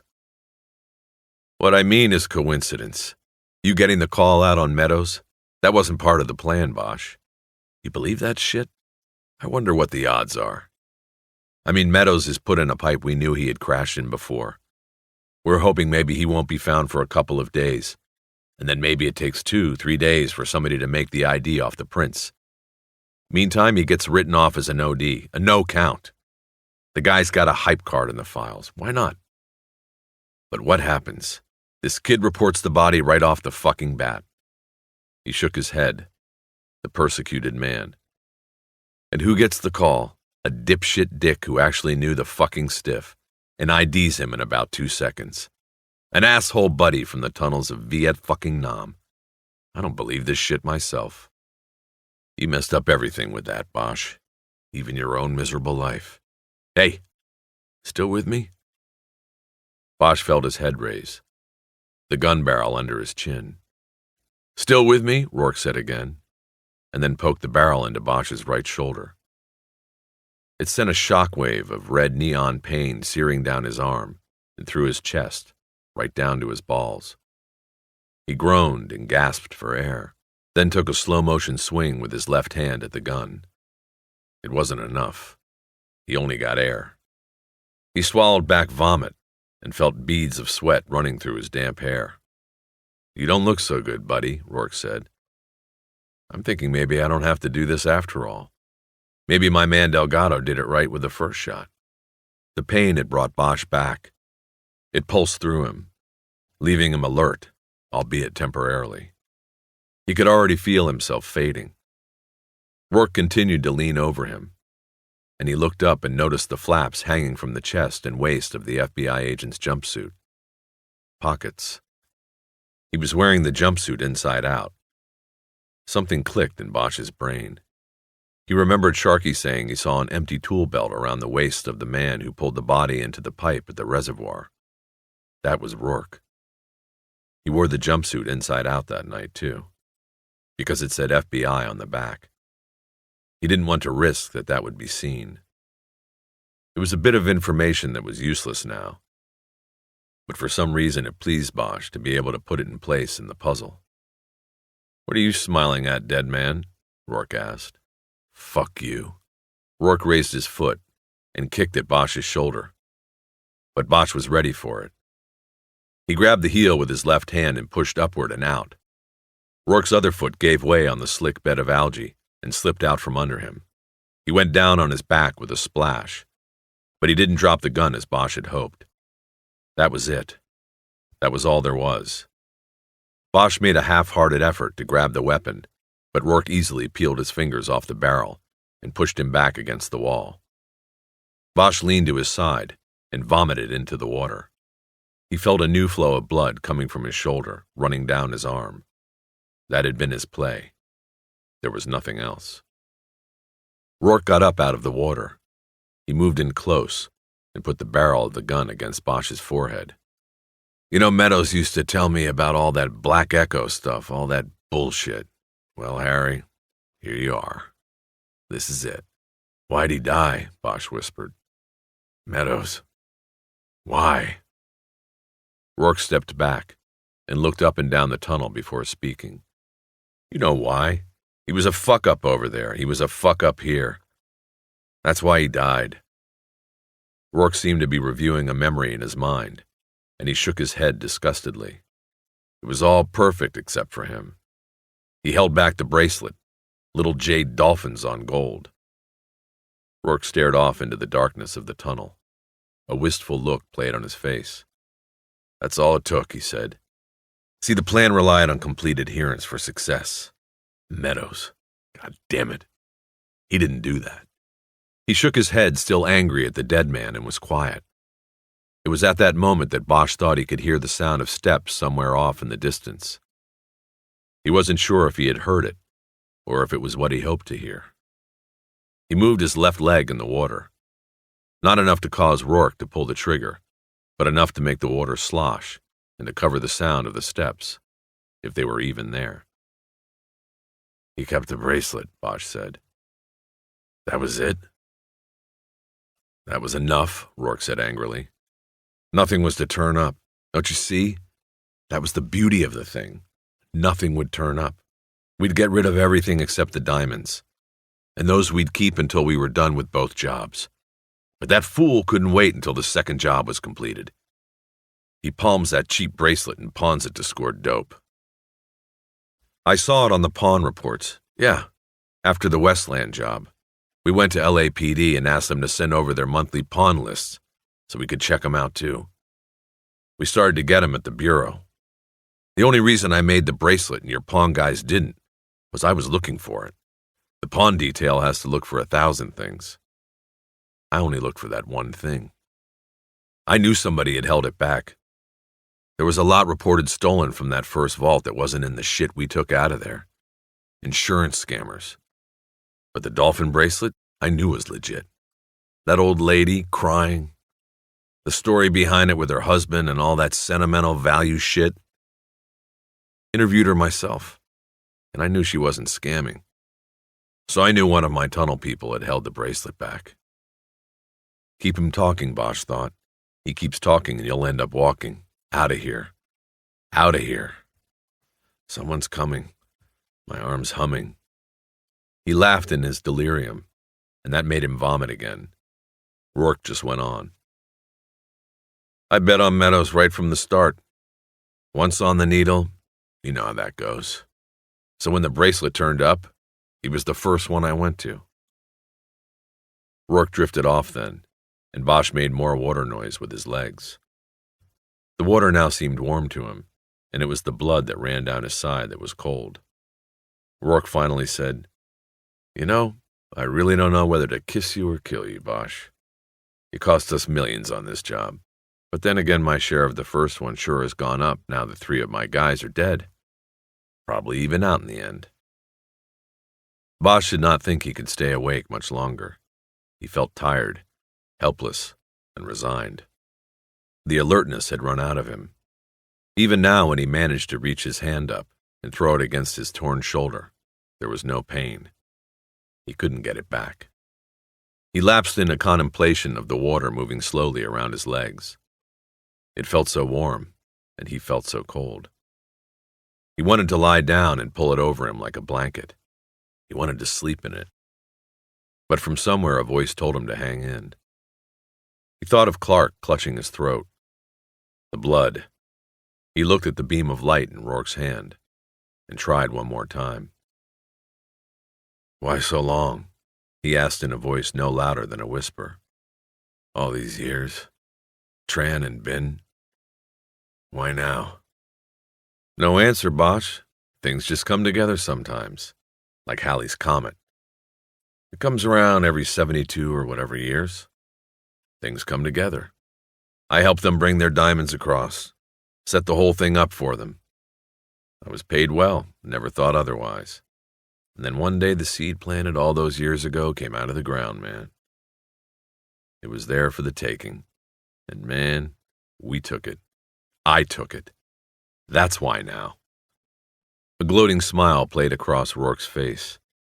He brought the muzzle of the weapon back to a point in front of Bosch's face. All Bosch could do was watch. "I'm out of time, Bosch. So are you." Rourke braced the gun with both hands and spread his feet to the width of his shoulders. At that final moment, Bosch closed his eyes. He cleared his mind of all thought, but of the water, so warm like a blanket. He heard 2 gunshots echoing like thunder through the concrete tunnel. He fought to open his eyes and saw Rourke leaning against the other wall, both his hands up in the air. One held the M16, the other the penlight. The gun dropped and clattered into the water, then the penlight.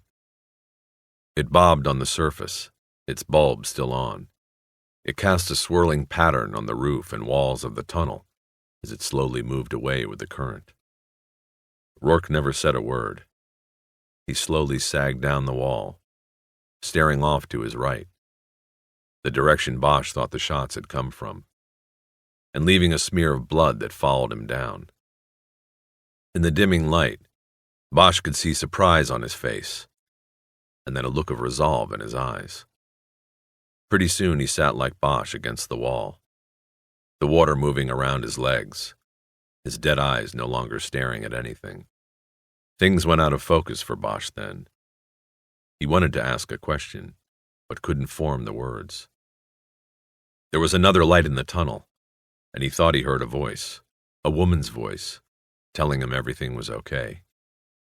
Then he thought he saw Eleanor Wish's face, floating in and out of focus, and then it sank away into inky blackness. That blackness was finally all he saw. Part 8. Sunday, May 27. Bosch dreamed of the jungle. Meadows was there, and all the soldiers from Harry's photo album. They stood around the hole at the bottom of a leaf-covered trench. Above them a gray mist clung to the top of the jungle canopy. The air was still and warm. Bosch took photographs of the other rats with his camera. Meadows was going into the ground, he said, out of the blue and into the black. He looked at Bosch through the camera and said, "Remember the promise, Hieronymus." "Rhymes with anonymous," Bosch said. But before he could tell him not to go, Meadows promptly jumped feet first into the hole and disappeared. Bosch rushed to the edge and looked down but saw nothing, just darkness like ink. Faces came into focus, then slipped back into the blackness. There was Meadows and Rourke and Lewis and Clark. From behind him he heard a voice he recognized, but couldn't place with a face.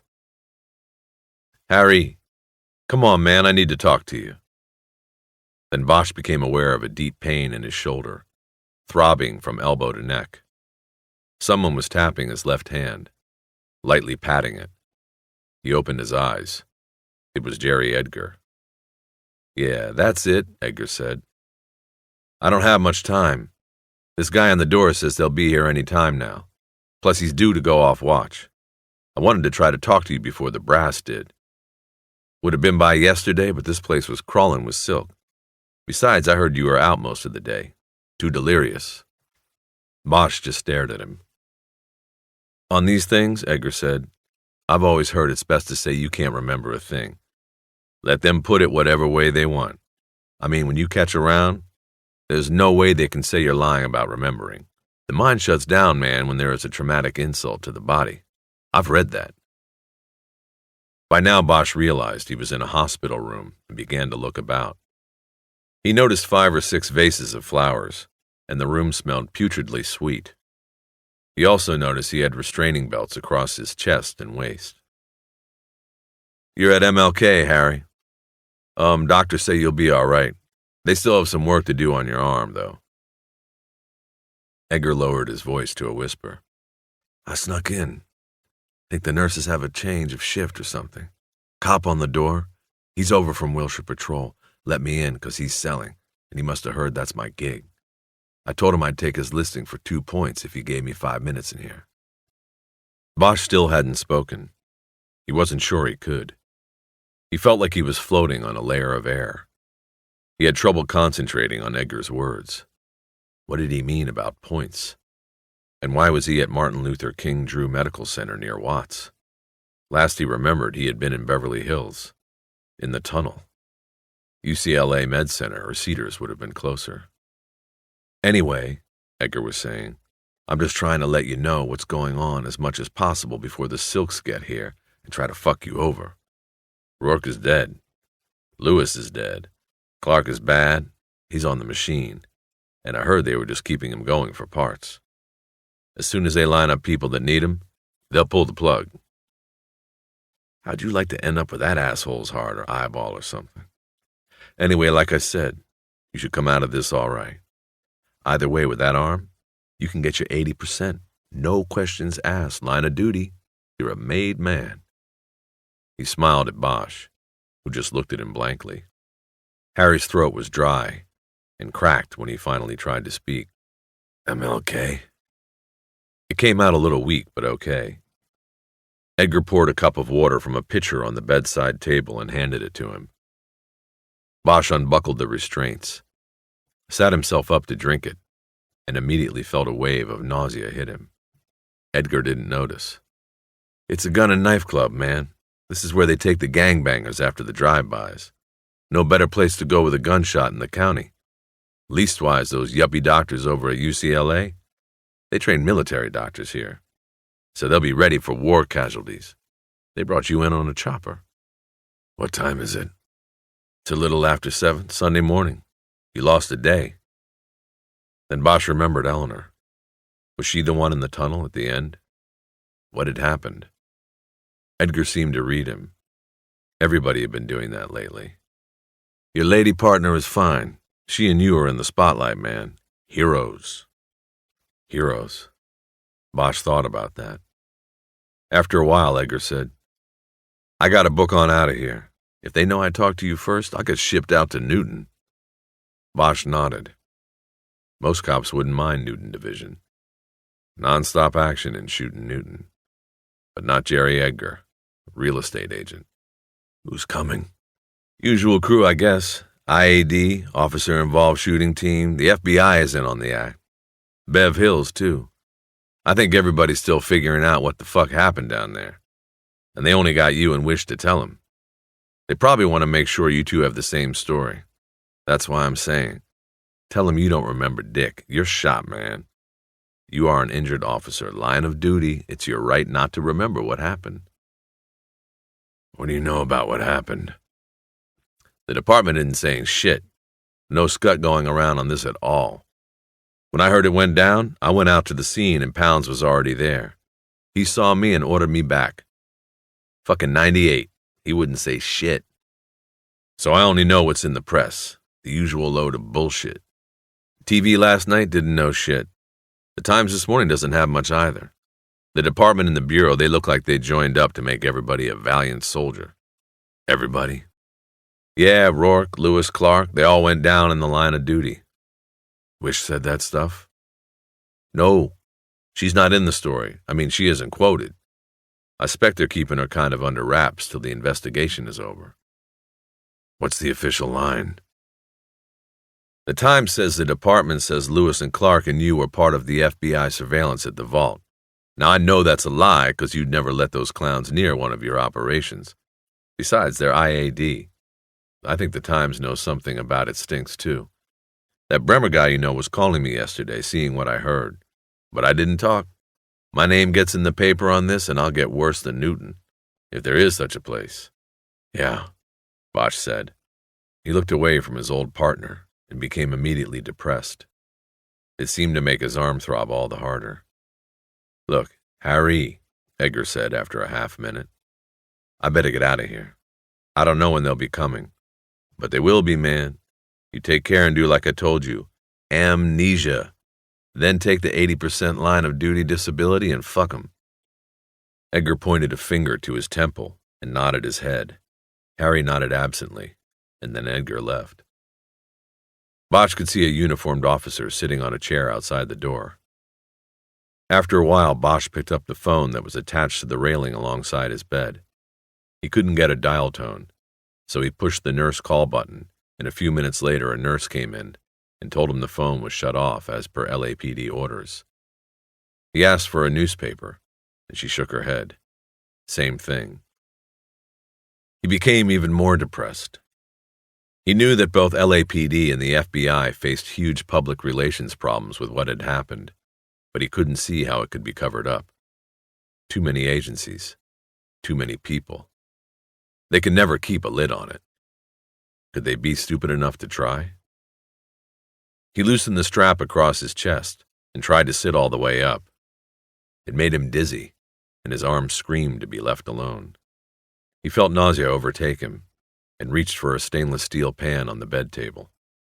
The feeling subsided, but it jogged loose a memory of being in the tunnel with Rourke the morning before. He began remembering pieces of Rourke's conversation. He tried to fit the new information with what he had already known. Then he wondered about the diamonds, the cash from the Westland job, and whether they had been found. Where? As much as he had grown to admire the engineering of the caper, he could not bring himself to admire its maker, Rourke.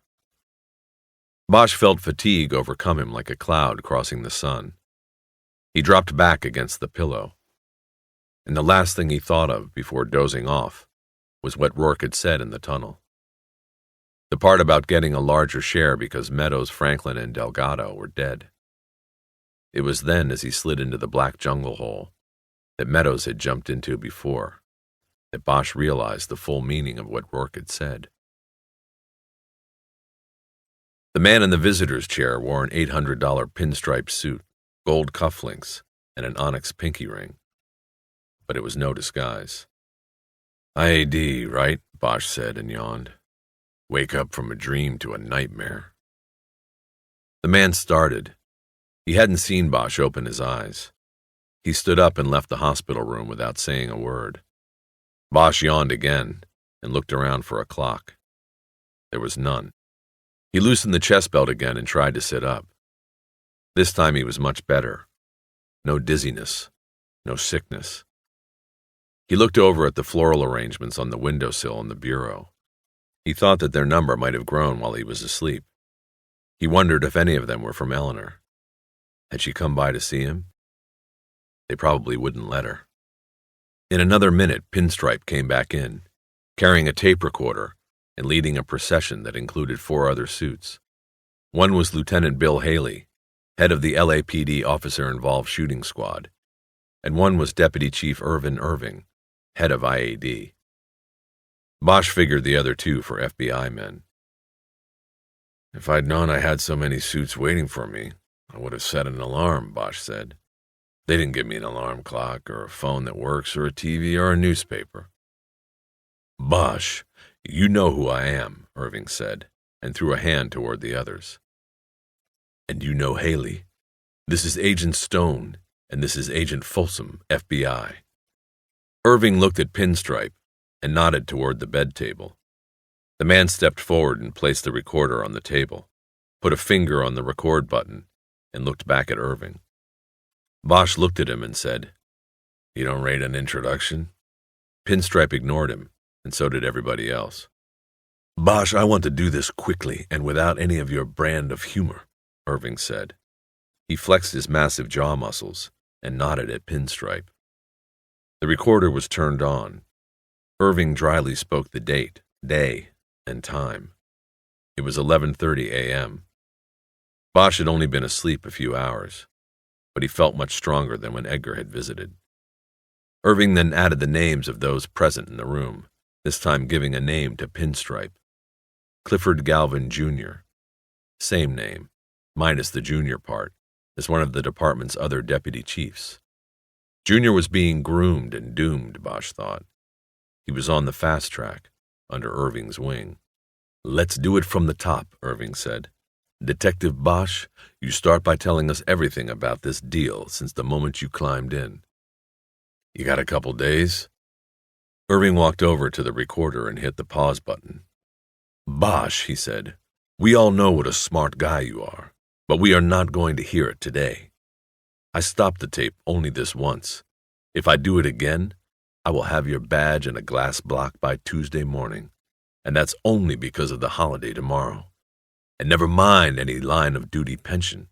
I will see you get 80% of nothing." He was referring to the department practice of forbidding a retiring cop to keep his badge. The chief and the city council didn't like the idea of some of the city's former finest floating around the city with buzzers to show off. Shakedowns, free meals, free flops. It was a scandal they could see coming 100 miles away. So if you wanted to take your badge with you, you could, set nicely in a lucite block with a decorative clock. It was about a foot square, too big to fit in the pocket. Irving nodded and Junior pushed the button again. Bosch told it like it had been, leaving out nothing and stopping only when Junior needed to turn the tape over. The suits asked him questions from time to time, but mostly just let him tell it. Irving wanted to know what Bosch had dropped from the Malibu pier. Bosch almost didn't even remember. Nobody took notes. They just watched him tell it. He finally finished the tale, an hour and a half after starting. Irving looked at Junior then and nodded. Junior stopped the tape. When they had no more questions, Bosch asked his. "What did you find at Rourke's place?" "That's not your business," Irving said. "The hell it isn't. It's part of a murder investigation. Rourke was the murderer. He admitted it to me.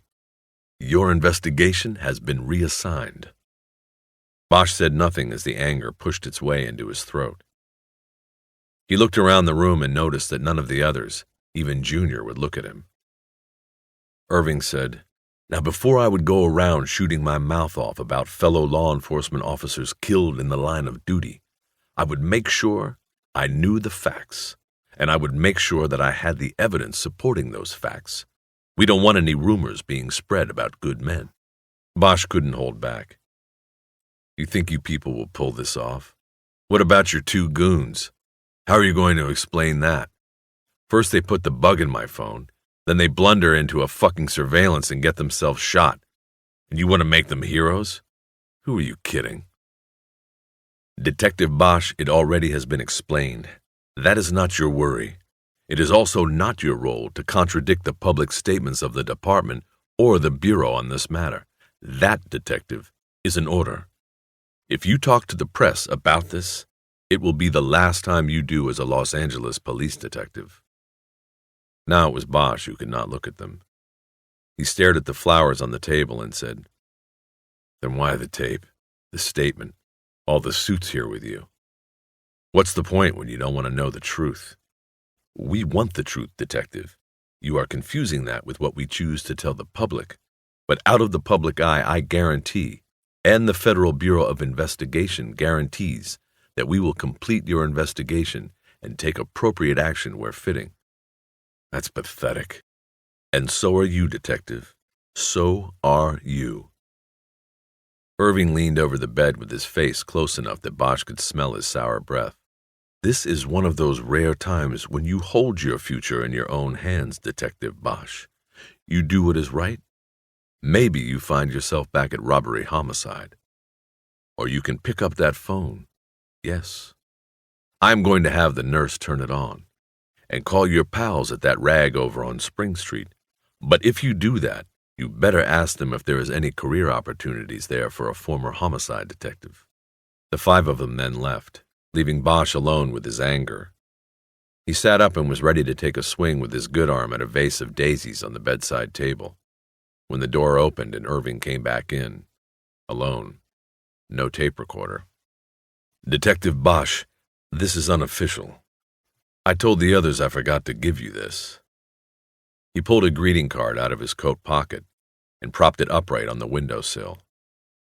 On the front was a busty policewoman with her uniform blouse unbuttoned to the navel. She was rapping her nightstick in her hand impatiently.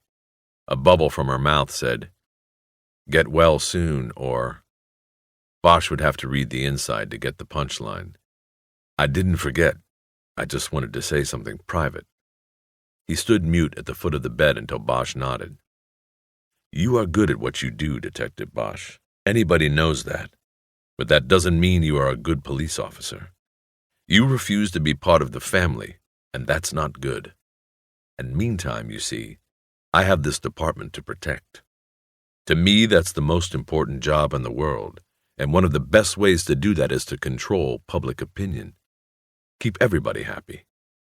So if it means putting out a couple of nice press releases and putting on a couple of big funerals with the mayor and the TV cameras and all the brass there, that's what we are going to do.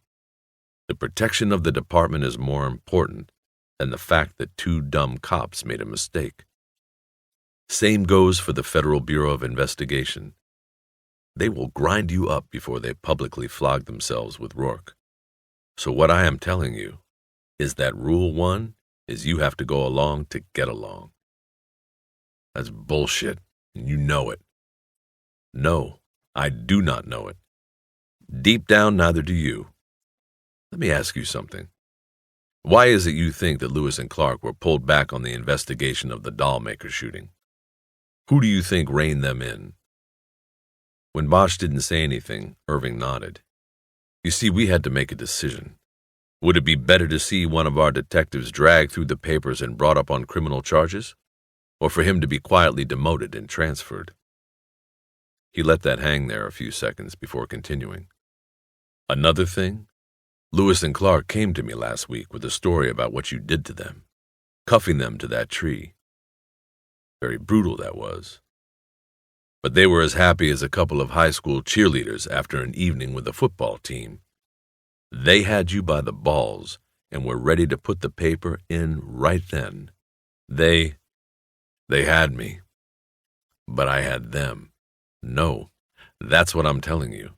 They came to me with this story about the bug in the phone, what you told them. But the thing is, they didn't drop the bug in your phone like you thought. I checked it out. That is what I'm telling you. They had you. Then who? Bosch stopped right there. He knew the answer. I told them to hold back a few days, to watch, see what happened. Something was going on. Those two men were always hard to bridle when it came to you. They overstepped when they decided to stop that fellow Avery and then told him to take them back to the vault. They paid the price. What about the FBI? What do they say about the bug? I don't know, and I'm not asking. If I did, they would say, "What bug? You know that." Bosch nodded and was immediately tired of the man. A thought was pushing into his head that he didn't want to allow in. He looked away from Irving to the window. Irving told him once more to think of the department before he did anything, then walked out. When he was sure Irving had made his way down the hall, Bosch lashed out with his left arm and sent the vase of daisies tumbling into the corner of the room.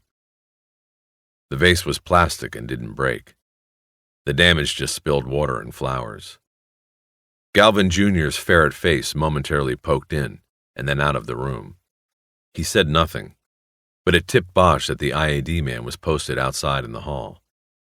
Was that for his protection or the department's? Bosch didn't know.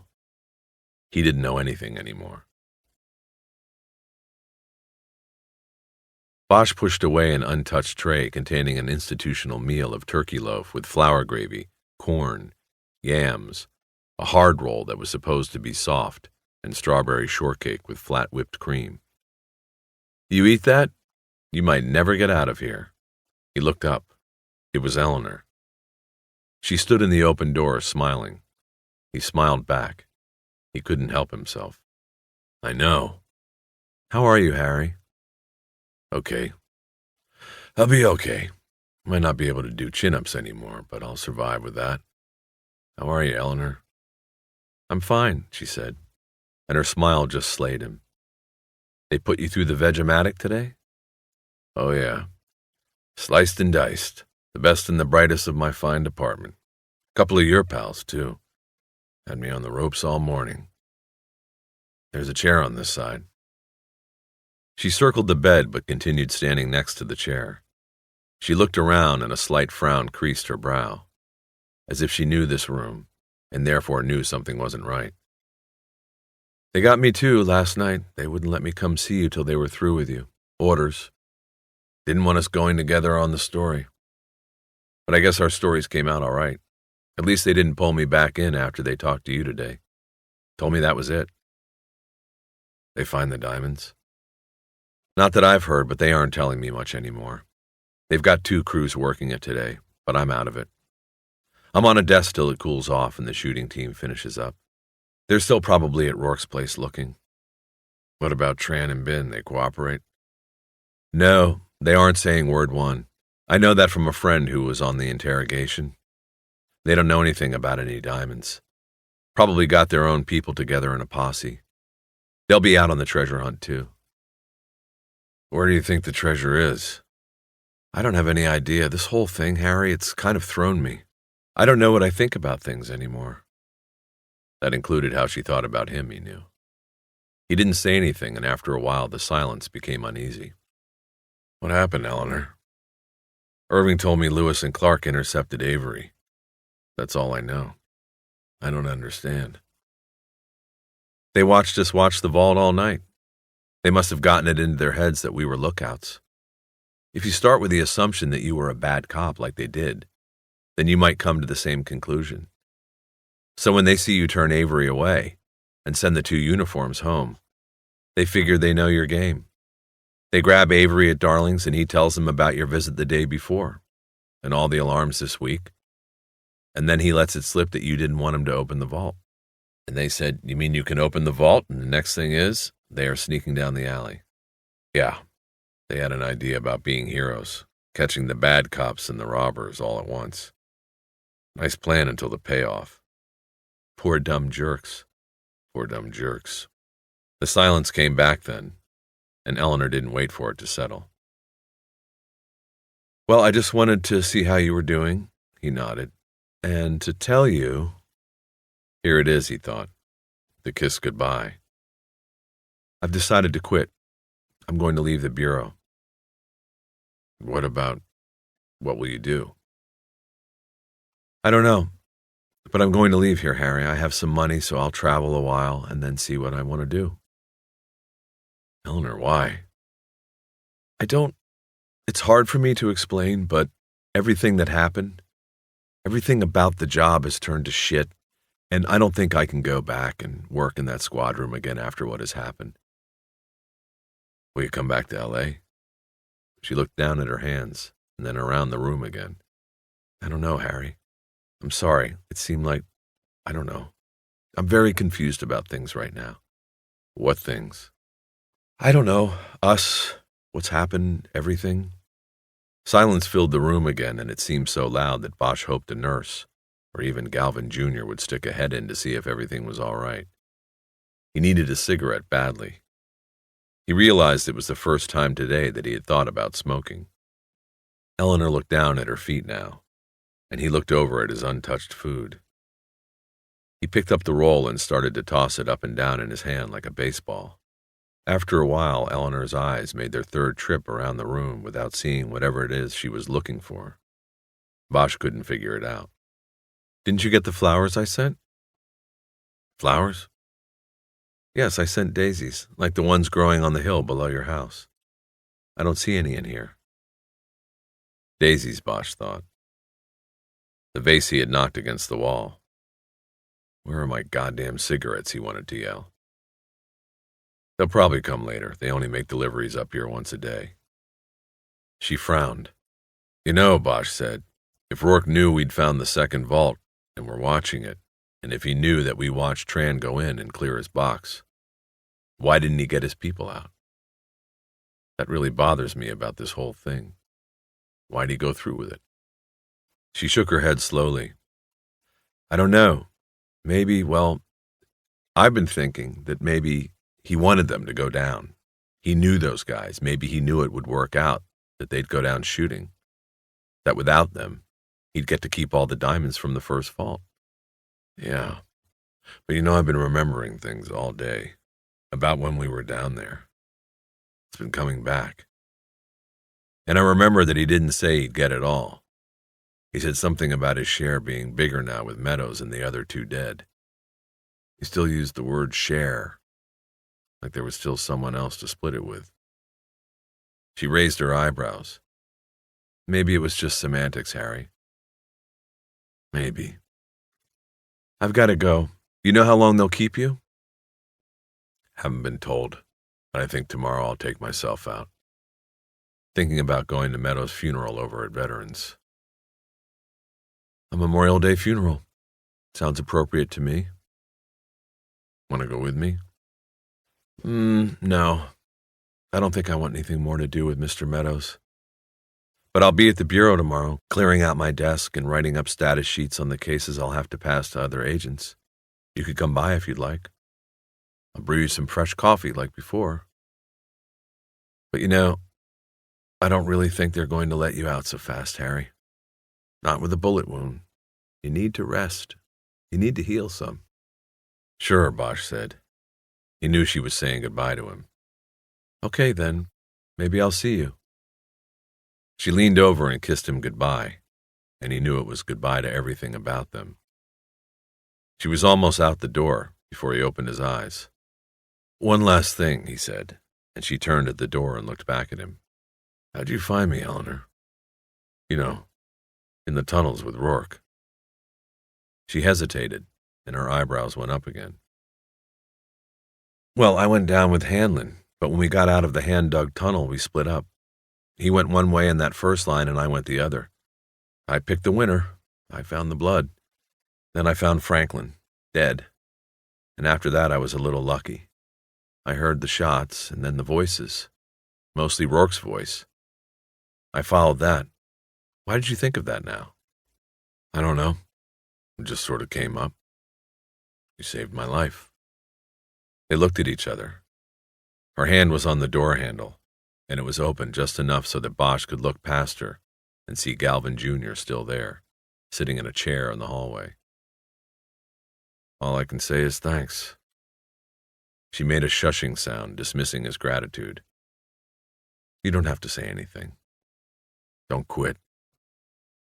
He saw the crack in the door disappear, Junior with it. She stood there silently. "Don't leave." "I must. I'll see you, Harry." She pulled the door all the way open now. "Goodbye," she said, and then she was gone. Bosch remained motionless on the hospital bed for the better part of an hour. He was thinking about two people, Eleanor Wish and John Rourke. For a long time he closed his eyes and dwelled on the look on Rourke's face as he crumpled and went down into the black water. I'd be surprised too, Bosch thought. But there was also something else there. Something he couldn't exactly identify. Some kind of knowing look of recognition and resolution. Not of his dying, but of another, secret knowledge. After a while he got up and took a few tentative steps alongside his bed. His body felt weak. Yet all the sleep in the last 36 hours had made him restless. After he got his bearings and his shoulder made a slightly painful adjustment to gravity, he began to pace back and forth alongside the bed.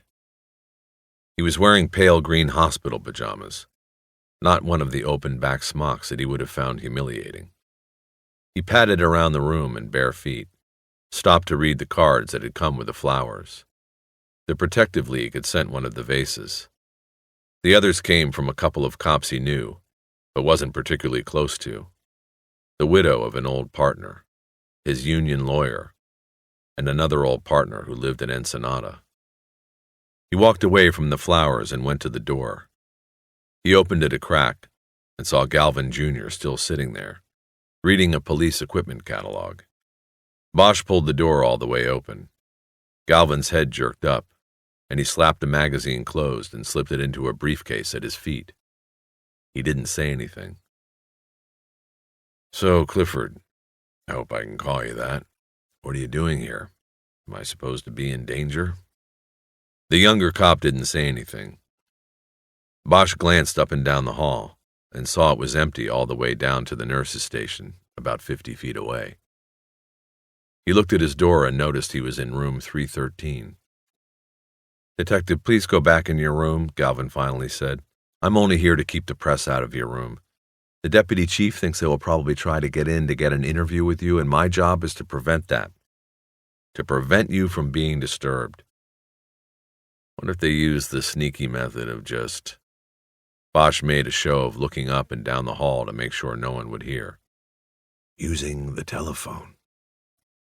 Galvin exhaled loudly and continued not to look at Bosch. "The nurses are screening incoming calls, only family, and I am told you don't have family, so no calls." "How'd that lady FBI agent get by you?" "She was cleared by Irving. Go back into your room, please." "Certainly." Bosch sat on his bed and tried to go over the case again in his mind. But the more he turned the parts of it over, the more he got an anxious feeling that sitting on a bed in a hospital room was wasting time. He felt he was on to something, a breakthrough in the logic of the case. A detective's job was to walk down the trail of evidence, examine each piece and take it with him. At the end of the trail, what he had in his basket made or lost the case. Bosch had a full basket, but he began to believe there were pieces missing. What had he missed? What had Rourke told him at the end? Not so much in his words, but his meaning, and the look on his face. Surprise. But surprise at what? Was he shocked at the bullet? Or shocked by where and who it came from? It could have been both, Bosch decided. And either way, what did it mean? Rourke's reference to his share growing larger because of the deaths of Meadows, Franklin, and Delgado continued to bother him. He tried to put himself in Rourke's position. If all his partners were dead, and he was suddenly the sole beneficiary of the first vault caper, would he say, "My share has gone up"? Or would he simply say, "It's all mine"? Bosch's gut feeling was he would say the latter, unless there was still someone else sharing in the pot. He decided he had to do something. He had to get out of this room. He was not under house arrest, but he knew that if he left, Galvin was there to follow and report to Irving.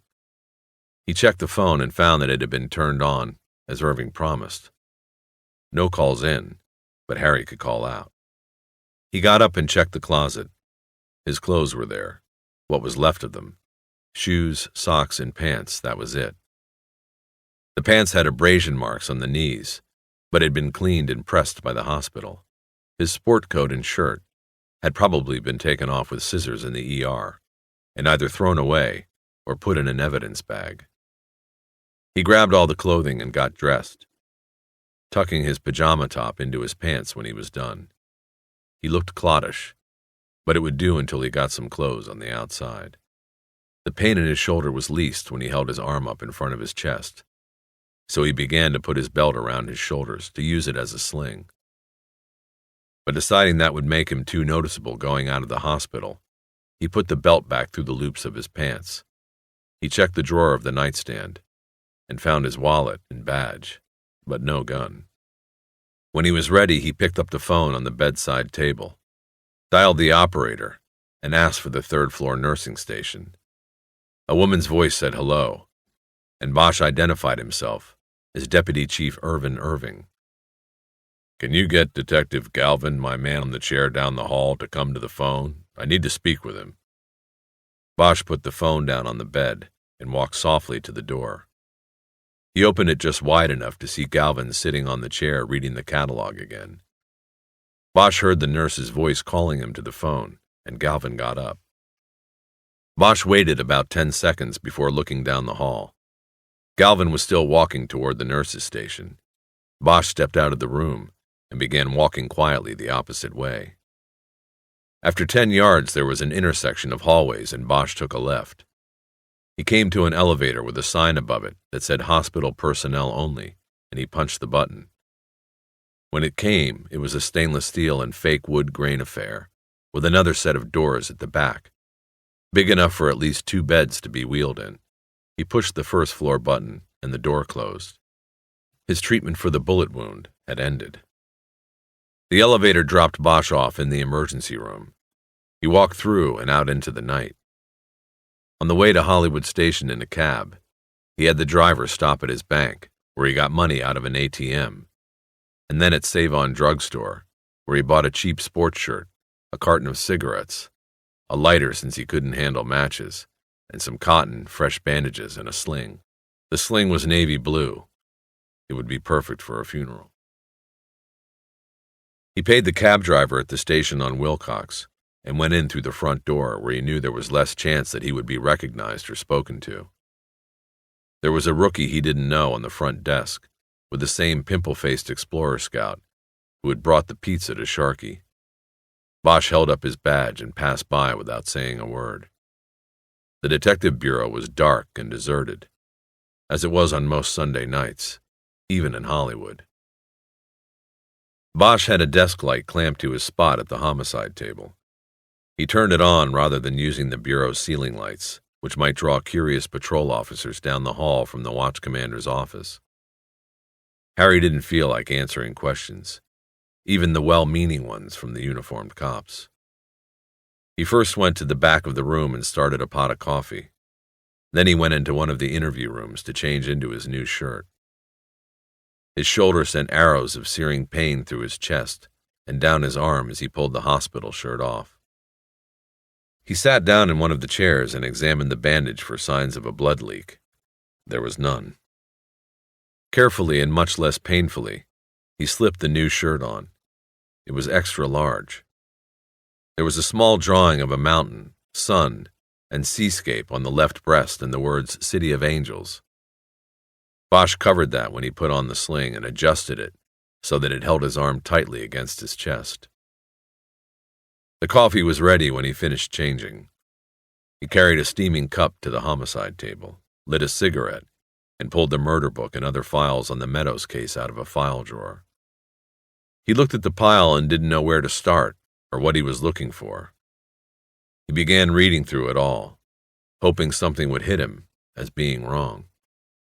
He was looking for anything, a new name, a discrepancy in somebody's statement, something that had been discarded earlier as unimportant, but would look different to him now. He quickly scanned his own reports because most of the information he could still recall. Then he reread Meadows' military file. It was the slimmer version, the FBI handout. He had no idea what had happened to the more detailed records he had received from St. Louis and had left in the car when he went running toward the vault the morning before. He realized then that he had no idea where that car was either. He drew a blank on the military file. While he was looking down at the miscellaneous paperwork in the back of the binder, the ceiling lights came on, and an old beat cop named Peterson came in. He was heading toward one of the typewriters with an arrest report in his hand and didn't notice Bosch until he had sat down. He looked around when he smelled the cigarettes and coffee and saw the detective with the sling. "Harry, how goes it? They let you out quick. Word around here was you were righteously fucked up." "Just a scratch, Peds. You get it worse from the fingernails of the he-she's you pull in every Saturday night. least with a bullet, you don't have to worry about the AIDS shit. You're telling me. Peterson instinctively massaged his neck, where he still had scars from scratches inflicted by a transvestite hooker infected with the HIV virus. The old beat cop had sweated out 2 years of testing every 3 months, but didn't get the virus. It was a story that was nightmarish legend in the division, and probably the single reason the average occupancy in the TV and prostitute tanks at the station jail had dropped by half since then. Nobody wanted to arrest them anymore, unless it was for murder. Anyway, Peterson said, sorry it went to shit out there, Harry. I heard the second cop went code 7 a little while ago. 2 cops and a Phoebe down in one shootout, not to mention you getting your arm all fucked up. Probably some kind of record for this town. Mind if I have a cup? Bosch gestured to the coffee pot. He hadn't heard that Clark had died. Code 7. Out of service for good. He still couldn't bring himself to feel sorry for the 2 IAD cops, and that made him feel sorry for himself.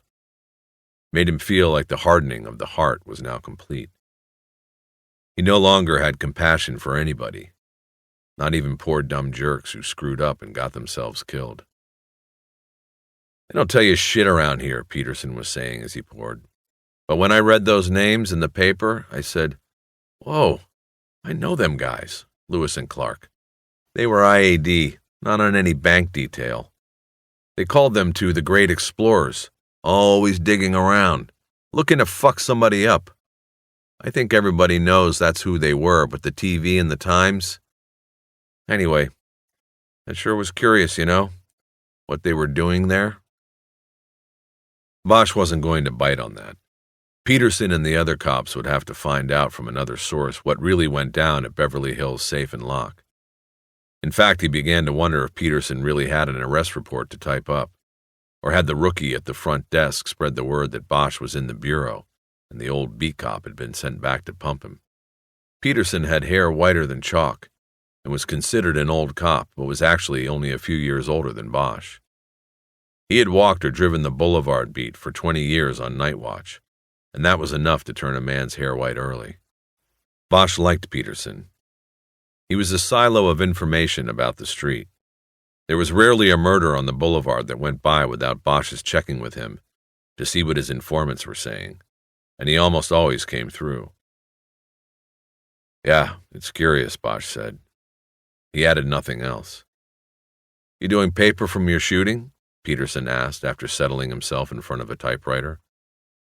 When Bosch didn't answer, he added, You got any more of those cigarettes? Bosch got up and carried a whole pack over to Peterson. He put them down on the typewriter in front of the beat cop and told him they were his. Peterson got the message. Nothing personal, but Bosch wasn't going to talk about the shootout, especially about what a couple of IAD cops were doing there. Peterson got to work on the typewriter after that, and Bosch went back to his murder book. He finished reading through it without a single 40-watt bulb lighting up in his head. He sat there with the typewriter clacking in the background, and smoked and tried to think of what else there was to do. There was nothing. He was at the wall. He decided to call his home and check the tape machine. He picked up his phone, then thought better of using it and hung up. On the off chance his desk phone wasn't a private line, he walked around to Jerry Edgar's spot at the table and used his line. He got his answering machine, punched in a code, and listened as it played a dozen messages. The first 9 were from cops and some old friends wishing him a speedy recovery. The last 3, the most recent messages, were from the doctor who had been treating him, Irving and Pounds. Mr. Bosch, this is Dr. McKenna. I consider it very unwise and unsafe for you to have left the hospital environment. You're risking further damage to your body. If you get this message, would you please return to the hospital? We are holding the bed. I can no longer treat you or consider you my patient if you do not return. Please, thank you. Irving and Pounds were not as worried about Bosch's help. Irving's message said, I do not know where you are or what you are doing, but it better be that you just do not like hospital food. Think about what I told you, Detective Bosch. Do not make a mistake we will both be sorry for. Irving hadn't bothered to identify himself. but didn't have to. Neither did Pounds. His message was the last. It was the chorus. Bosch, call me at home as soon as you get this. I've received word that you left the hospital, and we need to talk. Bosch, you are not, repeat, not, to continue any line of investigation relating to the shootings on Saturday. Call me. Bosch hung up. He wasn't going to call any of them. Not yet. While sitting at Edgar's spot, he noticed a scratch pad on the table on which the name Veronica Neese was written. Sharky's mother. There was also a phone number. Edgar must have called her to notify her about her son's death. Bosch thought of her answering the call, expecting it to be another one of her jerk-off customers, and instead it was Jerry Edgar calling to say her son was dead. His thought of the boy reminded Bosch of the interview. He had not had the tape transcribed yet. He decided to listen to it, and went back to his place at the table. He pulled his tape recorder out of a drawer. The tape was gone. He remembered he had given it to Eleanor.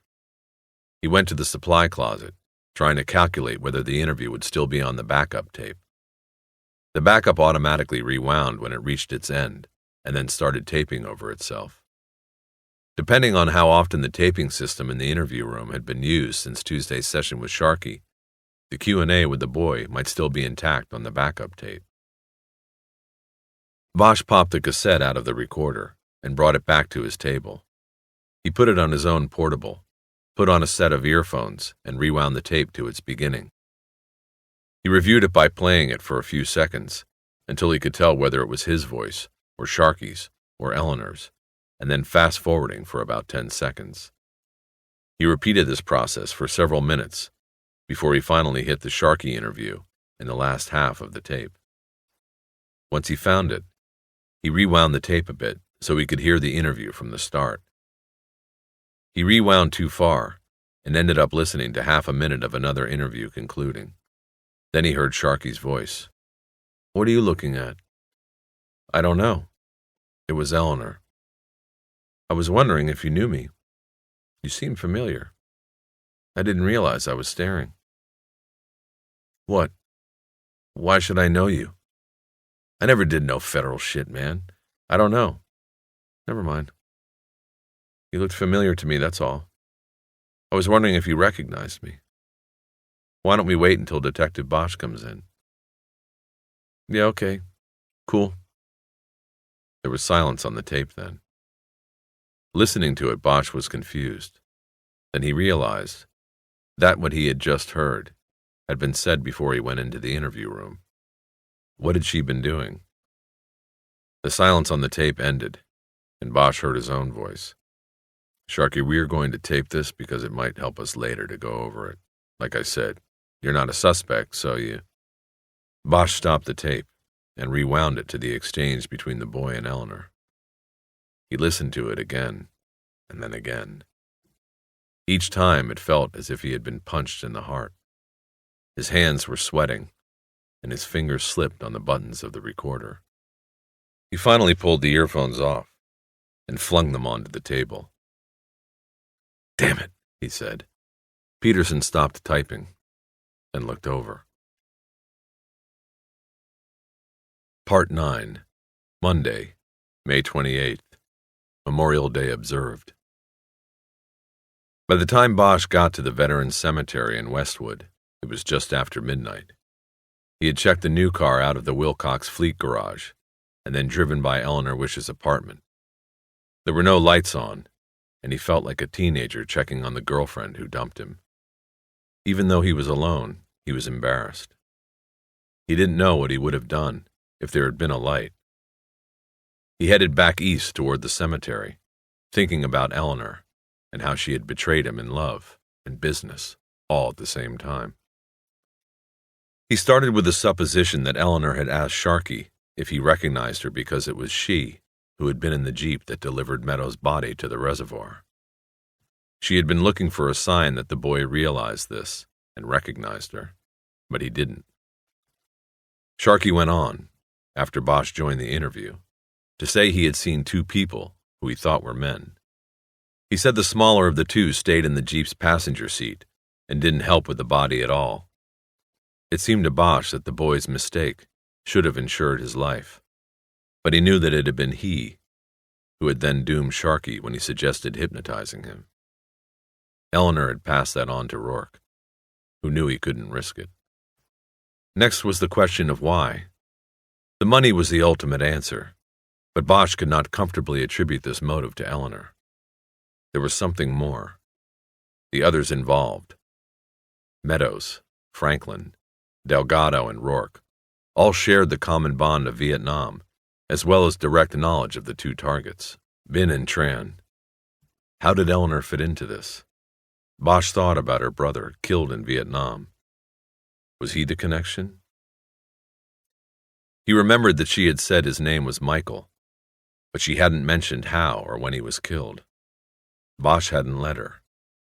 Now he regretted having stopped her when she apparently wanted to talk about him. She had mentioned the memorial in Washington and how it had changed her. What could she have seen that would do that? What could the wall have told her that she didn't already know? He drove into the cemetery off Sepulveda Boulevard and up to the great black iron gates that stood closed across the gravel entrance road. Bosch got out and walked up, but they were locked with a chain and padlock. He looked through the black bars and saw a small stone block house about 30 yards up the gravel road. He saw the pale blue glow of TV light against a curtained window. Bosch went back to the car and flipped the siren. He let it wail until a light came on behind the curtain. The cemetery attendant came out a few moments later and walked toward the gate with a flashlight, while Bosch got his badge case out and held it open through the bars. The man wore dark pants and a light blue shirt with a tin badge on it. "You police?" he asked. Bosch felt like saying no. Amway. Instead, he said, "LAPD. I wonder if you can open her up for me." The attendant put the flashlight on his badge and ID. In the light, Bosch could see the white whiskers on the man's face and smell the slight scent of bourbon and sweat. "What's the problem, officer?" "Detective, I'm on a homicide investigation, Mr. Kester." "Homicide? We got plenty of dead people here, but these cases are closed, I guess you could say." "Mr. Kester, I don't have time to go through all the details, but what I need to do is take a look at the Vietnam Memorial, the replica that is on display here for the holiday weekend." "What's wrong with your arm, and where's your partner? Don't you guys travel in twos?" "I was hurt, Mr. Kester. My partner is working on another part of the investigation. You watch too much TV in that little room of yours. That's TV cop stuff." Bosch said the last part with a smile, but he was already getting tired of the old security guard. Kester turned and looked at the cemetery house, and then back at Bosch. "You seen the TV light, right? I figured that one.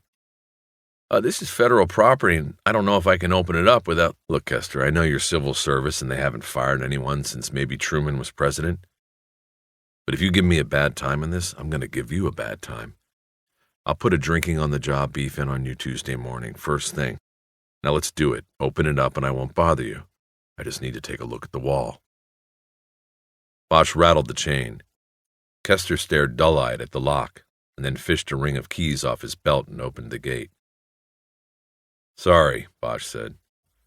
"I still don't think this is proper," Kester said angrily. "What's that black stone got to do with a homicide anyway?" "Maybe everything," Bosch said. He started walking back to his car, but then turned around, remembering something he had read about the memorial. "There's a book. Tells where the names are on the wall. You can look them up. Is that up there at the wall?" Kester had a puzzled look in his face that Bosch could see even in the dark. He said, "Don't know about any book. All I know is that the U.S. Park Service people brought that thing in here, set it up, took a bulldozer to clear a spot on the hill. They got some guy that stays with it during proper visiting hours. He's the one you'll have to ask about books. And don't ask me where he is. I don't even know his name. You gonna be a while, or should I leave it unlocked?" "Better lock it up. I'll come get you when I'm leaving." He drove the car through the gate after the old man pulled it open, then up to a gravel parking area near the hill. Bosch could see the dark shine of the wall and the gash carved out of the rise. There were no lights, and the area was deserted. He took a flashlight off the car seat and headed up the slope. He first swung the light around to get an idea of the wall's size. It was about 60 feet long, tapering at each end. Then he walked up close enough to read the names. An unexpected feeling came over him, a dread. He did not want to see these names, he realized. There would be too many that he knew. And what was worse was that he might come across names he didn't expect, that belonged to men he didn't know were here. He swept the beam around and saw a wooden lectern, its top canted and ledged to hold a book, like a church Bible stand. But when he walked over, he found nothing on the stand. The Park Service people must have taken the directory with them for safekeeping. Bosch turned and looked back at the wall, its far end tapering off into the darkness. He checked his cigarettes and saw he had nearly a whole pack. He admitted to himself that he had expected it would be this way. He would have to read every name.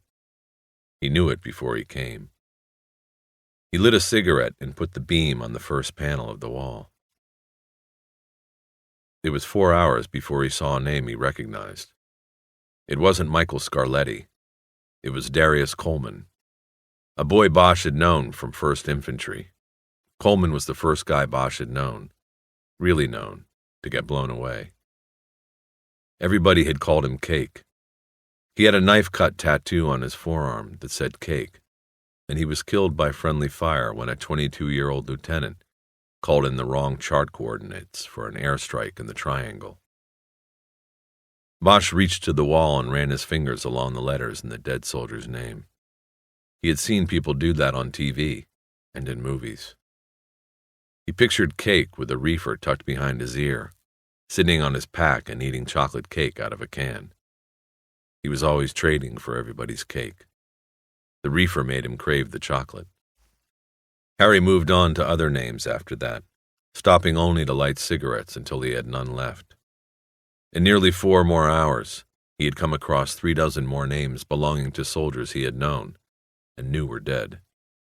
There were no surprise names. And so his fear in that regard was unfounded. But despair came from something else. A small picture of a man in uniform was wedged into the thin crack between the false marble panels of the memorial.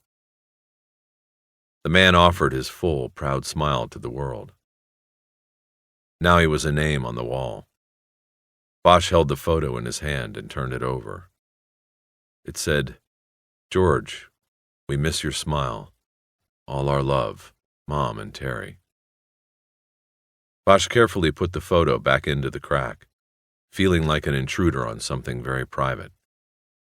He thought about George, a man he never knew, and grew sad for no reason he could explain to himself. After a while, he moved on. At the end, after 58,132 names, there was one he had not seen. Michael Scarletti. It was what he had expected. Bosch looked up at the sky. It was turning orange in the east, and he could feel a slight breeze coming out of the northwest. To the south, the Federal Building loomed above the cemetery tree line like a giant dark tombstone. Bosch was lost. He didn't know why he was here, or whether what he had found meant a damn thing. Was Michael Scarletti still alive? Had he ever existed? What Eleanor had said about her trip to the memorial had seemed so real and true. How could any of this make sense? The beam of the flashlight was weak and dying. He turned it off. Bosch napped a couple of hours in his car at the cemetery. When he woke, the sun was high in the sky, and for the first time, he noticed that the cemetery lawns were awash in flags, each grave marked by a small plastic Old Glory on a wooden stick. He started the car and slowly made his way along the thin cemetery roads, looking for the spot where Meadows would be buried. It wasn't hard to find. Nestled on the side of one of the roads that wound into the northeast section of the cemetery were 4 vans with microwave antennas. There was a grouping of other cars as well. The media. Bosch hadn't expected all of the TV cameras and the reporters. But once he saw this crowd, he realized that he had forgotten that holidays were slow news days. And the tunnel caper, as it had been dubbed by the media, was still a hot item. The video vampires would need fresh footage for the evening's broadcasts. He decided to stay in the car and watched as the short ceremony at Meadows' gray casket was filmed in quadruplicate. It was presided over by a rumpled minister who probably came from one of the downtown missions. There were no real mourners, except for a few professionals from the VFW. A 3-man honor guard also stood at attention. When it was over, the minister pushed the brake pedal with his foot, and the casket slowly descended. The cameras came in tight on this. And then afterward, the news teams broke off in different directions to film stand-up reports at locations around the gravesite. They were spread out in a semicircle. This way each reporter would look as if he or she had been at the funeral exclusively. Bosch recognized a few as people who had shoved microphones in his face before. Then he noticed that one of the men he had thought was one of the professional mourners was actually Bremer. The Times reporter walked away from the grave and was heading to one of the cars parked along the access road. Bosch waited until Bremer was almost next to his car before he rolled down the window and called to him. "Harry, I thought you were in the hospital or something." "I thought I'd come by, but I didn't know it was going to be a circus. Don't you people have anything better to do?" "Hey, I'm not with them. That's a pig fuck." "What?" "TV reporters. That's what they call one of these gangbangs. So what are you doing here? I didn't think you'd be out so soon." "I escaped. Why don't you get in and take a ride?" Then, indicating the TV reporters with his hand, Bosch said, "They might see me here and charge over and trample us." Bremer walked around and got in the car. Bosch took the driveway to the west section of the cemetery. He parked under the shade of a sprawling oak tree, from which they could see the Vietnam Memorial.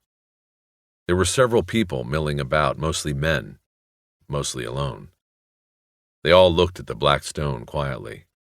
A couple of the men wore old fatigue jackets, the sleeves cut off. "You seen the papers or TV yet on this thing?" Bremer asked. "Not yet, but I heard what was put out. And bullshit, most of it at least."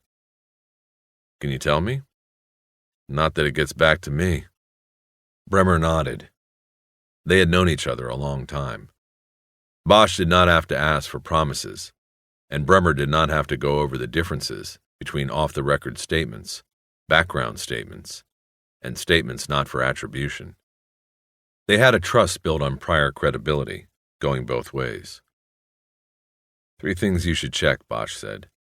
"Nobody's asked about Lewis and Clark. They weren't part of my surveillance. They were working for Irving over at IAD. So once you get that established, put the heat on them to explain what they were doing." "What were they doing?"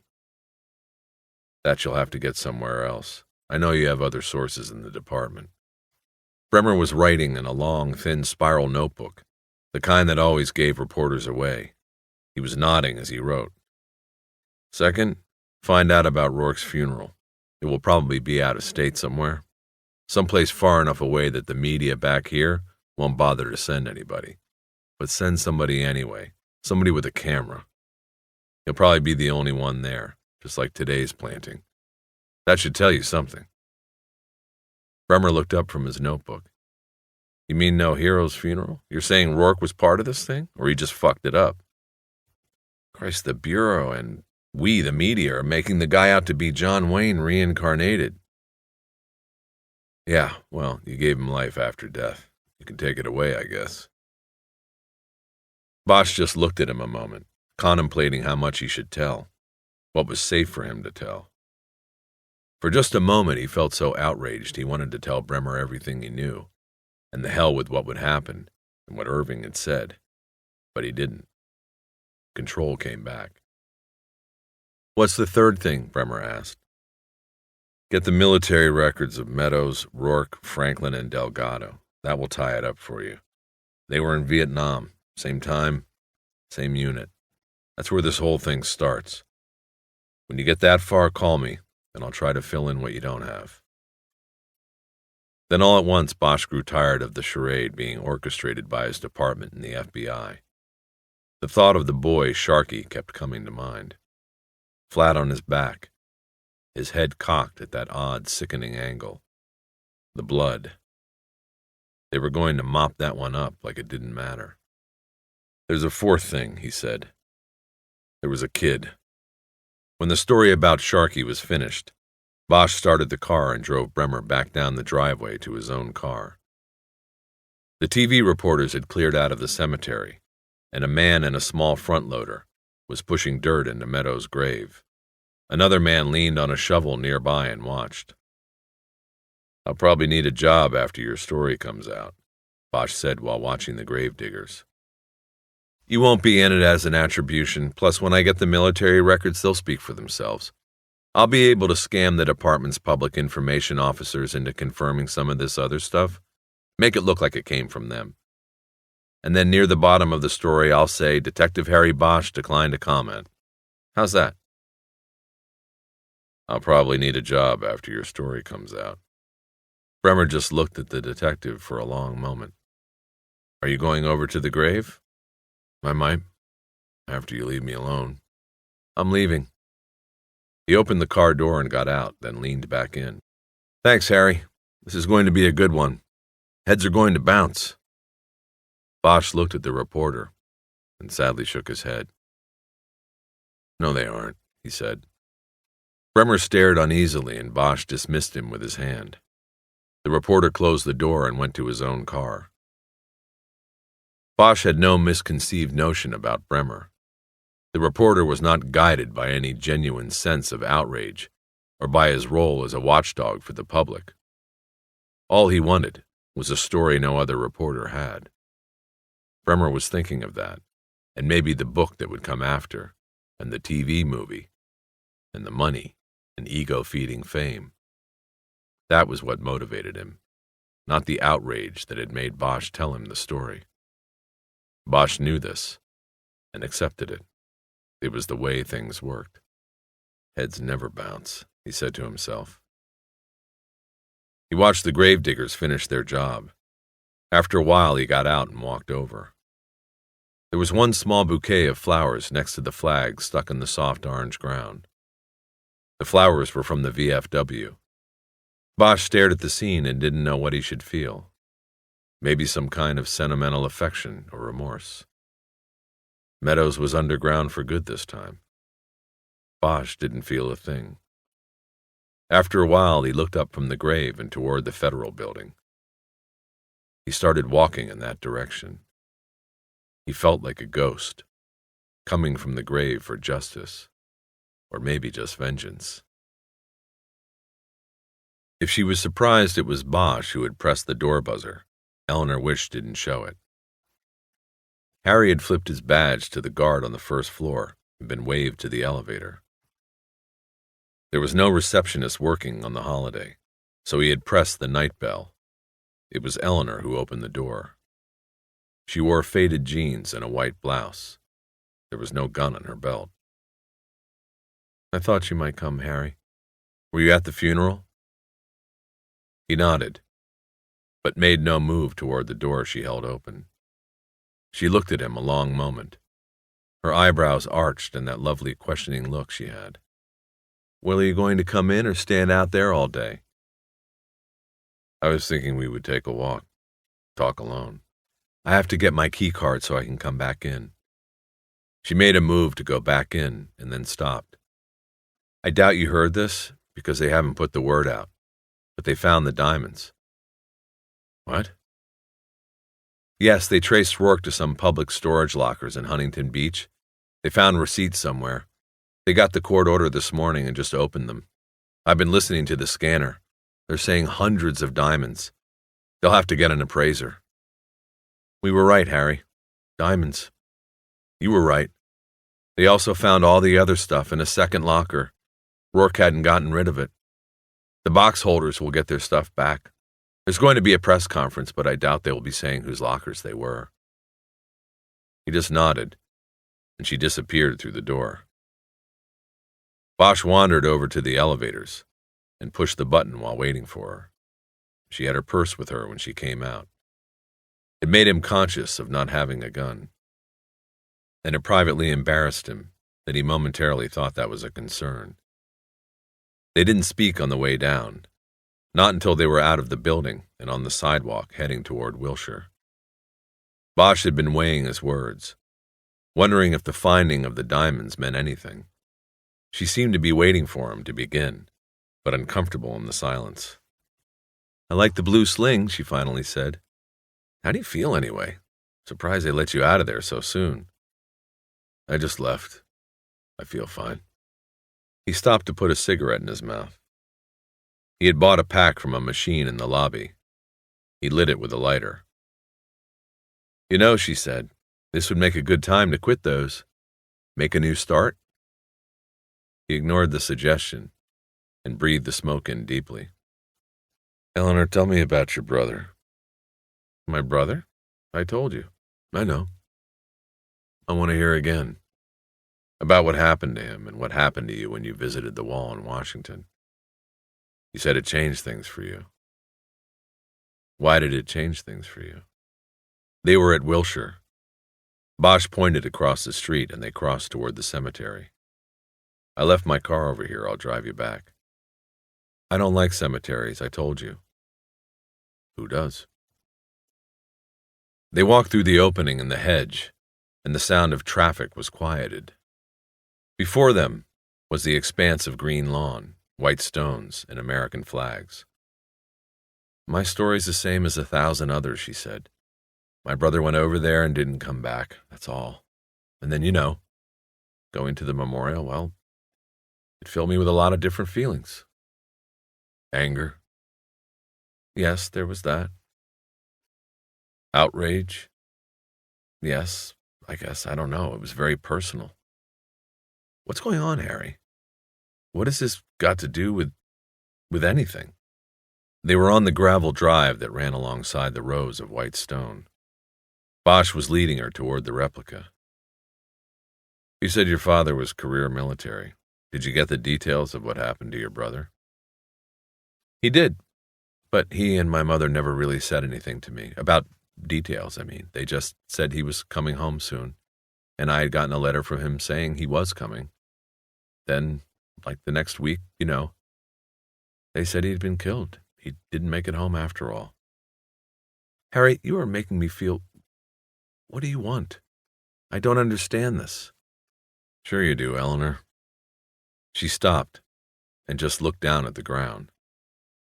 Bosch saw the color in her face change to a lighter shade of pale, and her expression became one of resignation. It was subtle, but it was there. Like the faces of mothers and wives he had seen while making next of kin notification. You didn't have to tell them somebody was dead. They opened the door. They knew the score. And now Eleanor's face showed that she knew Bosch had her secret. She lifted her eyes and looked off, away from him. Her gaze settled on the black memorial gleaming in the sun at the top of the rise. "That's it, isn't it? You brought me here to see that. I guess I could ask you to show me where your brother's name is. But we both know it's not on there." "No, it's not." She was transfixed by the sight of the memorial. Bosch could see in her face that the hard-shell resistance was gone. The secret wanted to come out. "So tell me about it," he said. "I did have a brother, and he died. I never lied to you, Harry. I never actually said he was killed over there. I said he never came back, and he didn't. That is true. But he died here in L.A. on his way home. It was 1973. She seemed to go off on a memory. Then she came back. Amazing, I mean, to make it through that war, and then not to make the trip home. Doesn't make sense. He had a 2-day layover in L.A. on the way back to D.C. to the hero's welcome we were going to have for him. There was a nice, safe job arranged through Father at the Pentagon. Only they found him in a brothel in Hollywood. The spike was still in his arm. Heroin. She looked up at Bosch's face, and then looked away. That's the way it looked, but that wasn't the way it was. It was ruled an OD, but he was murdered. Just like Meadows so many years later. But my brother was written off the way Meadows was supposed to have been written off. Bosch thought she might be beginning to cry. He needed to keep her on track, telling the story. What's going on, Eleanor? What's it got to do with Meadows? Nothing, she said, and looked back along the trail they had walked. Now she was lying. He knew there was something. He had the dreadful feeling in his gut that the whole thing revolved around her.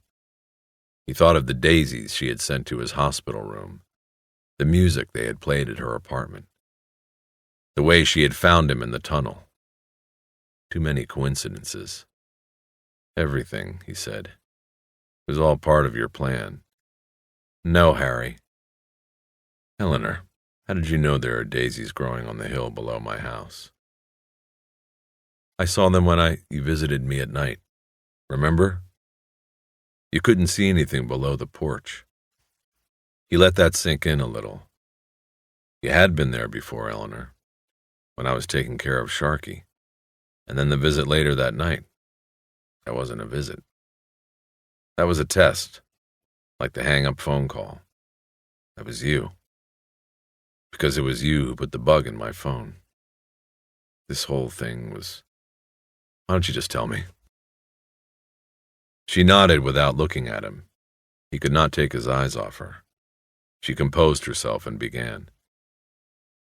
Did you ever have one thing that was at your center? Was the very seed of your existence? Everybody has one unalterable truth at their core. For me, it was my brother and his sacrifice. That's how I dealt with his death, by making it, and him, larger than life, making him a hero. It was the seed that I protected and nurtured. I built a hard shell around it and watered it with my adoration, and as it grew, it became a bigger part of me. It grew into the tree that shaded my life. Then all of a sudden, one day it was gone. The truth was false. The tree was chopped down, Harry. No more shade. Just the blinding sun. She was quiet a moment, and Bosch studied her. She seemed all at once to be so fragile. He wanted to rush her to a chair before she collapsed. She cupped one elbow with her hand and held the other hand to her lips. It dawned on him what she was saying. You didn't know, did you? Bosch said. Your parents. Nobody told you the truth. She nodded. I grew up thinking he was the hero my mother and father told me he was. They shielded me. They lied. But how could they know that one day a monument would be made, and they would put every name on it? Every name but my brother's. She stopped, but this time he waited her out. One day, a few years ago, I went to the memorial, and I thought there was some kind of mistake. There was a book there, an index of the names. And I looked, and he wasn't listed. No Michael Scarletti. I yelled at the parks people. How could you just leave someone's name out of the book? And so I spent the rest of the day reading the names on the wall, all of them. I was going to show them how wrong they were. But he wasn't there either. I couldn't. Do you know what it's like to spend almost 15 years of your life believing something? To build your beliefs around one single shining fact and to find that all that time, it actually was like cancer growing inside? Bosch smeared the tears on her cheeks with his hand. He leaned his face close to hers. So what did you do, Eleanor? The fist against her lips squeezed tighter, her knuckles as bloodless as a corpse's. Bosch noticed a park bench farther down the walkway, and he took her by the shoulder and directed her there. "This whole thing," he said after they were sitting. "I don't understand, Eleanor, this whole thing. You wanted some kind of revenge against justice. Not revenge. Not vengeance. Is there a difference?" She didn't answer. "Tell me what you did." "I confronted my parents, and they finally told me about L.A. I went through all my things from him, and I found a letter, his last letter. I still had it in my things at my parents' house, but I'd forgotten it. It's here." She opened her purse and pulled out her wallet. Bosch could see the rubber grips and the handle of her gun in the purse. She opened her wallet and pulled out a twice-folded piece of lined notebook paper. She delicately unfolded it and held it open for him to read. He didn't touch it. "Ellie, I'm getting so short here I can practically taste the soft-shell crabs. I should be home in 2 weeks or so. First I have to stop off in Los Angeles to make some money, ha-ha. I have a plan, but don't tell the OM. I'm supposed to drop off a diplomatic package in L.A., but there might be a way to do something better with it. When I get back, maybe we can go up to the Poconos again before I have to go back to work for the war machine. I know what you think about what I'm doing, but I can't tell the OM no. We'll see how it goes. One thing's for sure, I'm glad to be leaving this place. I've been in the bush for 6 weeks before getting some R&R here in Saigon. I don't want to go back, so I'm having them treat me for dysentery. Ask the OM what that is. Ha ha. All I had to do was eat some of the restaurant food in this town and got the symptoms. Anyway, that's all for now. I'm safe and I'll be home soon. So get those crab traps out of the shed. Love, Michael." She folded the letter carefully and put it away. "The OM?" Bosch asked. "The old man." "Right." Her composure was coming back. Her face was taking on the hard look Bosch had seen the first day he met her. Her eyes dropped from his face to his chest and his arm in the blue sling. "I'm not wired, Eleanor," he said. "I'm here for myself. I want to know for myself." "That's not what I was looking at," she said. "I knew you wouldn't be wired. I was thinking of your arm. Harry, if there's anything that you believe about me now, that you can believe me when I say no one was supposed to get hurt. No one. Everybody was to lose, but that was all. After that day at the memorial, I looked and I searched and I found out what happened to my brother. I used Ernst at State. I used the Pentagon, my father. I used whatever I could, and I found out about my brother." She searched his eyes, but he tried not to reveal thoughts behind them. And it was like Ernst told us. Toward the end of the war, the 3 captains, the triad, were taking an active part in the transport of heroin to the States. One conduit was Rourke and his crew at the embassy, the military police. That included Meadows, Delgado, and Franklin. They would find short-timers in the bars in Saigon and proposition them a few $1,000s to take a sealed diplomatic package through customs. Nothing to it. They could arrange for them to receive temporary courier status, put them on a plane, and somebody would be waiting for the package in L.A. My brother was one of those that accepted. But Michael had a plan. It didn't take a genius to figure out what they were carrying. And so he must have thought he could get over here and make a better deal with somebody else. I don't know how far he thought it out or had it set up, but it didn't matter. They found him and they killed him. They? I don't know who. People working for the captains, for Rourke. It was perfect. He was killed in a way that the army, his family, just about everybody would want to keep quiet, so it was quickly tidied up, and that was that. Bosch sat next to her as she told the rest of the story. It did not interrupt until it was done, until it had come out of her like a demon. She said the first one she found was Rourke. He was, to her astonishment, in the bureau. She called in her markers and transferred from D.C. out to his crew. She had a different last name than her brother had. Rourke didn't know who she was. After that, Meadows, Franklin, and Delgado were located easily enough in prisons. They weren't going anywhere. Rourke was the key, she said. I went to work on him. I guess you could say I seduced him with the plan. Bosch felt something tear loose inside. Some final feeling for her. I clearly insinuated that I wanted to make a score. I knew he would go for it because he'd been corrupt for years and he was greedy. One night he told me about the diamonds, how he had helped those two guys out of Saigon with boxes full of diamonds. It was Tran and Bin. From there it was easy to plan the whole thing. Rourke recruited the other three and pulled some strings, anonymously, to get them early releases into Charlie Company. It was a perfect plan and Rourke actually thought it was his. That's what made it perfect. In the end, I was going to disappear with the treasure. Bin and Tran would be robbed of the fortune they had spent their lives collecting and hoarding, and the other four would taste the biggest score of their lives and have it taken away. It'd be the best way of hurting them the most. But no one outside the circle of guilt was to get hurt. Things just happened. Meadows took the bracelet, Bosch said. Yes, Meadows took the bracelet. I saw it on the pawn list that got sent over from LAPD. It was routine, but I panicked. Those lists go to every burglary unit in the county. I thought it would get noticed by somebody. Meadows would be pulled in and spill the story.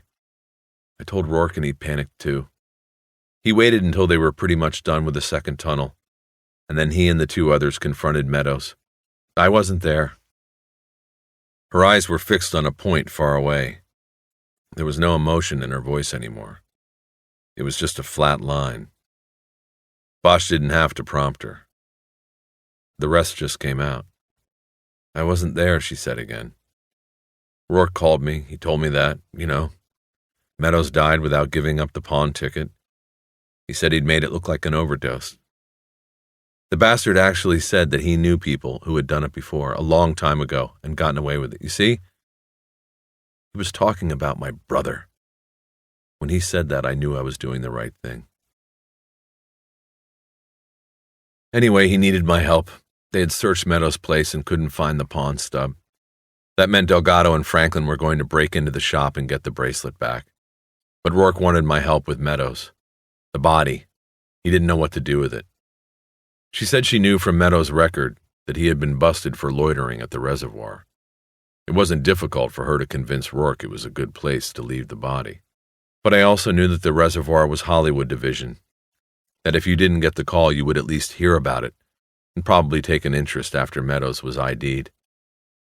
See, I knew about you and Meadows, and now I knew Rourke was out of control. You were the safety valve, in case I needed to bring the whole thing down. I couldn't let Rourke get away with it again. She swept her gaze across the stones and absent-mindedly raised a hand and dropped it in her lap. A small show of resignation. After we put his body in the Jeep and covered it with the blanket, Rourke went back in to make a last sweep of the place. I stayed outside. There was a tire iron in the back. I took it and hit his fingers with it, Meadows' fingers. It was so somebody would see it was murder. I remember the sound so clearly, the bone so loud, I thought Rourke might even have heard. What about Sharky? Bosch asked. Sharky, she said wistfully, as if she were trying the name out for the first time. After the interview, I told Rourke that Sharky didn't see our faces at the dam. He even thought I was a man sitting in the Jeep. But I made a mistake. I mentioned how we discussed hypnotizing him. Even though I stopped you and trusted that you wouldn't do it without me, Rourke didn't trust you, so he did what he did with Sharky. After we were called out there and I saw him, She didn't finish, but Bosch wanted to know everything. You what? Later I confronted Rourke and told him I was bringing the whole thing down because he was out of control, killing innocent people. He told me there was no way to stop it.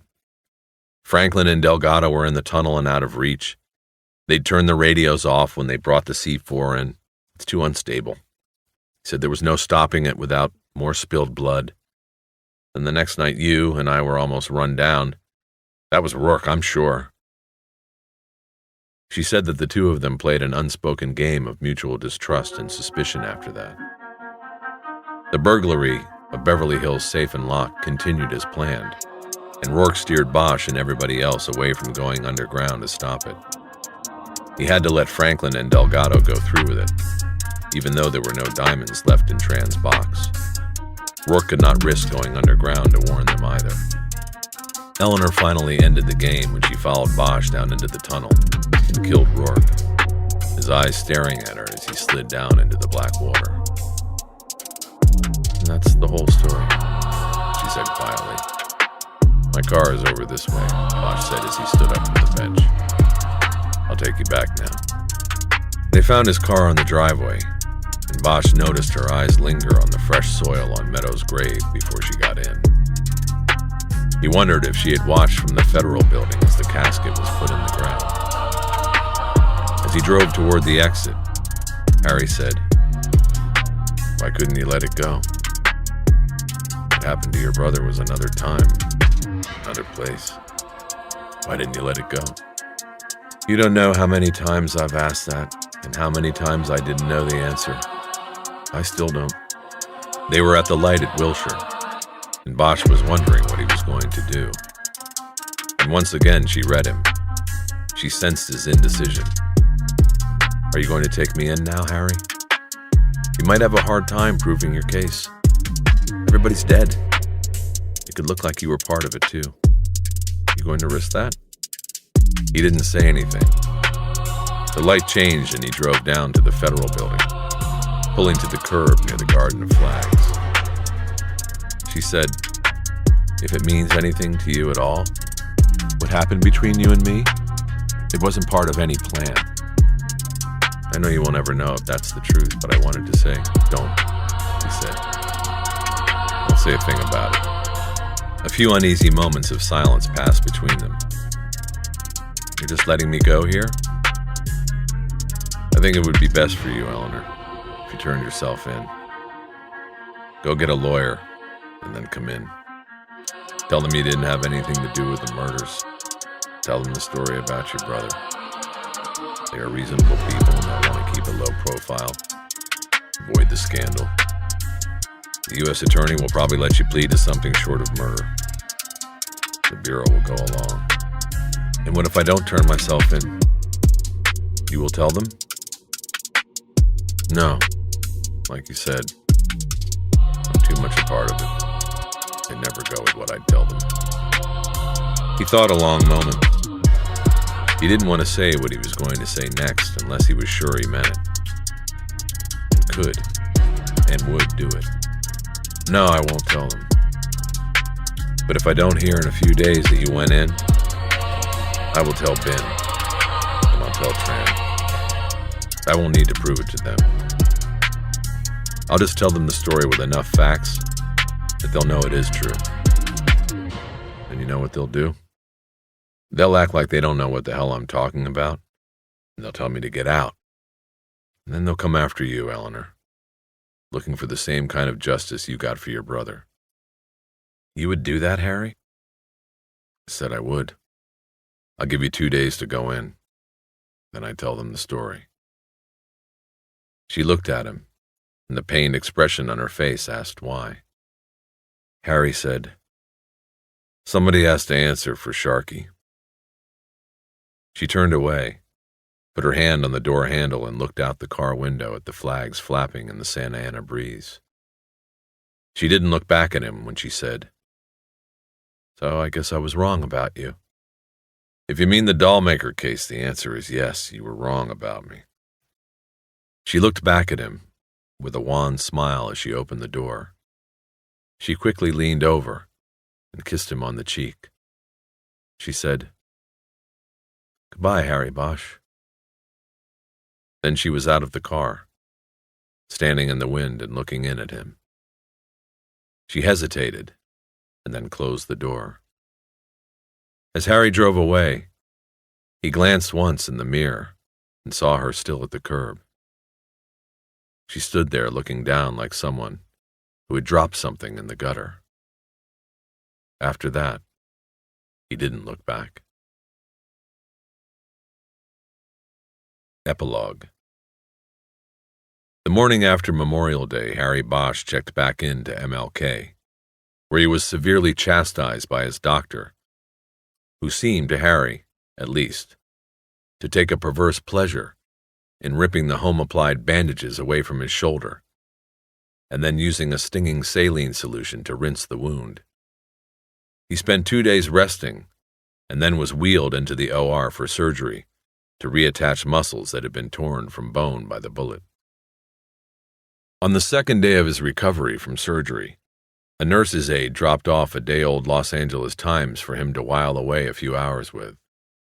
Bremer's story was on the front page, and it accompanied a photograph of a priest standing before a lonely casket at a cemetery in Syracuse, New York. It was FBI Special Agent John Rourke's casket. Bosch could tell from the photo that more mourners, albeit members of the media, had been at Meadows' funeral. But Bosch tossed the front section aside after scanning the first few paragraphs of the story and realizing it wasn't about Eleanor. He turned to the sports. The next day he had a visitor. Lieutenant Harvey Pounds told Bosch that when he was recovered, he would report back to Hollywood Homicide. Pounds said that neither of them had any choice in the matter. The order came from the 6th floor at Parker Center. The lieutenant didn't have much else to say, and didn't mention the newspaper article at all. Harry took the news with a smile and a nod, not wanting to show a hint of what he felt or thought. Of course, this is all contingent on you being able to pass a departmental physical when you're released by your physicians here, Pounds added. Of course, Bosch said. You know, Bosch, some officers would want the disability, retire at 80% pay. You could get a job in the private sector and do very nicely. You deserve it. Ah, Harry thought. There is the reason for the visit. Is that what the department wants me to do, Lieutenant? He asked. Are you the messenger? Of course not. The department wants you to do what you want, Harry. I'm just looking at the advantages of the situation. You know, just something to think about. I understand private investigation is the growth market of the 90s. No trust anymore, you know? Nowadays, people are secretly getting complete backgrounds, medical, financial, romantic on the people they are going to marry. That doesn't sound like my kind of work. You'll take the homicide table then? As soon as I pass the physical. He had another visitor the next day. This one was expected. She was a prosecutor from the U.S. Attorney's Office.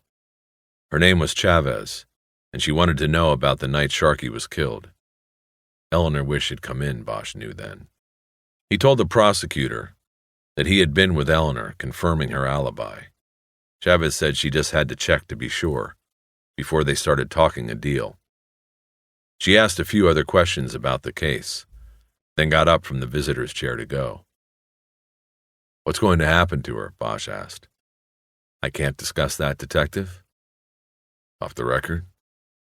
Off the record, she's obviously going to have to go away, but it probably won't be long. The climate is right for this to be handled very quietly. She came forward, she brought competent counsel, and it appears she was not directly responsible for the deaths involved.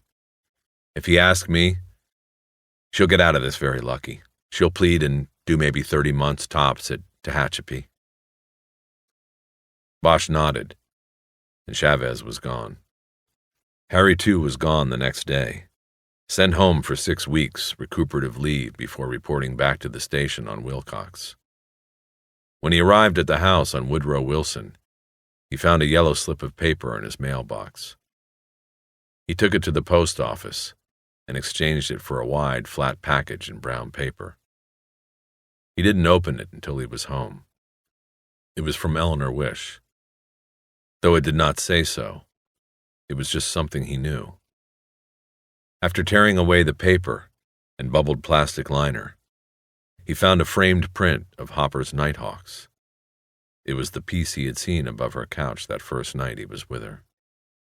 Bosch hung the print in the hallway near his front door, and from time to time he would stop and study it when he came in. particularly from a weary day or night on the job. The painting never failed to fascinate him, or to evoke memories of Eleanor Wish. The darkness, the stark loneliness. The man sitting alone, his face turned to the shadows. I am that man, Harry Bosch would think each time he looked.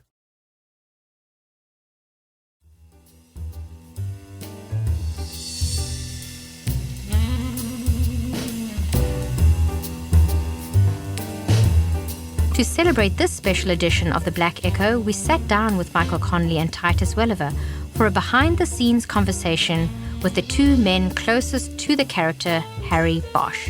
From their creative process and Harry's character development to insider info on the books and the Amazon Prime series, we covered all things Bosch.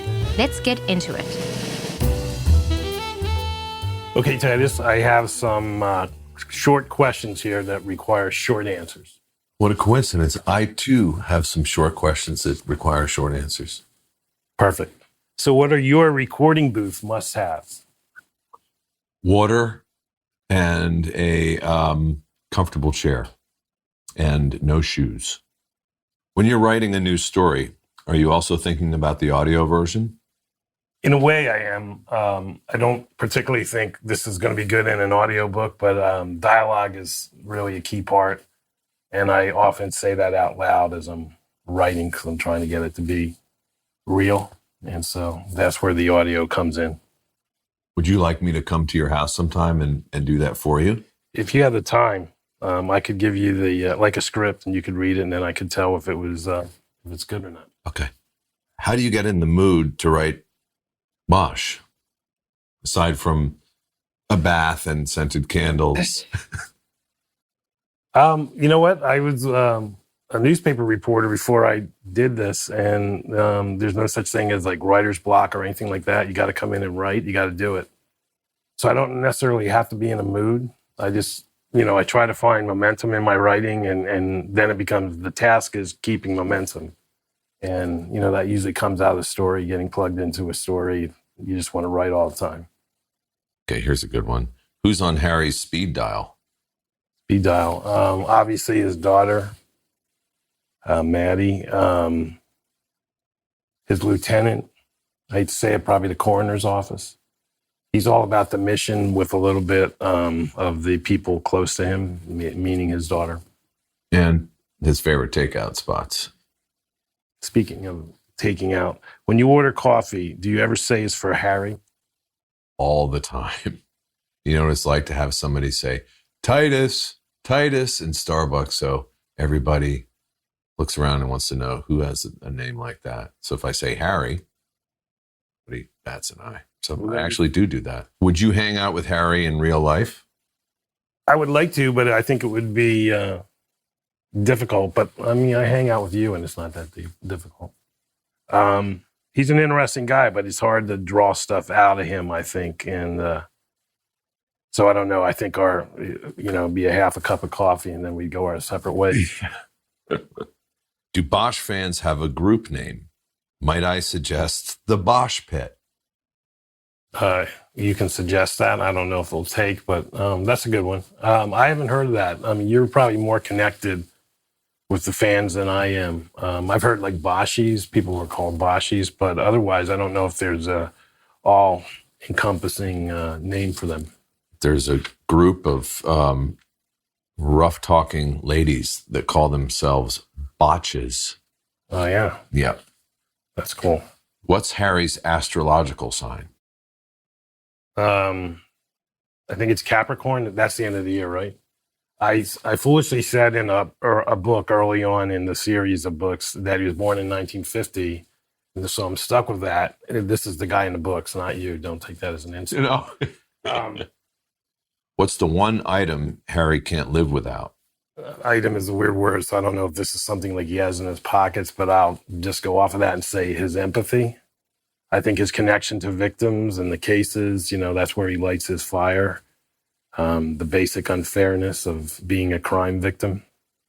And that's how he solves cases. So if he didn't have that connection, that empathic connection, I think he wouldn't be Harry Bosch. Yep. I agree. Out of all of Harry's cases, since we're talking about cases, is there one that stuck with you? Yeah, the Daisy Clayton case.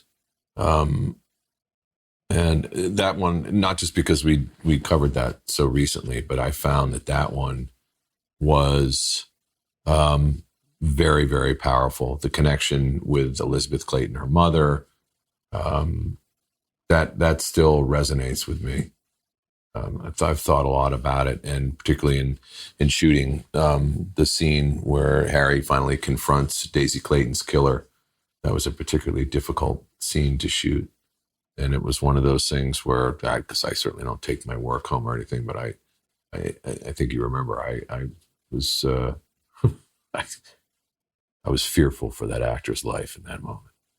I do remember that, because I've been watching you do this character for 6 or 7 years now, and you've always been emotionally connected, but I could see that case was weighing on you in your preparation for each scene, and then after the scenes were shot. It was hard to do, and oddly kind of hard to watch in the end. Which relationship do you feel Harry missed out on, or is she still out there? Way back in an early book, he went to Florida on a case, ended up having a kind of a weekend relationship with a woman named Jasmine, who went by Jazz. And then that was it. And then he went back to his mission in Los Angeles and his job, and never went back. And I think he probably at times has a moment to pause and wonder, what could have happened? What if? What's your favorite jazz record played on the series? Probably Frank Morgan. He did a song called Lullaby, which I've always thought was kind of an anthem for Harry Bosch. Yep. I listen to that song a lot too. It's fun. Can you tell us what's next for Harry? Well, I know on the show, Harry is heading towards a tough decision. We're trying to track the books as well as we can, and at some point in the books, Harry Bosch decides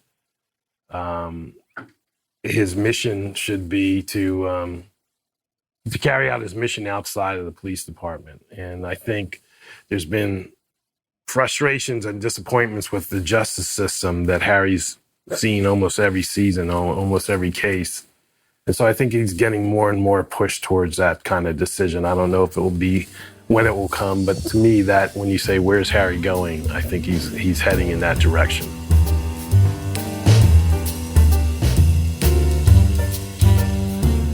Okay, guys, rapid fire Q&A is always fun. Now let's dive a little deeper and get some burning questions answered.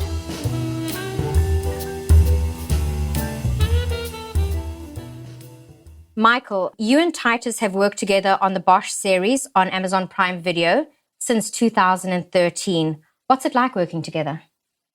For me, from my standpoint, it's been pretty amazing. I mean, you got to understand that I write about Harry Bosch in a room by myself. And, sometimes I'm talking in dialogue out loud and so forth, but it's a very solo mission. And I've been doing that for years and years, almost 20 years before this became a reality as a TV show. So to see it come from this kind of solitary work to a TV show where you see a flesh and blood recreation of the character that I've been writing about for a long time, it's quite amazing. And from the very beginning, Titus understood the character. I mean, this goes back to the very first time I met him at an audition. He had an understanding for the character. And I'm not talking about like detective work and things like that. That's all kind of window dressing on a character who has been through the ringer a few times and is carrying some interior baggage, and that he was able to grasp that and portray it in such a way that he has now for 6 or 7 years, however long we've been doing it, has been a pretty amazing ride from the very first day I met him. Titus, you've played Harry Bosch on screen for 5 going on 6 seasons, perfecting his mannerisms and body language. When you're in the recording booth and your voice is your only means of conveying Harry's character, are there any challenges in expressing his mood, emotions, and nuances? Short answer is really no. I mean, that character's become, he's he's pretty attainable for me in that way. Been playing him and been inside of that character for a while. And so when I'm reading the books, it just becomes really, in a way, it's almost like doing a radio play in that way. And it's so that when Harry speaks, I don't have to stop and think about it. But there are times when I'll go back and redo, particularly when I'm speaking his dialogue, because I'll say, no, he would, the accent would be here on the, or the emphasis would be on this word, or there's a certain way that he has. It's almost kind of a laconic way of speaking. And so it's just kind of there. Michael, Black Echo was the beginning of your publishing career in 1991. But how many years was this character forming in your mind before then? Well, there's a short and long answer. I was a newspaper reporter, and I met several detectives over the course of my 20s. But when I was a teenager, I knew I wanted to write crime novels, and I went into journalism so I could get a press pass that got me into police stations and outside the tape of crime scenes and courtrooms and so forth. So my journalistic career was all in prep, I think, for doing what I'm doing now. And so there's aspects of Harry Bosch that go back to detectives I met in my early 20s. And so that, I think, is part of the story. I had to meet them, or I had to know them to eventually be able to write Harry Bosch. And how many false starts and rewrites happened before the novel was ready? You're kind of groping around in the dark when you haven't been published and you've never talked to an editor or an agent or anything like that. So I took a long time with it. I can write a book now in about 10 or 11 months. So that one probably took about 4 years. And a lot of it was rewriting and over rewriting, just because you're somewhat afraid or intimidated of putting this out into the world and having people judge it, agents and publishers and editors and all that. It's a wonderful experience to be in your room by yourself creating this story. And then at some point you got to put it out. It's like sending a kid to kindergarten first day or something. You're really worried about them and feel for them. And that's what happens with your first book. Titus, in the books, Harry has a moustache and no tattoos. What was the conversation around how you'd portray him physically? Well, the tattoo discussion Mike and I had pretty much, I think, the day before we started shooting, and to which I said, look, because I was aware of the hold fast and because we were discussing how we were going to do the scars on Harry's knuckles where he punched the brick wall to remove the tattoo. And I said, look, of course I have tattoos, so we can do one of two things. We can cover them, which is going to mean probably an extra hour in the makeup chair if we ever want to show him without it. And Mike said, cops have tattoos, and that people are not stigmatized in the way that they were once upon a time by having tattoos. Lots of cops have tattoos. Lots of people have tattoos. Lawyers, judges, people have tattoos. So let's show them. And then I proceeded to get 25 more tattoos over the course of the seasons, which we just never really addressed them. But as far as the mustache, I've wanted to do a season with the mustache, which we should talk about again. So because it is a part, and a lot of the fan base have said, well, are we ever going to see Harry with the mustache? So I've always felt like that was something that I wanted to do, just to honor the books. It comes up on social media. It's funny. Like, I don't mention Harry as a mustache in every book. People go from the book to the show. They say, where's the mustache? Which is actually a compliment. They must be saying, this guy is so much like Harry Bosch, except for the mustache. Michael, from the beginning of the series to the new season, what's the most noticeable change in Bosch's character? I think we're following the character journey of the books, and that is a guy who starts out very black and white and how he looks at the world, right and wrong, moves into a gray area, sees the world in terms of gray. And it's also about a character that feels he has a mission in the world, in life. And to do that, he has to be kind of bulletproof. And so he doesn't have connections to people and he can't be gotten to. And then about halfway through, he has to take in his daughter, protect her, raise her. And that changes him, makes him vulnerable too. And it changes him in a great way where he has a greater understanding of the world and what's important. And that kind of sands off some of those hard black and white edges. But at the same time, he knows I can now be gotten to. And, that's going to change somebody's outlook, how they view the world. How has Titus's performance influenced Harry Bosch's character? Can I leave the room while you ask? No, I want to hear this.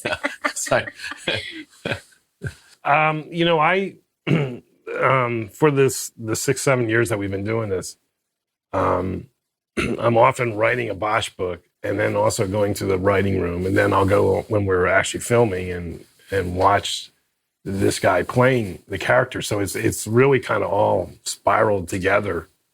And, I think about his voice when I'm writing and see images, even though the guy in the book is way ahead of him on the life curve. He's quite a bit older.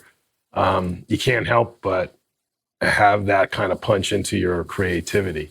So I don't know if this even remotely answers your question, but I think it's a two-way street of influence. Obviously, I'm in the writing room and I'm working with some really talented people, but I kind of have a say in stuff. And so I'm bringing what I know from the books and making sure we're getting that into the scripts. And then I'm taking back the way he handles himself and portrays the character. And I'm taking that back into my book writing room.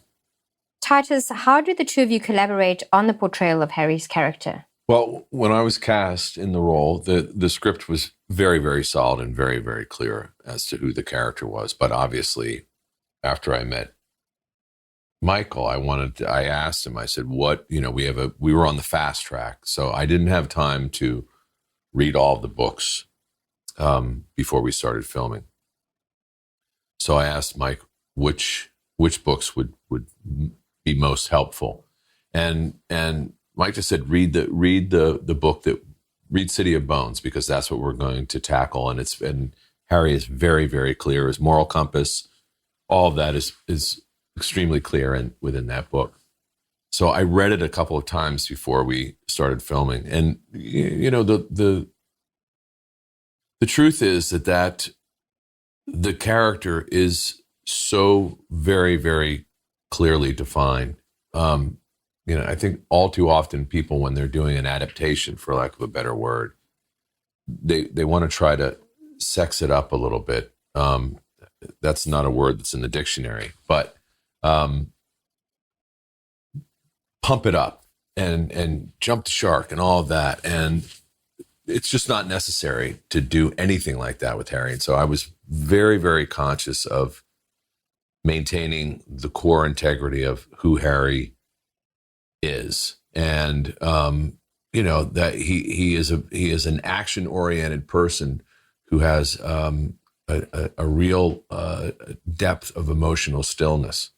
And that was the thing that kept coming back to me because we were moving quickly. I mean, there are some differences to the character in the book. I mean, certainly, obviously, we don't follow the books chronologically. We couldn't. So we had to come into a place sort of in the middle of Harry's career as a cop. I think that was one of the key things. It was a little bit of an unusual deal in that all the books are on the table. And so we could go in and pick whatever we needed. It's not like every season is just one book, or we just grab what we need, all in the effort to define the character. And so we didn't start with the first book. We started with a book that we thought would show Bosch's connection to cases emotionally. It was about a kid's bones who were found up in the hills, and how Bosch could connect that to his own trauma growing up and so forth. And so that's what we were always looking for, ways of, doesn't matter which book it is, you can take a chapter here, you can take a paragraph here. He's come to me and said, I was reading this one and Bosch says this, and I really want him to say that, and he'll have input into what we're doing in that script or that season and so forth. And I think that's been one of the keys to success, that we can There's a lot of material, and we can take what we need when we need it. How do you connect storylines from different books to make a seamless episode? Well, I'm glad you think it's seamless. It's hard to tell sometimes the forest for the trees. We just know that, I mean, I guess you look at other shows and it's like they stretch stuff, and we want to keep a momentum in the show. And we just have this feeling that we'll never run out of material. So if a book is used up in 2 episodes, so be it. We'll find another book to continue our momentum. Titus, do you ever hear Michael in your head when you're acting or narrating?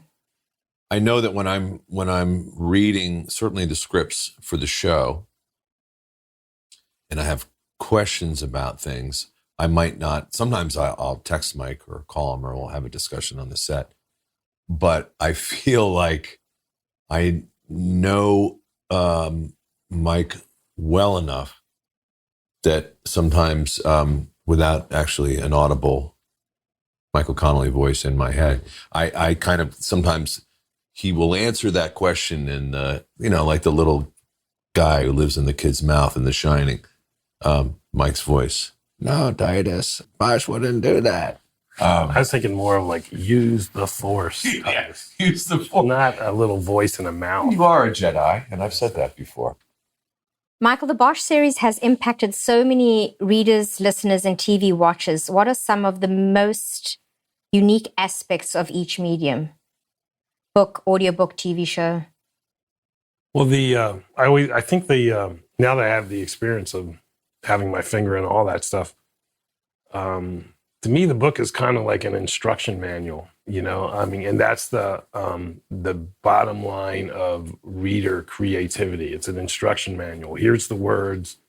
You figure out what this person looks like, what he sounds like, all these characters. And, and that's what's sacred and wonderful about reading, the reading experience. And then you go to the next step of audiobooks, and you get your first hint. This is what these characters and this main character sounds like. And then, of course, then you jump to the third thing, the actual television show. And we're telling you, you can turn off your creativity and just enjoy this ride, because this is what he looks like, this is what he sounds like, this is the world, these are the restaurants, this is his desk.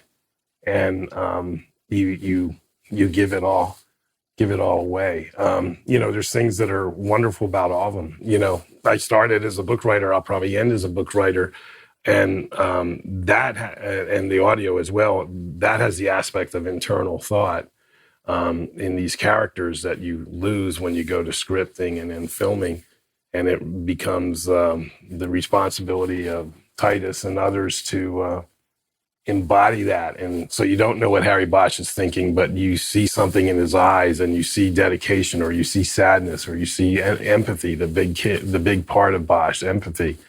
And it becomes the job of skilled people to put that on film. Of all the crimes Harry has solved, which was the hardest for you to perform? Sharky, who's actually in the Black Echo, of course, that was a very, very difficult one to shoot, because it was not just, it was Bosch sort of seeing himself in this kid, and Sharky's his death, his murder was ultimately unnecessary. He didn't really have all that much information to make a difference.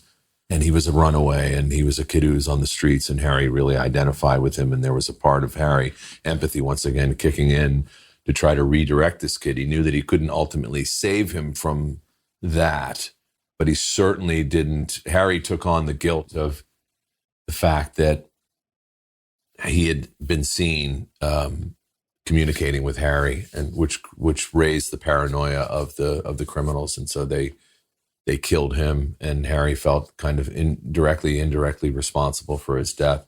And that was something that was very, very hard for Harry to reconcile.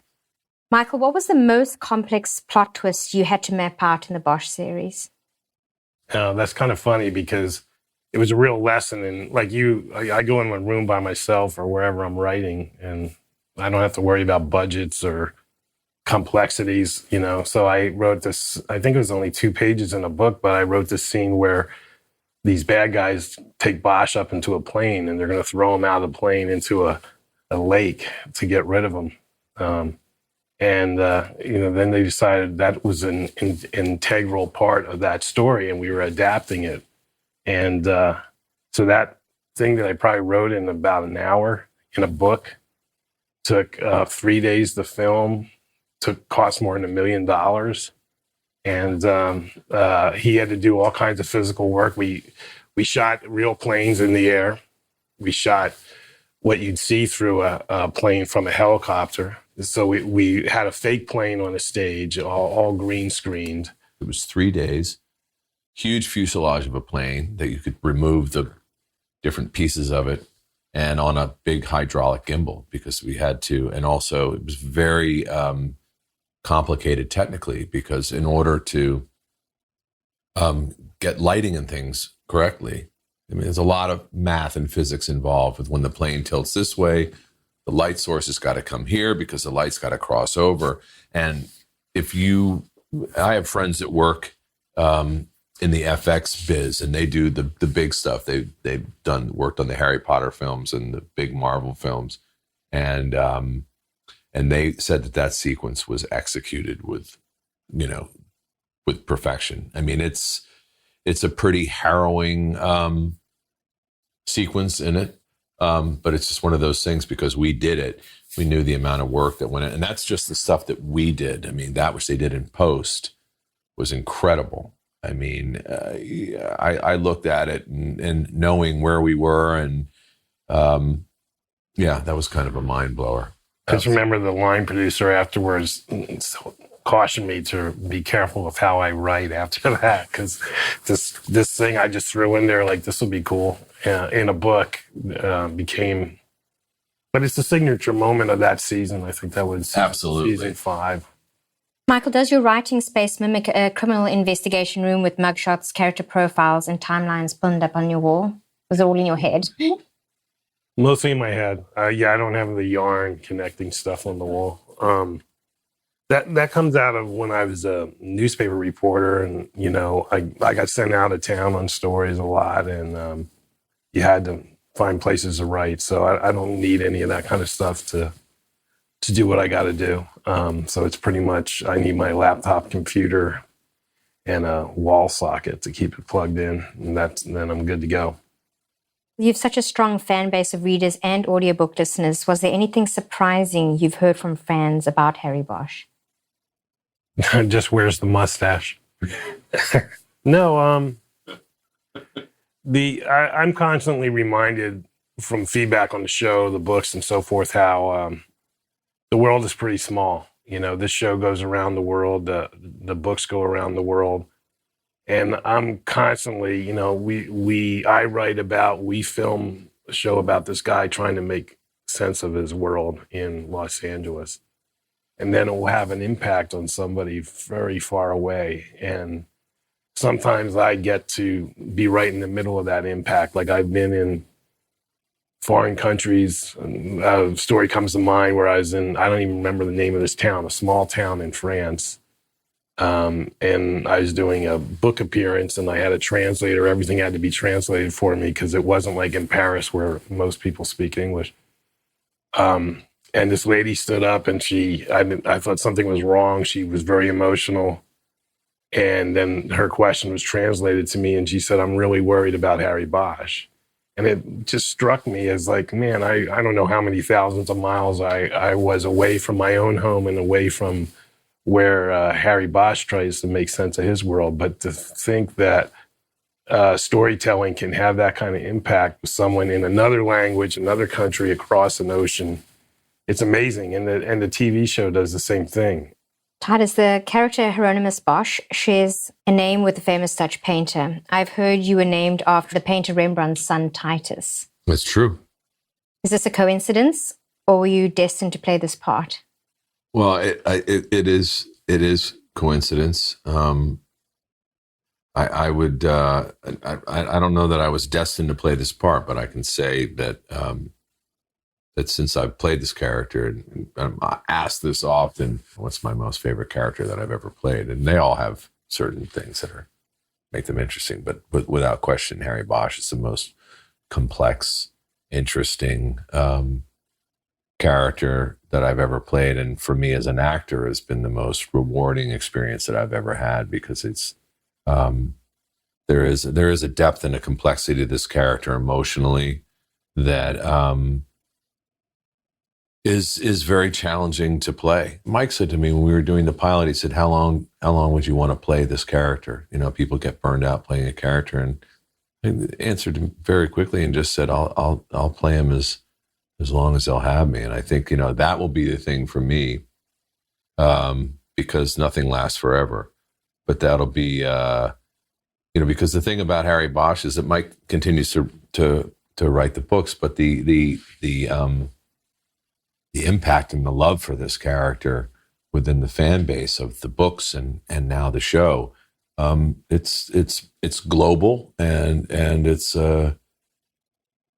very, very real. And I understand it. You know, there's a humanity to this character and a vulnerability despite his hardness and his empathy that makes him accessible and very attainable for people, not just cops or people who love the genre. But I have friends who didn't necessarily read a lot of books in the genre, started reading the Bosch books when I started to do the show, and have spoken about how, you know, in the same way that there's a connection to the character.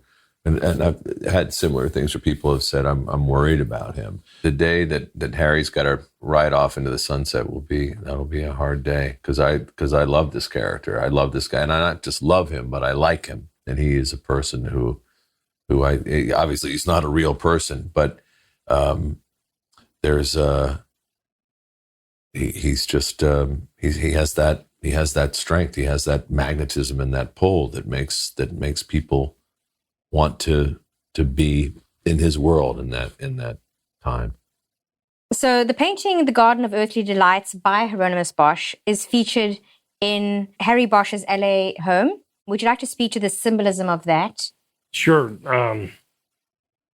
You know, when I'm a writer because I'm a reader, so I love crime novels and read too many to count before I started writing them. So I learned from them, and the big lesson, and you don't have to read a lot of them to get this lesson, is that it's about character. You're going to connect. You're going to have a successful book if the character connects with the reader, and same thing with a TV show.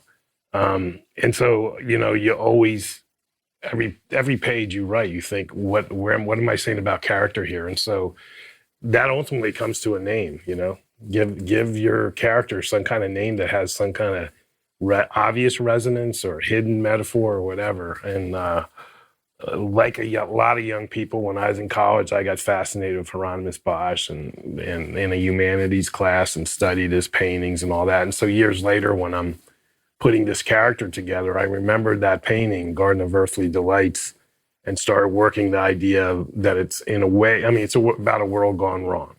So is a crime scene, so is a murder scene. And so there's a connection. LA is kind of, you can make a case that LA is the modern Garden of Earthly Delights with all the good and bad that goes on here, the nature, the vice, all that kind of stuff. It's all there. It's in the painting and it's in the city. And so that's where I chose to draw that out. Titus, in the past, you've played a number of seriously scary bad guys, and now you're playing someone on the right side of the law. Which is more challenging? The part of playing Bosch is that he's kind of like an aquarium, right? There's always something going on there.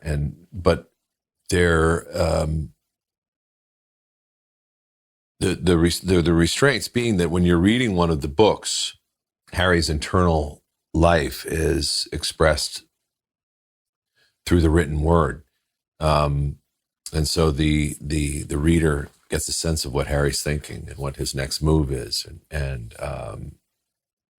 But it's not expressed through all the time through spoken dialogue. Harry's very close to the vest guy. He's not necessarily an emotionally demonstrative person at all. I mean, you know, if you had to sort of look at him, you could say, well, he's got two emotions, silence and rage, right? But within, that's kind of empty and you can't really play that. So the big challenge was, and we talked about this, was how to play those moments where there is no dialogue and Harry is looking over a murder book, or he's just kind of contemplating the universe within the limitations of the murder book. But our show is, they're sort of, rather than being episodes, our shows are more like chapters in one of Michael's books.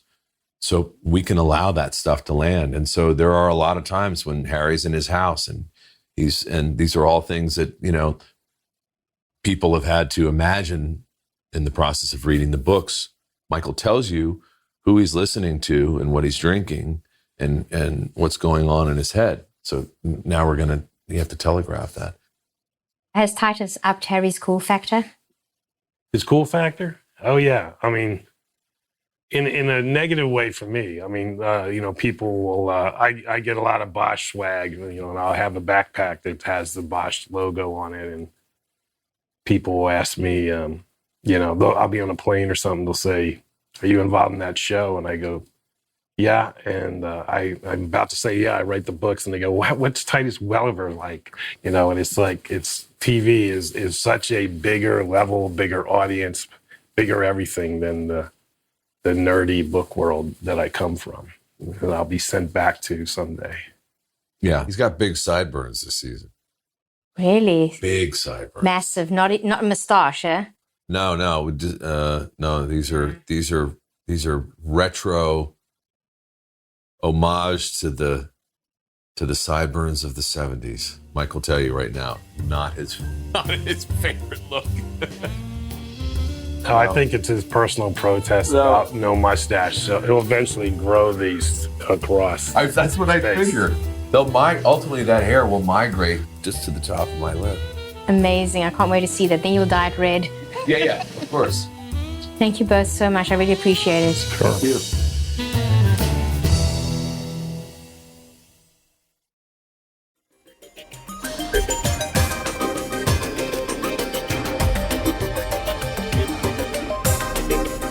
We hope you've enjoyed our presentation of The Black Echo, Special Edition, by Michael Connelly, performed by Titus Welliver, directed by Dennis Cow.